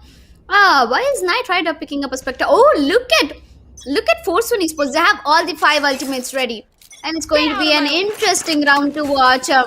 As the Blades out comes in at the right time, SAT might be getting spotted out, but before SAT gets spotted out, there's 2 players, that Knight Rider and his teammate getting spotted out. Well, Acid has got his operator on towards the showers, and I think Knight Rider, you better not peek towards the showers. You better come back towards the A shot, get an entry for your team, and then you do the things you wanted to do. As Rafa was gonna put that boombot towards the A shot, and there comes the Scar God's ultimate. But I think the Razor's ultimate is not gonna do definitely not a lot of damage, I would say though. But I think Rafa, you have to definitely look after where you're taking your ultimate back. Just gonna take it towards the CT. Flex gets to a kill on to Shibi. As Flex will be getting spotted out. Kawaii gets one. And he's gonna put that grenade. But Acid is still in the showers. Nobody knows Acid is in the showers. Oh my god, Rafa, poor guy. Look behind you, man. Look behind you. Acid is gonna take down Rafa with 93 HP left, and I think Knight Rider is in a big trouble as he has the blades out. It's 2v3 situation. Purple Esports has the advantage, and right now it's the last man, RBK, whose position has been spotted away. He gets 1 kill, he's gonna put that swarm grenade. And I think the alarm bot which activated, he gets himself the double kill. And please wait, RBK. Oh my god, this is not happening, is it? Seriously, Force One Esports? 12-5 to 12-12, and you guys brought it down to an overtime. GG, well played, Purpose Esports. Now see that. No, that's what I wanted for Purpose Switching Esports. sides. I knew you guys had potential. Overtime. All you had to do was to bring it out, and you guys got 8 rounds back to back. That's insane. That's more than insane, I would say. Purpose Esports, the comeback of the decade for them as they drag this game to an overtime and are not gonna give a chance to Force One Esports in order to just easily grab away that victory as well. Kawaii and Knight Rider are the top fraggers for both the teams. Kawaii from Purpose Esports, Knight Rider from Force One Esports. Kawaii is currently leading the server with 22 frags, and oh, hold on a second, Knight Rider just okay, it's just got Both of them are tied up, I guess. Yeah, both of them are tied up at this point, but Knight Rider has a better KD, I guess. This Kawaii has got himself 16 kills, 16 deaths, my bad, and Knight Rider sitting at 15. But yeah, both of them are just going full ham, and I guess Asset, he's not gonna like that. He's gonna be like, me being a duelist, I'm not at the top of the table, but then Kawaii being an initiator, he is. And to be completely honest, to everyone saying that Force One Esports is just going ahead and throwing it out or something like that, man, I feel bad for you. Come on, you guys can do better. Give it up for Purpose Esports. They really are playing really good. The way they have made the comeback happen, the way they have picked up that game as well on their defense side. You guys should credit where it's due, man. Yep, and I think Purpose Esports, they have done a good job. I'm proud of you guys that you made that comeback possible. As there's a pause being called in, and we will be shifting towards the caster screen anytime soon right now, or maybe not. I want the production to switch us to the caster screen because I really want all the audience to look at our reactions after the comeback by Purpose Esports. I mean, What is your what reaction? happened over there? What happened? Show us I your was reaction. like, What's your what? reaction? I was like, what just happened? Yeah, well, I myself am not that great when it comes to expressions, so it's okay. But yeah, I'm really stunned to see what exactly is going to happen in this specific game now. Really excited to see what Force One Esports are going to do because Purpose Esports, it has been quite a feat to achieve for them, and this is definitely going down in the books. This is definitely going down in the books, and Yep. and And Purpose Esports are going to be very proud of whatever they have achieved. Even though they're going to lose out, even though they're going to win, whatever is going to happen, this match is always going to be etched into the minds of each and every viewer, Yep. each and every player as well, because it is something incredible to watch as well in the Esports Premier Series 2021. But before we quickly dive into the game, I would like to give out a huge shout out to our sponsors, Hell Energy Drink and Joe Chef, for making this tournament possible. Without them, you guys might not even be witnessing this awesome match. And I guess Elika is looking forward to sipping some Hell Energy Drink because she's tired. I finished It the has can. it has been a long day. Yeah, it has been a long day. Definitely This has is the been a long sixth day. map, and we are all set and ready to dive into the game. So why don't we jump straight into it and see if who exactly is going to have that advantage as we come at the end of the first half of the overtime. Yup. And looks like all the flower spams are working out for Purpose Esports at the right time. And as we go down to an overtime, it's going to be getting spotted out. And starting off with the defenders is going to be Forceman Esports. And look at Acid. He's already made his way towards the long to the bomb side, I guess. And there you go. Night Rider gets a big on deflects, but it's going to be Acid, who is too good at the game. Kawhi is going to take down Night Rider to start a 3v4 situation. I think this might be a win for Purpose Esports if I'm not wrong. Scargod gets one. One enemy remaining. Maybe another one, but Aftervex is going to quickly shut it down. And there you go. Purpose Esports is going to have that advantage. A one-man advantage, to be more precise, as the spike will be getting planted down at the A-bomb side. Scargod left in a 1 versus 2 situation right now. He has got the Phantom. He's going to immediately push to the CT. And right now, this man is the last hope for Forceman Esports. They have, even if Scargod has a slight chance of getting this match done, I think he should go ahead for it, as he'll be getting spotted out by the recon, by the drone. He's been bullied a lot right now by Kawhi and Inflix. And there you go. The double bounce recon also comes in, and I think he'll be getting spotted out while he has used up his Molotov to a really good use. But little does he know that they have shock darts, and Scargod, he gets one, but he doesn't know that the last man is standing close to that with no time left. That's got to be Inflix taking down Scargod. 30th round on board for Purpose Esports, and this match, after all, Switching might go in sides. favor of Purpose Esports. Match point.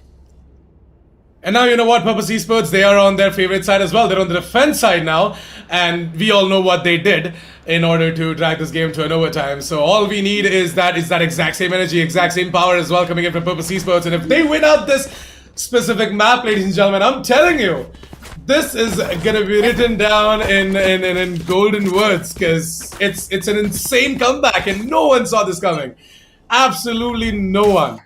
And the way Purpose Esports made it happen as well, it is definitely something to be spoken about for the entire tournament. And man, Nitish, what a journey it has been. Yes. I think Purpose Esports, they move the mountains and they put lava inside the mountains right now. So it's a risky reaction. Don't know if it's going to be a positive one or the bad one. But as the paint shell comes in, it's going to do quite a damage to the players. While Purpose Esports, their favorite side, the defense side, I'm really looking forward for Purpose Esports for getting this round after Bex. He has got this man has got a lot of potential as Bex gets himself a double, and right now it's round a 2v3 situation. After all, this round might be going to the favor of Purpose Esports. It's a quick teleport, but little do they know that it's actually Acid who is sitting down in the B-bomb side with an operator. He's gonna get one kill. And maybe the last one on towards the hookah. Through the wall, he gets it done. RVK, you're the last man. You're the last ray of hope. Please make it possible. We might be, ready to go for another overtime, but we're not ready to lose this. Forceman Esports, guys, you guys just gave away 9 rounds, maybe 11 rounds back to back for Purpose Esports. What is happening right now? RVK is going to push down towards the side, and there you go, Purpose Esports. Defenders win. GG, well played. There's something called a miracle, and that's what exactly happened right now. Purpose Esports taking away that win, and they will be participating in the semi-finale of Esports Premier Series. GG, well played. And Right. there you go, audience. Underdog teams, you wanted it, you saw it, you see the comeback. This is something that I never saw in how many ever maps I casted Valorant. This is the first time I'm watching such kind of a gameplay. I mean, they did the comeback, but they didn't take the victory. They did the comeback, they take the victory as well. Oh my god, I am stunned right now. It's definitely a stunning moment right now because Purpose Esports, they're going to be your winners of this specific matchup, ladies and gentlemen. Give it up for Purpose Esports as the team is going to go ahead and absolutely wreck house for Force One Esports. Man, they are going to be so goddamn disappointed because they had such a great lead. And Purpose Esports, them making the comeback on their defenders' side and pushing the game to an overtime and winning off both the rounds in overtime one itself.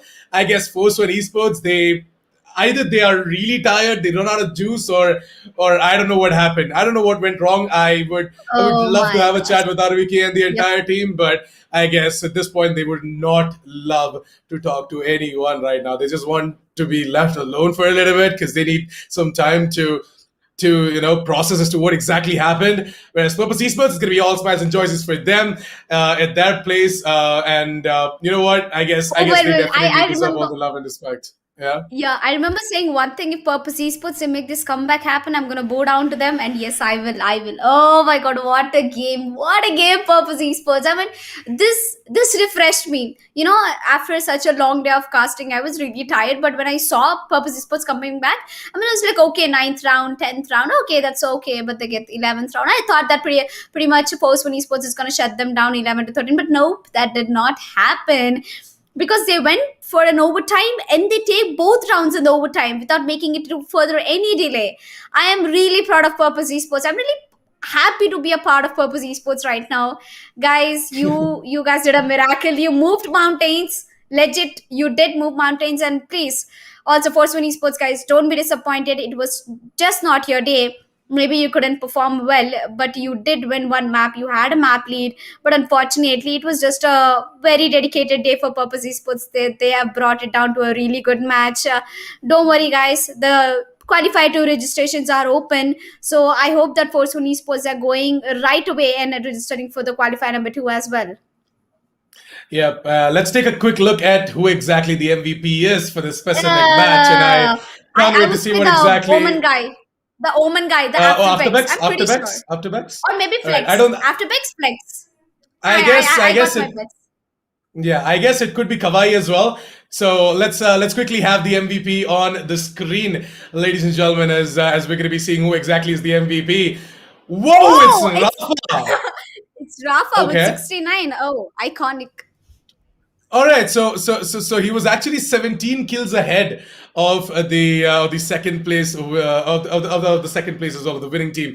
But I guess that kind of makes sense because Rafa, the overall performance coming in from him, taking into consideration all three of the maps, he had the most impact. So yeah, overall the match MVP is going to be Rafa, but I guess that specific map, right? I guess Kawhi was the one who might have taken away the MVP for that specific map as well, because he really put up a massive performance from the side of Purpose Esports. But Rafa, congratulations, man! You're going to be the match MVP for that specific match. I'm really proud to say this as well because Rafa he has been putting up the work and despite the fact that Force One Esports lost out that specific best of three against Purpose Esports, I still wish them all the best for their future games. Keep grinding and keep going. It has been a tough week and times are tough as well for Force One Esports, but man, you guys just started out, right? You guys have a lot to go. Register yourself for qualifier number 2 and come back stronger. I wish you all the best for the same as well. Purpose Esports, on the other hand, they are going to be securing themselves that place in the semifinals, and I wish them all the best to whatever team they're going to be taking on, whether it be Godlag, whether it be whatever team. At this point I don't care Might because be they have made Global themselves Esports as well. into might be global esports as well. But at this point, the bigger thing to celebrate is that Purpose Esports went ahead and took down not only one of the tier 1 teams Guys, in the country, once but again again, two. just give it up for Purpose Esports. I'm clapping right now because if it was really a LAN, I would have been so surprised that they stood out, man. Purpose Esports, the victory is another thing, but it all comes down to the way they didn't give up. I mean, giving up was the best thing that Purpose Esports didn't do. I mean, they didn't give up. They kept, playing round after the round after the round. They didn't even let Force One Esports take one advantage. They made 8 rounds come back. They make it to an OT. That's it. Simple, done and dusted. Force One Esports is out, and Purpose Esports are down to the semi finale. I'm really proud of Purpose Esports. Yeah, it is. It is definitely a miracle, and I guess Purpose Esports, they deserve all the love and respect coming their way as well. So go ahead and check them out as well. They've got their socials as well, if I'm not wrong. So the same can be said for all the other teams as well. Go ahead and give your favorite team a follow, guys, because man, they've been putting on quite a show for you guys as well as us casters and the production team as well. Talking about that, a huge shout out to our production team as well, who have been working day in and day out in order to put up such an entertainment. On the board as well. So cheers to them. And a huge shout out to our sponsors, Josh App and Hell Energy Drink for making the Esports Premier Series 2021 possible. Without them, it wouldn't have been possible. So please go ahead, check them out using the link down in the description below. Download the Josh App and enjoy some great content over there and. Sip on some Hell Energy drink while you're watching all of these games as well, guys, because it really supports them as well. Because they have been putting in a lot in order to support the new talent and nourishing them as well. So I guess. Purpose Esports, they definitely set up a great example as well for that, as they went ahead and took down a tier 1 organization. And with that, ladies and gentlemen, we sort of close out the day. It has been an absolutely amazing run throughout the day. We had a long day for sure. All of the maps were incredible, and I can't wait to see what exactly is going to happen tomorrow. So don't forget to tune in at the same time, 5 p.m. as we're going to be going live at the exact same channel, that is Esports.